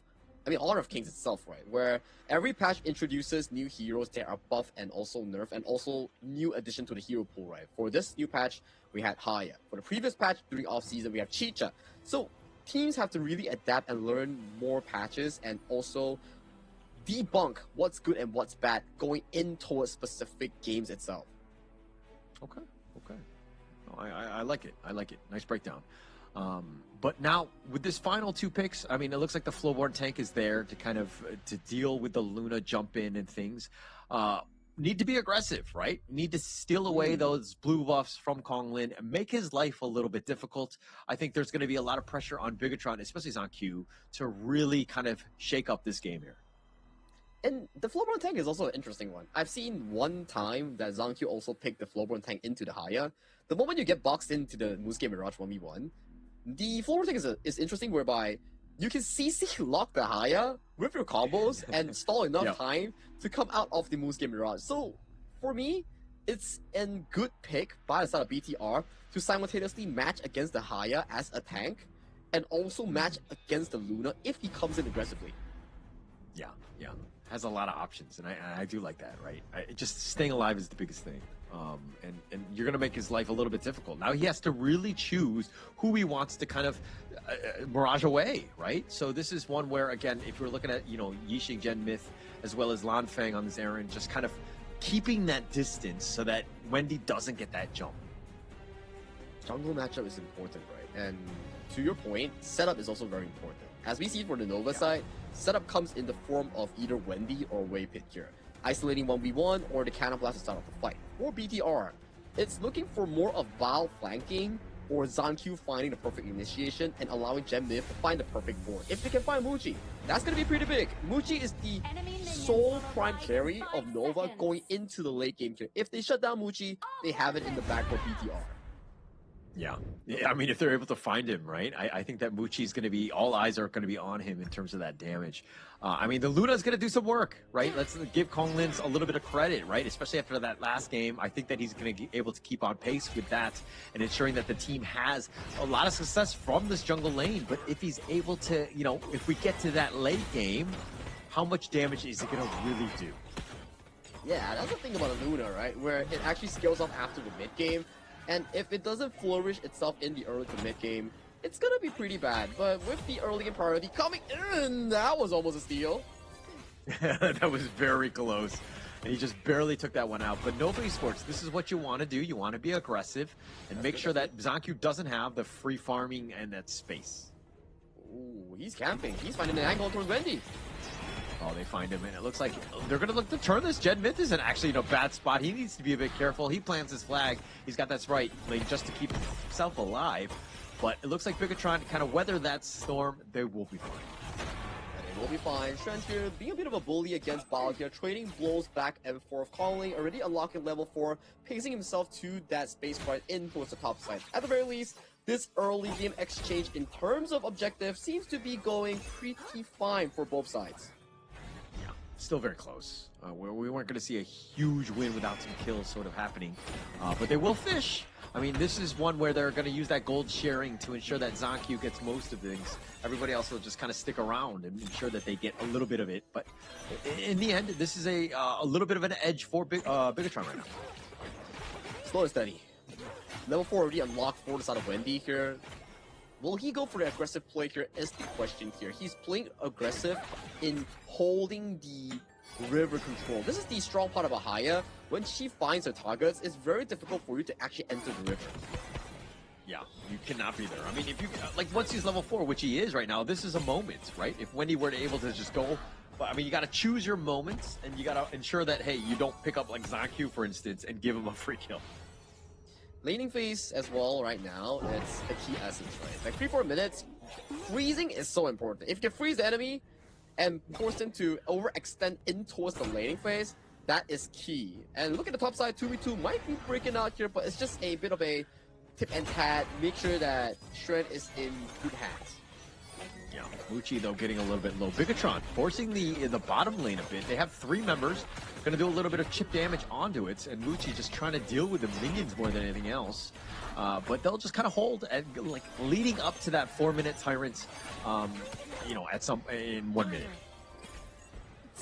It's down to these small things, right? Like you need to pressure Muchi. Yeah. We talked about it during the pre-game draft. Muchi needs to be alive and not be caught by the board or ZonQ.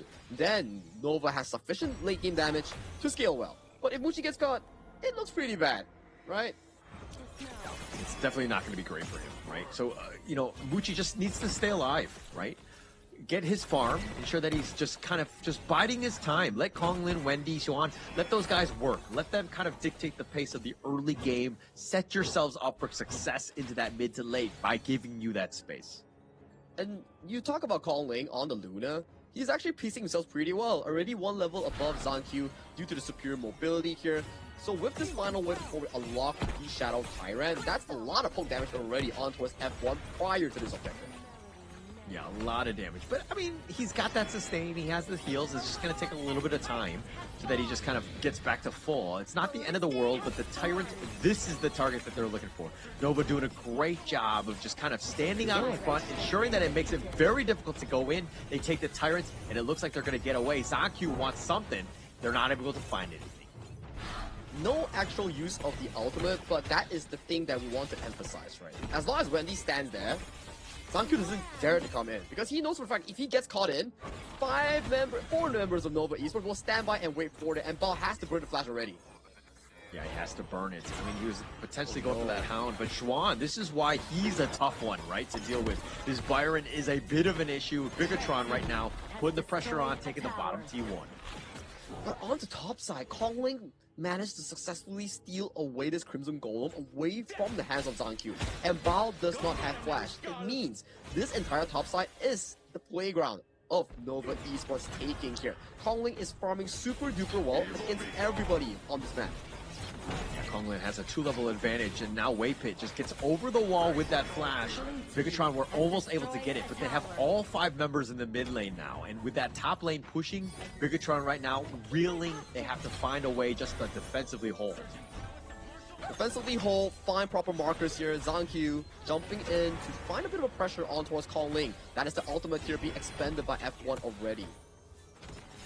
Used to, the ult, it's not the end of the world. It's still very early. As long as he's sticking with his buddies, right, and it doesn't get focused and get caught out, I think he's going to be fine. But now it looks like their Zankyu is just, again, slowed down, doesn't really have all the buffs, but he's just trying to keep on pace with Konglin, which is tough because he's 2 levels behind. And this mid-game is where the Konglin Luna actually shines the most, where he's practically unstoppable in the side lane if you don't bring more than 2. So right now you have to see, can BTR hold themselves longer for all these like Crimson invasions here? If they can hold longer, stall more time for Lanfeng, stall more time for the potential of Bao, then we might see a better late game here. But in terms of scaling, it's also pretty tough because Muchi outskills practically everyone. Yeah, definitely, skills. I mean, that's going to be a problem. And like Konglin taking that Crimson Golem for free, and you were talking about needing more than 1 member, but you need that control as well. You're constantly trying to chase, a very quick, agile hero like Konglin's Luna. This is a tough situation for Bigatron as they're down about 500 gold at this stage. 500 gold, has to pop the flash because Wendy almost pulled him into that 1v1 zone here. And good tip though, the 1v1 zone doesn't get cancelled by the ultimate here. And Bao, goodbye, buddy. Oh, Ball was just caught watching. Did you see that? Like, it took him a minute, and he's going to give up first blood. Konglin got a free 2 hits or so because Ball was looking elsewhere as he was looking to teleport. He just wants to fly first class for free, and Konglin was like, no, not today, my friend. What first class is free? Sign me up, man. But of course, I'll get punished there. Limitless Moonlight times 10 here. Konglin showing off his fast fingers on towards that specific Luna pick. With Ball falling down, that top tier 2 will fall shortly as well. And with the 7 minutes 20 seconds in, a lot of this top side control is in the hands of Nova here. There's no retaliation coming in from the side of BTR. They can't find any source of good engage. And Wendy, he's been holding off that ultimate for as long as I can imagine. Yeah, I mean, Bigatron are trying, but they're just too slow. Like, this lineup has not been able to get any sort of catch. They're looking to make some sort of play, but Nova, like, all of their heroes have some way of just kind of getting out to safety. And this Konglin Luna is so annoying, so tough to deal with, because he's so fast. He's level 13 against Zankyu's level 10 here. Zankyu does secure the Crimson Golem though, but what happens next?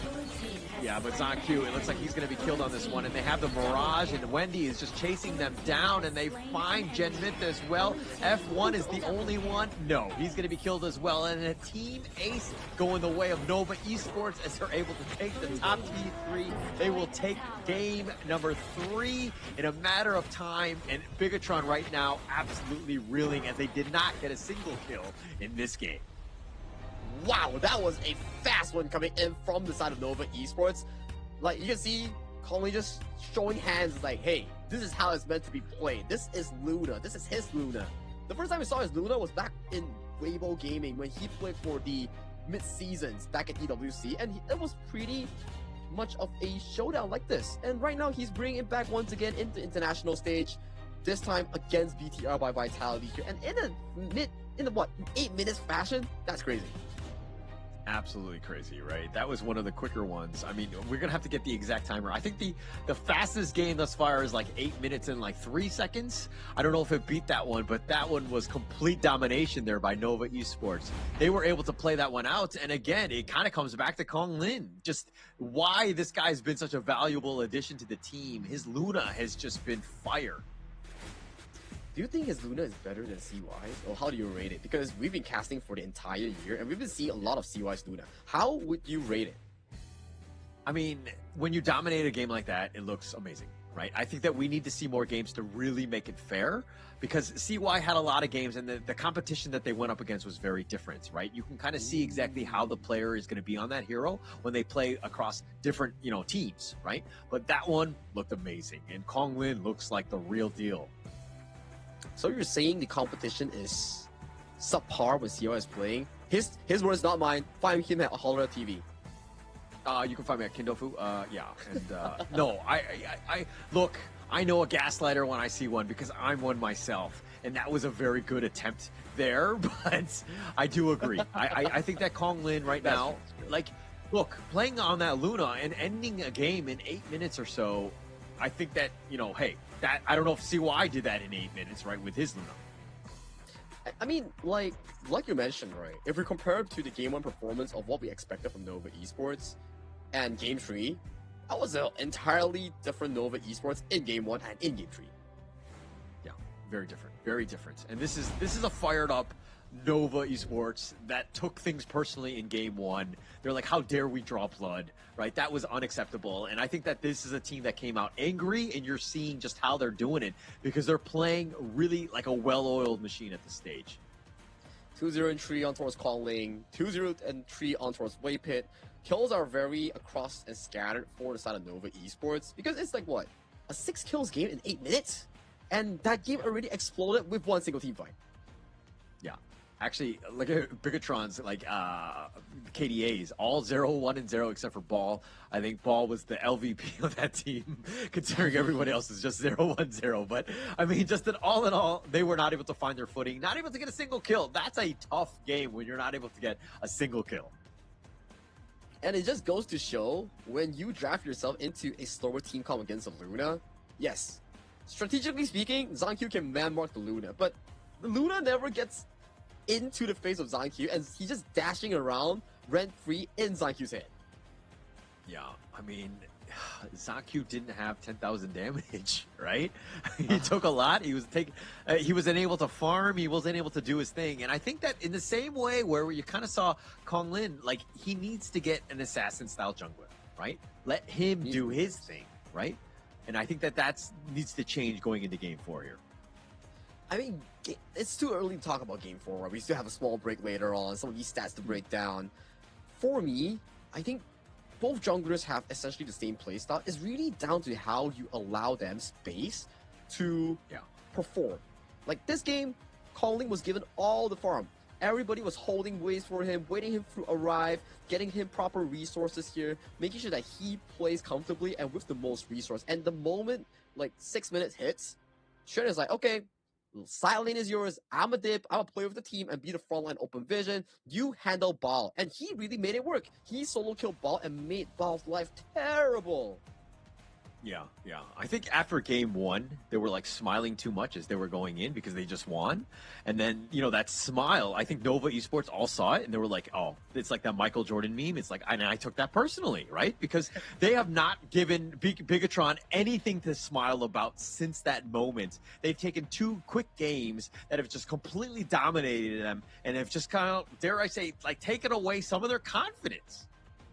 And we only saw 2 ultimates coming in from the Haya. That's how quick this game was.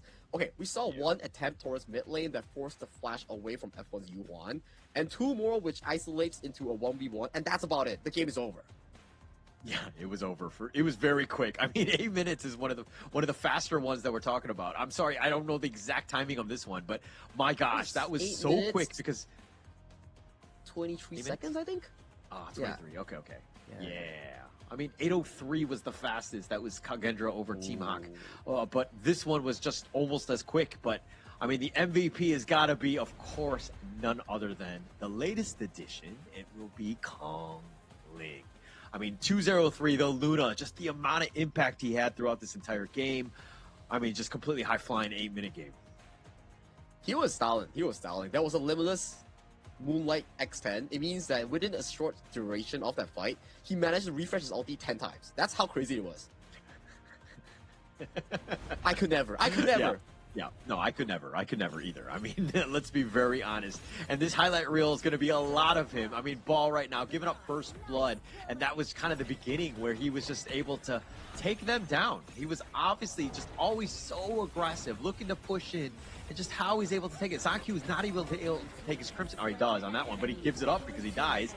I mean, this game was all Nova. It was all over. There was essentially just 2 highlight clips in the entire game. 1 solo kill and 1 ace, and that's about it. 8 minutes game. That's how demanding this game was for the side of Nova here. 0 misplays and everything in control for the side of the boys in purple. Yeah, and it looks like the fans of Bigatron right now, I mean, they're all reeling, right? Same idea, same play, just like, hey, GG, go next, right? I think that we need to kind of shake that one off because it seemed like Nova Esports, again, very passionate about looking to close that game out as quickly as possible. And it comes from the same thing, right? The quadra kill on towards Kong Ling's fate that just gave him so much momentum going in towards the Luna game. And you know for a fact that his hand is super duper hot and ready to play more of these jungle assassins. We went through the list. Fate is gone. And also Luna is gone. Maybe after the break, we get to see Jing. And breaks not always welcome to suppress players like this from overperforming later on. So we will catch you after this break.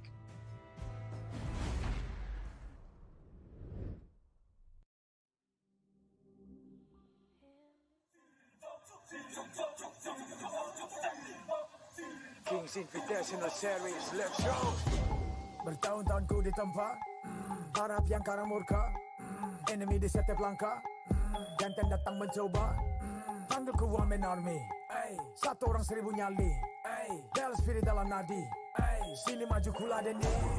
Langkah sudah jauh, mereka pikirku mau mundur dan buang sau. Kehormatan yang utama, di puncakku pertama, berdiri hantam balik semua yang halang yara. Pikir-pikir lagi kalau kau mau halangi, genderang perang sebab bunyi sini hadapi. Old school tank mentally dia takkan berhenti, bukan instan limitasi. Coba ku lihat sapu cara bermain agak lain dengan strategi yang saya desain. Aku lemah mastermind di balik kekacauan. Satu punchline sapu ku mundur semua lawan.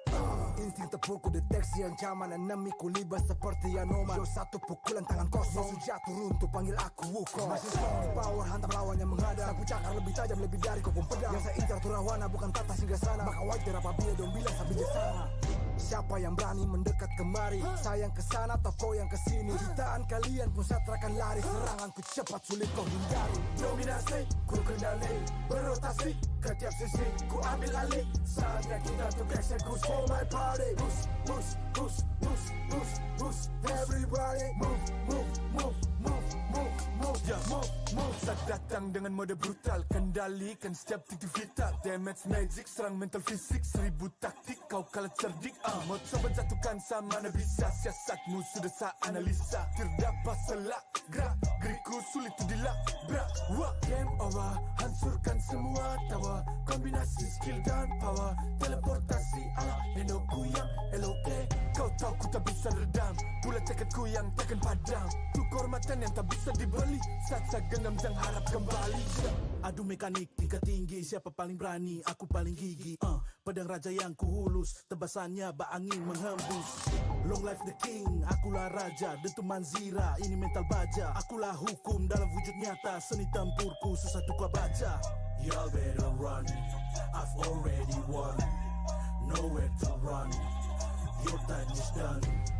Tidak bisa kau atasi, berat untuk kau hadapi, Kalah pedangku menari, kau balik kanan dan lari,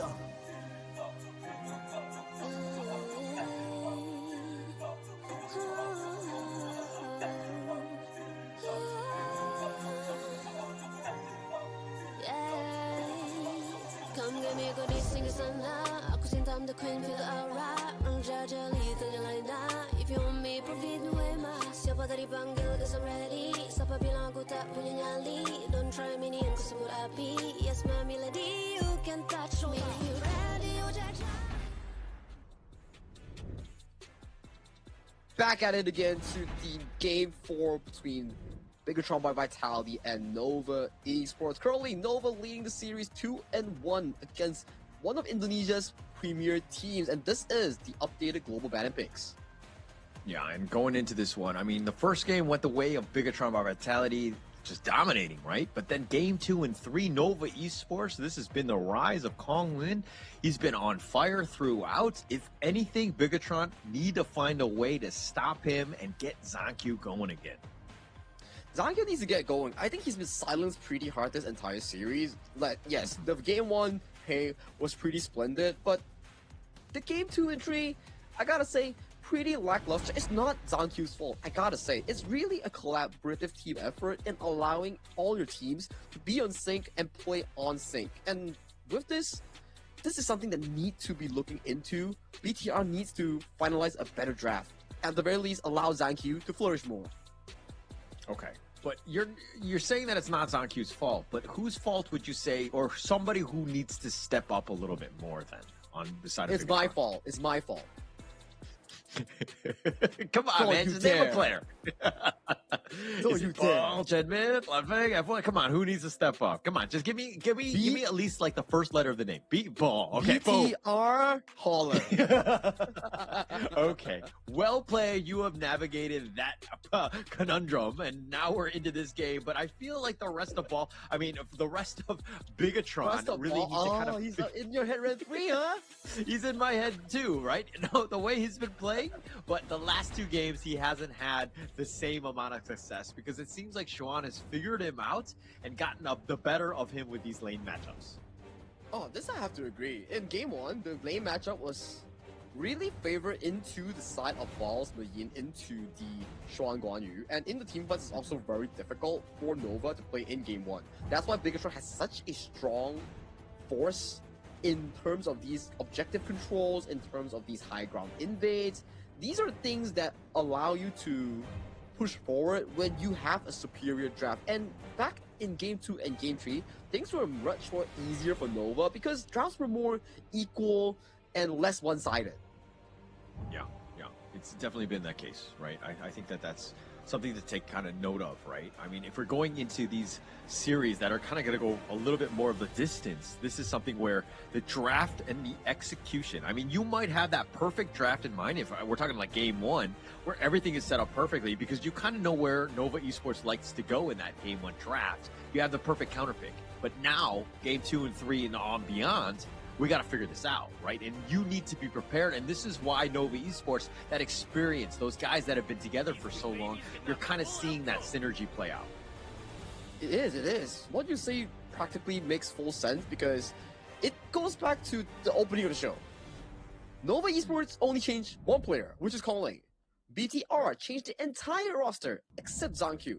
So it's jungle, but in a different way. Yeah. And you're kind of seeing some of those effects, right? Where Zankyu hasn't had the greatest of time, but Kong Lin, I mean, he's just taken this situation, this positioning of understanding that Nova Esports, this is the second place team from KIC, and just full out sprinting, right? This team has just been on fire with him. He's been able to kind of just take up the mantle that was left by CY, and he's completely just turned it up to the next level. That's what you need, right? In the modern world of HOK esports or any professional sports, when you are given an opportunity, you have to capture it and hold it dearly with your hands. God knows when is the next time that you're given an opportunity to join strong teams that could potentially rule the global scene, right? Yeah. I mean, it has to be. You're in that situation. How many opportunities are you going to get, right?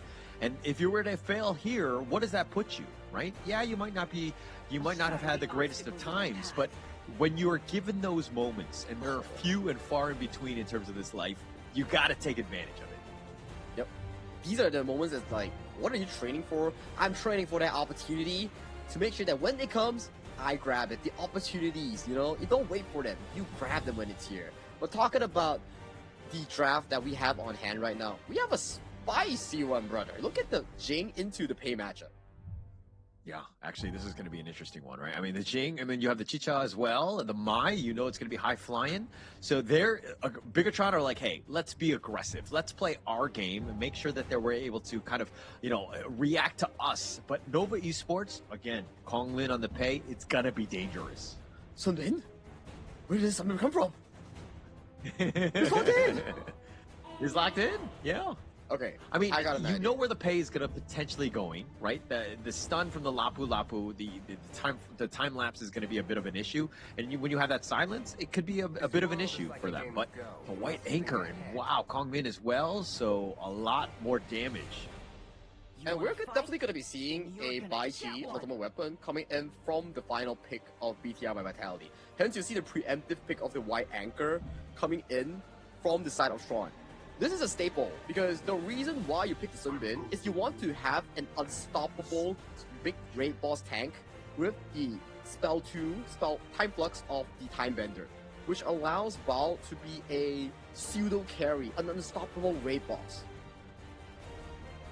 I mean, the pull is going to be real, right?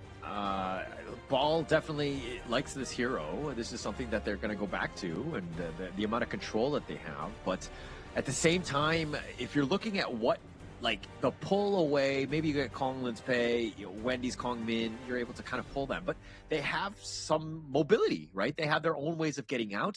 Obviously, it comes back to just, like, the execution in those micro, you know, moments in the team fights. But it's an interesting attempt at, you know, solving this Nova Esports lineup. It's a worry for me, because on paper, it's, like, really good, but your roamer essentially is really, really weak against a Pei. Meaning that the Pei gets free reign on your jungle. He can have free access with the Lapu Lapu, with the Kong Ming that has extremely fast wave clear. And this Jing, yes, Jing's smite range is strong, but there is cooldown on the smite. So when the smite is down, you best believe Kong Ling will enter your jungle alongside with his mid and roll. Yeah, I mean, look, I'm trying to find a way to kind of to validate this Sun Bin. I think it's going to be tough, right? Even the time flux, the heals that they might have, it's, you know what I mean? They're very squishy, right? So even having long sustaining fights, it's not going to be there. But I think it's more about getting into that speed, getting on. When you have a Mai and Jing flying at you, and it can be potentially way faster, that might be the thought process here. But who are you going to go to? Kong Ming has a lot of mobility. The Direnjie has a legal immunity to bail yourself out of the knockups. We saw that, right? Back in the non-stream Red Force Blacklist series. When you jump on towards a Direnjie, you don't burst him immediately. He's one of the few marksmen that build semi-tank and can survive these sort of bursts. And opening up the game, we do see Kong Ling going in aggressive on towards this left side of the bush, trying to go for an aggressive invade. It's not going to be... I'm not a huge fan of this invade. I mean... I don't know what they were really thinking, because if you're looking at the rest of Nova Esports, they just have so much mobility to kind of mitigate most of that. I mean, if he's able to get those time lapses, the perfect silence at the right moment, in the perfect positioning where Waypit's not able to get off his Raging Sea maybe, I mean, the potential is definitely there, but the execution, we're going to have to see if it pays off. If it scales towards the late game, the Sun Bin definitely pays off. They just need to hold. Yeah. Hold for dear life. That they get the late game here. That does go over to the hands of Muji here, so that's a bit of a sad outcome coming in for Genmit's full. Also in the top lane here, Wendy is going to be up there with Schwan to ensure that they get the sprites. And reinforcements are on the way in the form of Zonq. So this is not going to be the easiest ones. And it looks like they're going to take that one, and the teleport is now open. Zonq's not level 4 yet. That's the cause and effect of what happens when your jungle gets invaded that early on towards the game. Collins already level 4, almost working his way towards 5 here. I would say this is going to be an important marker here later on.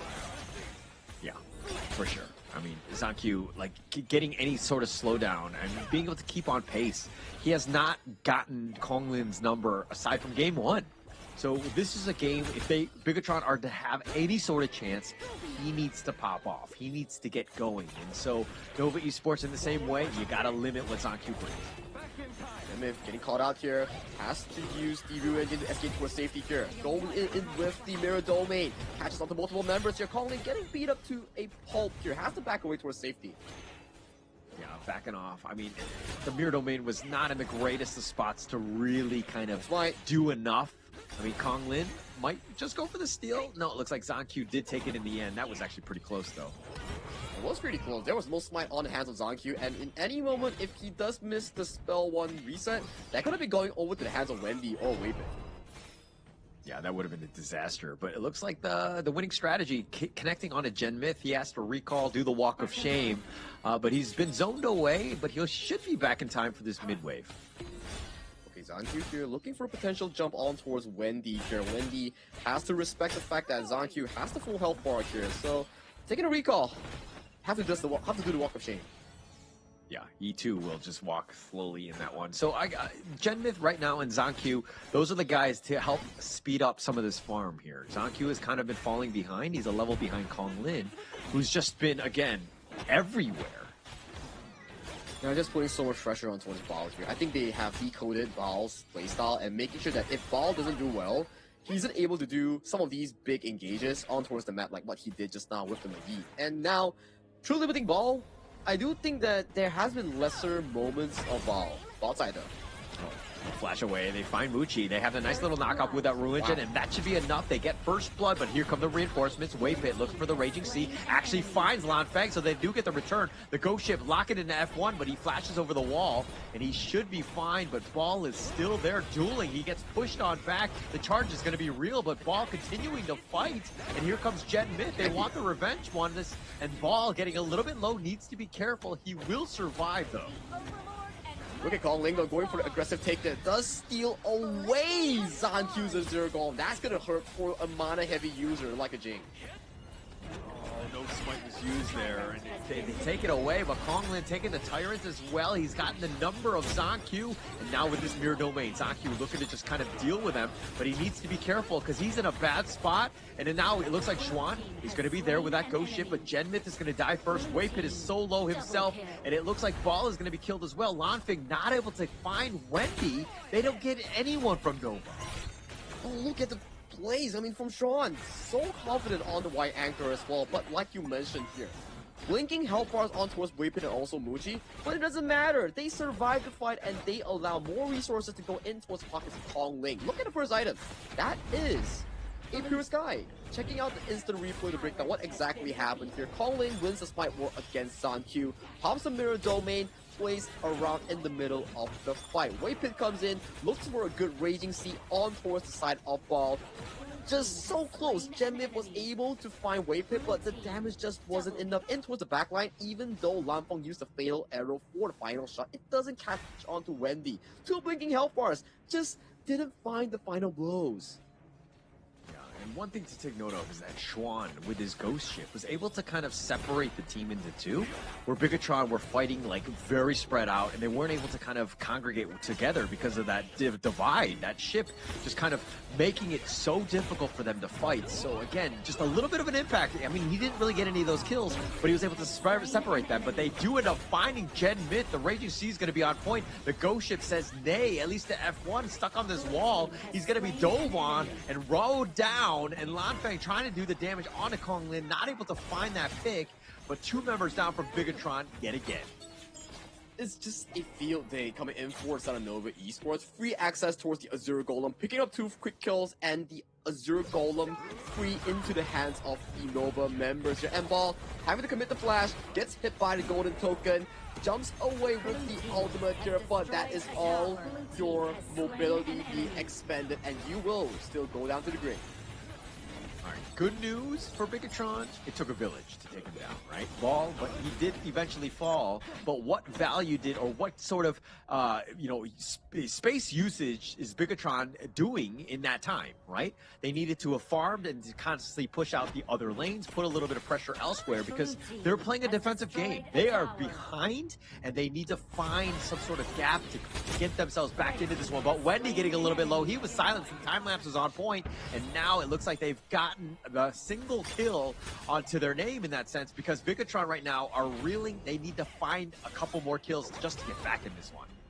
Every single kill matters right now for Zara BTR by Vitality. It really delays the game so that players like Zanq, Ball, and also Landfall starts racking those items that they need for the ultra late game team fight here. Look at Kong's position.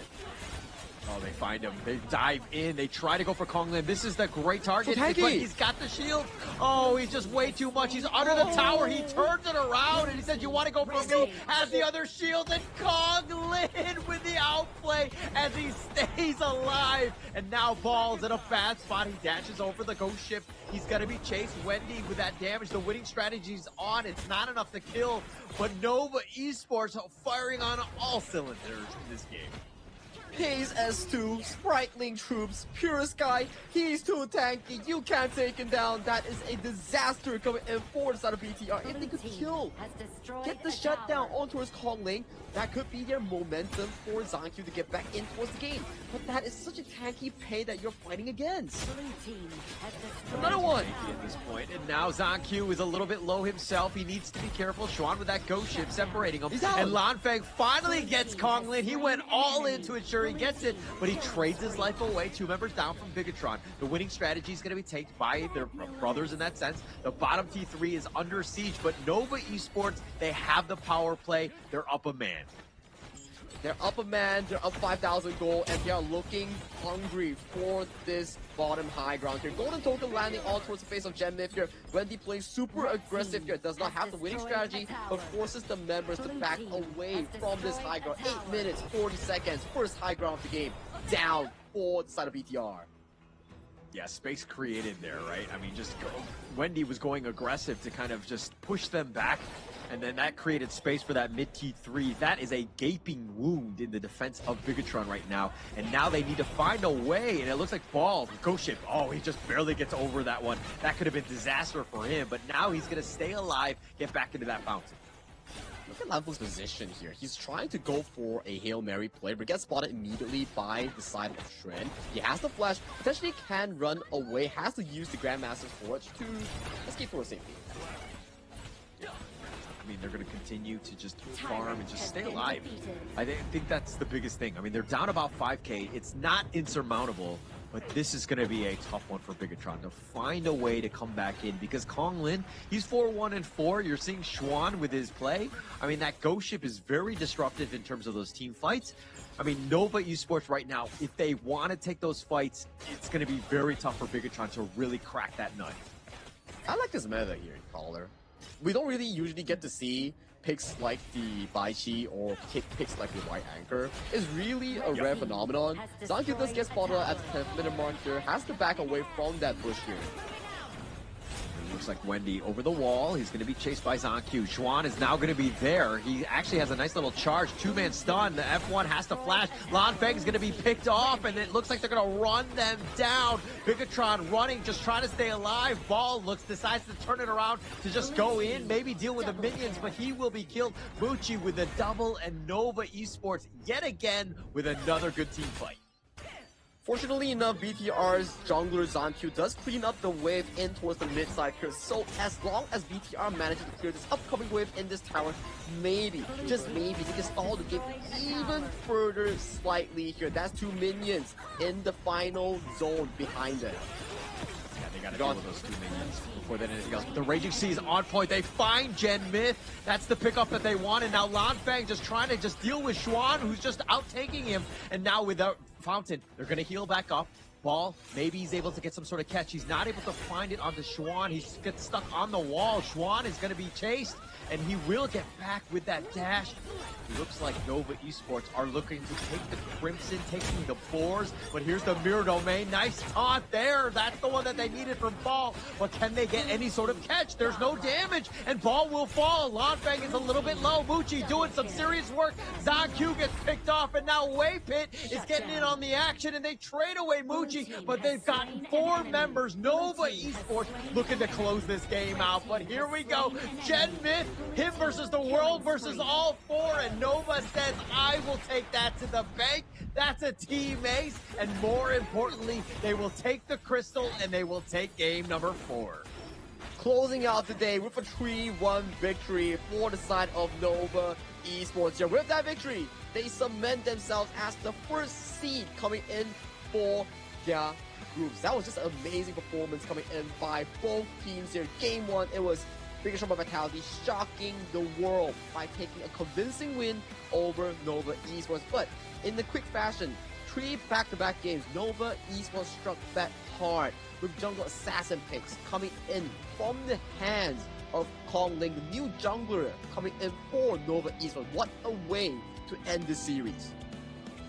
What a way to end that series. And I mean, you lost the first game and things were like, oh, Nova Esports, they're vulnerable, they're able to bleed, but then they essentially went a 3-0 in the next 3 games, and this is the Nova Esports. This is why they're one of the best teams, one of the scariest teams here at the KIS. Wow, what a day, man. What a day that we actually had. Back-to-back amazing games, even though you could say like, okay, it was 3-0, 3-1, 3-1, but you have to understand the storyline, right? Team Huck's improvement against Boom Esports was something to be proud of for a baby team. Is baby team the correct word? A debut team, right? Like a new team coming out from a fresh egg, joining HOK Esports with new players and old faces. And then they actually improved, although they lost. And then moving on towards the next series is about conquering fears. It's about Kings International going up against their nightmare, which is the Ultimate Red, Nongshim Red Force. And finally, BTR in home crowd taking a convincing win, showing the maximum prowess and potential of the new BTR lineup. Things like this really shows why you need to watch HOK Esports. Yeah, and this is why, I mean, after 3 days, we had a lot of questions going in. There was a lot of roster shakeups. How are teams going to be? Were they able to be the same level that they previously were, or are they going to be better? We've definitely gotten some answers, but we haven't figured everything out yet. I mean, I think that last series was pretty impressive by Nova Esports. I think like Kong Ling is definitely the real deal. He was just completely able to control that series. They're going to be very strong even moving forward. But going back to those other 2 series, there was a lot of learnings. There was a lot of things that you talked about, and rightly so, as you kind of spelled out for everybody here. Wait, I'm that smart? No way. Now you're just like you're putting words in my mouth. No. I never said you were smart. Let's be very honest. Okay, I would never go that far. Are you gaslighting me now? I am gaslighting you, but I mean, one thing to take note of. I mean, let's look at this KDA here, right? Konglit 7-1-8, Mucci also 7-2-9, Jean was 2-0-9, and Waypit 2-1-16. Everybody, and I mean Wendy, of course, 0-1-9. This is a team that was firing on all cylinders, doing everything right. And Bigatron again.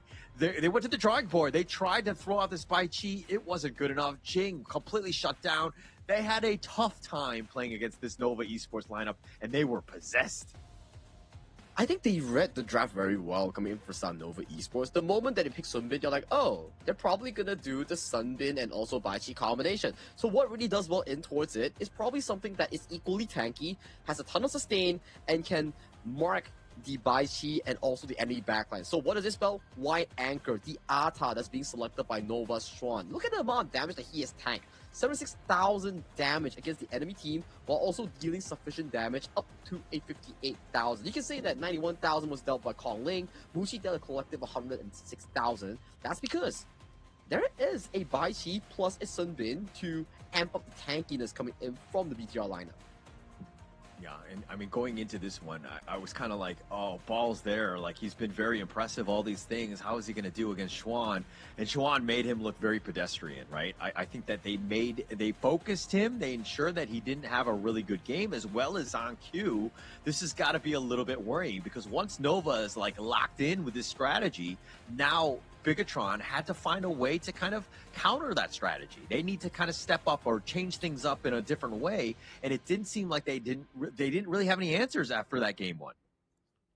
It's difficult, right? Where BTR, a team that's just freshly forged by this new environment, new players, new coaching staff, to be able to take one game out of a long-time team like Nova Esports is already pretty amazing. To them, winning one game is already an achievement.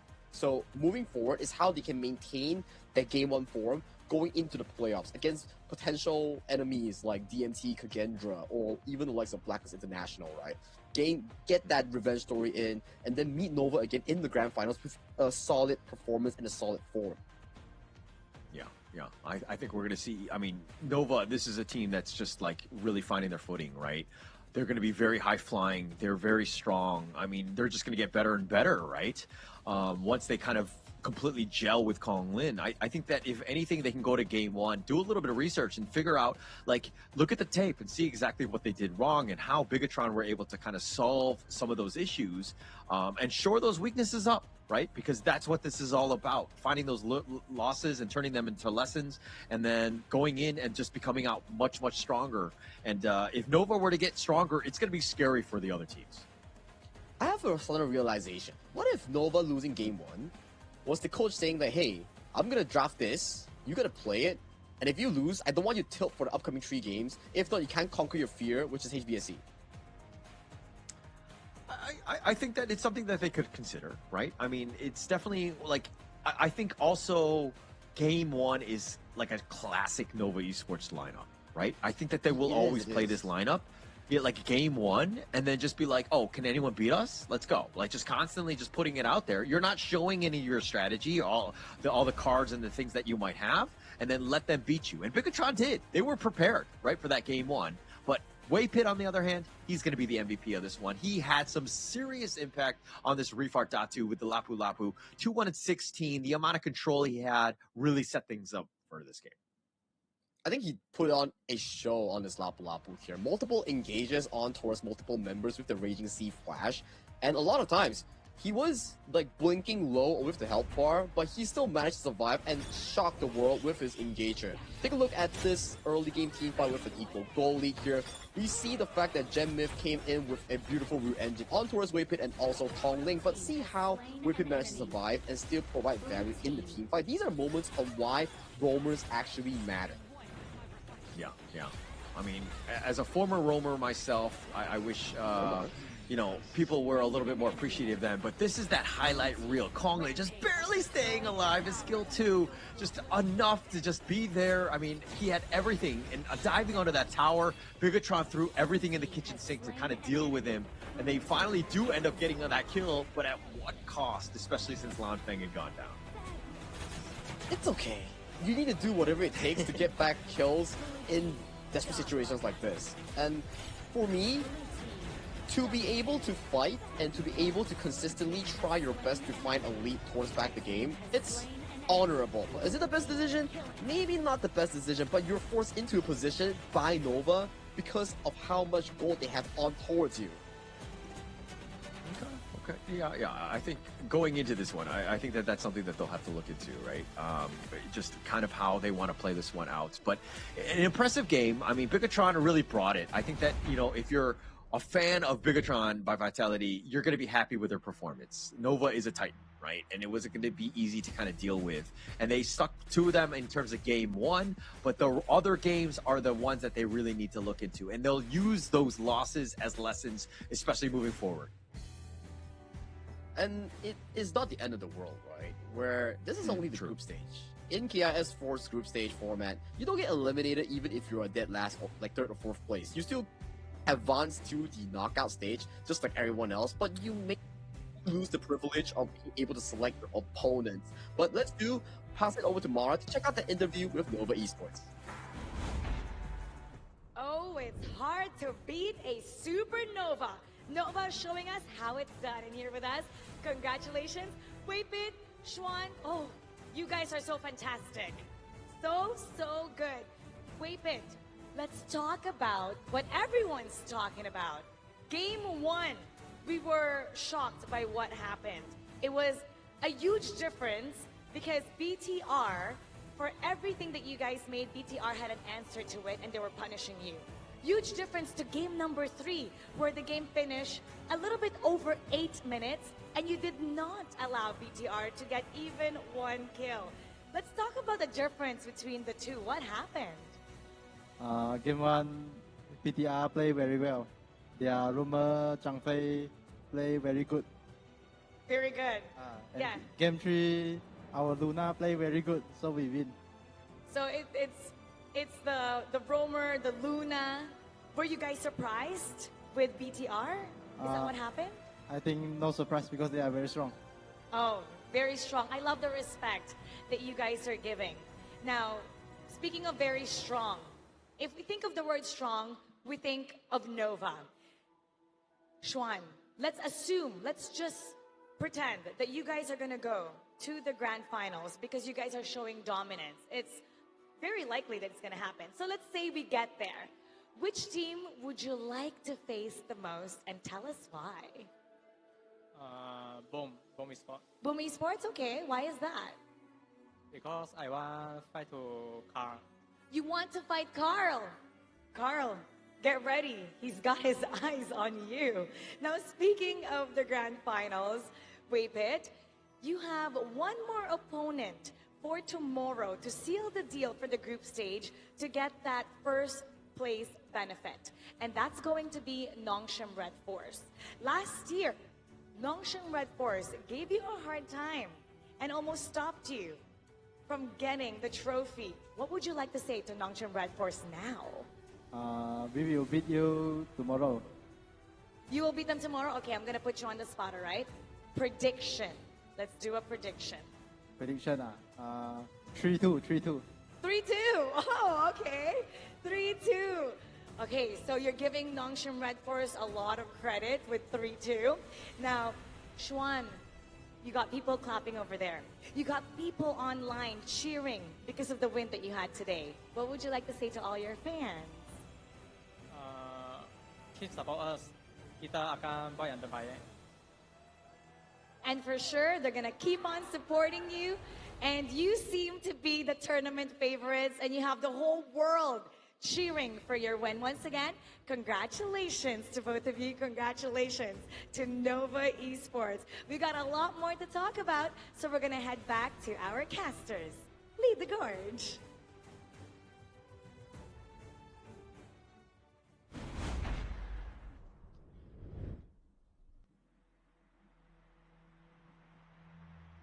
Thank you, Mara, Xuan, and also Weipit for that fantastic interview here. You can see they give a lot of respect towards the players, especially coming in for Sun Nongshim Red Force. They were the team that pushed them to all 7 games in the previous edition of the Invitationals here, which is KIS4 back in Manila, Philippines. Yeah, it was a completely different team, I would say. I think that Nongshim right now, after what we've seen, they need to kind of, a little bit more time. I think that this is still a team that's kind of finding their footing, not really understanding, what each other are trying to do at this point. This is a Nongshim lineup that is they're gonna play, right? Obviously, Nova tomorrow, but this is still a game or a team that is gonna have a tough time. I don't know how easy it's gonna be, especially going up against a Titan that is Nova Esports. It's a mountain to climb, I would say. It's never going to be easy. It's never going to be a light deal. But this is the updated standings coming in for both Group A and also Group B. Today, we see Nova beating their opponents, Bigatron by Vitality, in a 3-1 fashion, which sets them all the way to the first place of their group. And Group B, it features Dominator Esports still sitting at the group's first place. Boom Esports tying up the series and finding their first win against Team Huck. Whether or not they can actually sit themselves at second place depends on who wins between Boom and Kagindra tomorrow. Actually, that's going to be the most exciting match, at least for me, going into that one. Because, again, there's a lot of questions. It's going to be starting off. These are the three matches we're going to be seeing tomorrow. Nova going up against Nongshim to find out exactly where they place. It looks like Nova's going to be on top, though. But Team Hawk going up against Dominator Esports. That's going to be a great one in the second one. And the final one, dare I say, the match of the day, it's going to be Boom Esports going up against Kagendra to find out who's going to be second place. I think that this is going to be super exciting. This is the third time they have met so far, right? Back in KIC, they met twice. Upper bracket in the same group, lower bracket in the same group, and both times Boom Esports have sent them to the defeating zone here. So, in home ground, this is the time for Kagendra with a new roster, introducing Saleh, Zahn, Fisher in towards the roster. This is their time to potentially look for revenge, retaliation against their long rivals, which is Boom Esports. Yeah, this is the time is now, right? I think that there's going to be a lot of pressure, especially in front of the home crowd. There could not have been a better situation, right? You win and you're top two. This would be a huge statement for them. And again, if dropping to the bottom, you're seeing the top two of the other squad, Bicatron and Nova Esports. You don't want to play any of those teams at this stage. Yeah, that's definitely going to be a difficult one, but we leave that to tomorrow for the players and teams to duke it out to see who deserves that top spot in towards the group, who deserves that win in as the second place of the group. Grudges, revenge stories, all these are pretty nice if you ask me, but it's been a pretty good day so far. My name is Sagi, and with me is Holler. Holler, do you have any final closing words before we pass it over to Mara? No, I think that we have a great number of matches with us today with the three that we had. There were some amazing ones, and we learned a lot, even for myself. But it was a great time, Sagi. My name is Holler. We'll be signing out. Let's send it over to Mara, and she'll close out the show. Another dusk is met with intense interactions. Brace yourselves, as tomorrow will be the final day of the group stage. No room for mistakes. No time for hesitation. Only one road to victory. For the pride, for the glory, for the trophy. I'm Mara Aquino, and you've been watching the Honor of Kings Invitational Season 4. This is our game. Keep it good vibes, everybody, and we'll see you tomorrow.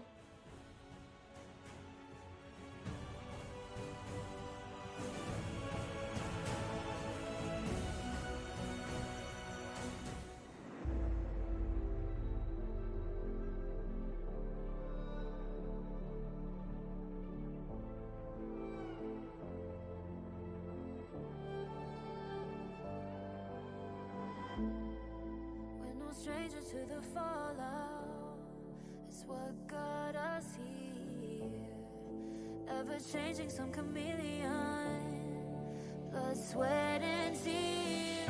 We'll never make it if we fall to everything that brings us down. With a comeback is now. Blood, sweat, and tears. Fight for what we want. Doesn't matter the cost. Every day, put in work. Blood, sweat, and tears. Nothing comes overnight. Strength in numbers start to line. We don't bow to fear. Blood, sweat, and tears.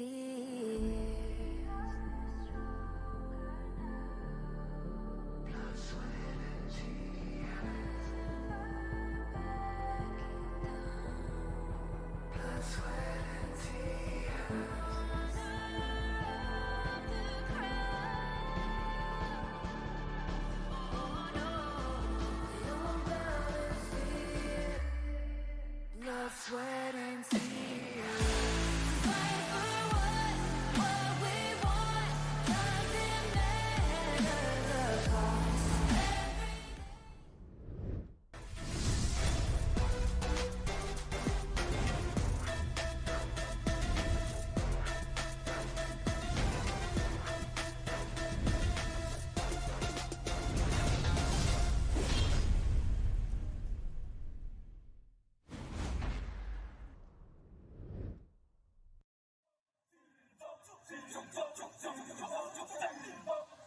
Kings Invitational Series, let's go!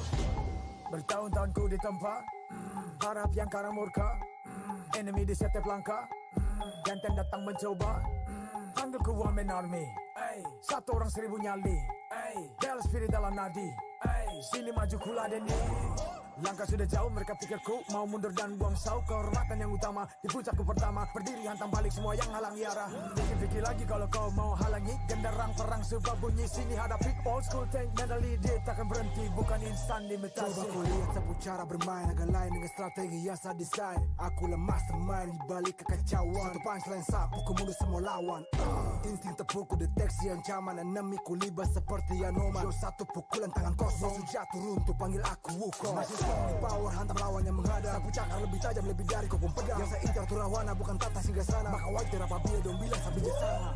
Siapa yang berani mendekat kemari, saya yang kesana atau kau yang kesini. Jutaan kalian pun saya terakan lari, seranganku cepat sulit kau hindari. Dominasi ku kendali, berotasi ke tiap sisi ku ambil alih. Saatnya kita untuk eksekusi for my party. Push, push, push, push, push, push. Everybody move, move, move, move, move, move, yeah, move, move. Saat datang dengan mode brutal, kendalikan setiap titik vital. Damage magic, serang mental fisik, 1000 taktik, kau kalah cerdik. Mau coba jatuhkan sama mana bisa, siasatmu sudah saya analisa. Terdapat selak, gerak, geriku sulit tu dilabrak. Wah, game over, hancurkan semua tawa. Kombinasi skill dan power, teleportasi ala Enoku yang LOK. Kau tahu ku tak bisa redam, pula tekadku yang takkan padam. Tuh kehormatan yang tak bisa dibeli, saat saya genggam jangan harap kembali. Adu mekanik tingkat tinggi, siapa paling berani, aku paling gigi. Pedang raja yang kuhulus, tebasannya bak angin menghembus. Long life the king, akulah raja, dentuman zira, ini mental baja. Akulah hukum dalam wujud nyata, seni tempurku susah tuh kau baca. Y'all better run, I've already won, nowhere to run, your time is done. Tidak bisa kau atasi, berat untuk kau hadapi, kalau pedangku menari, kau balik kanan dan lari,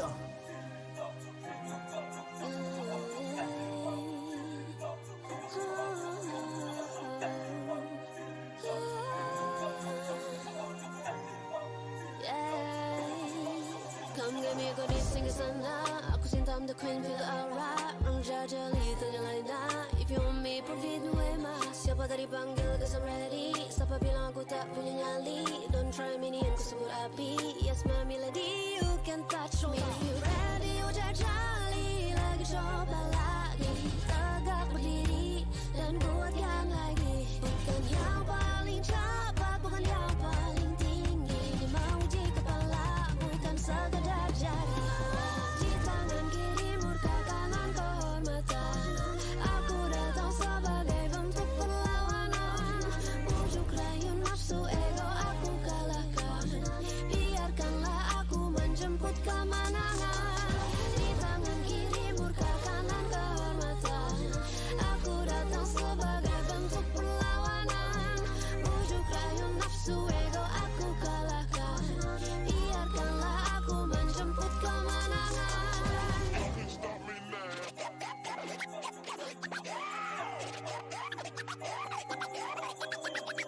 I was born with the crown.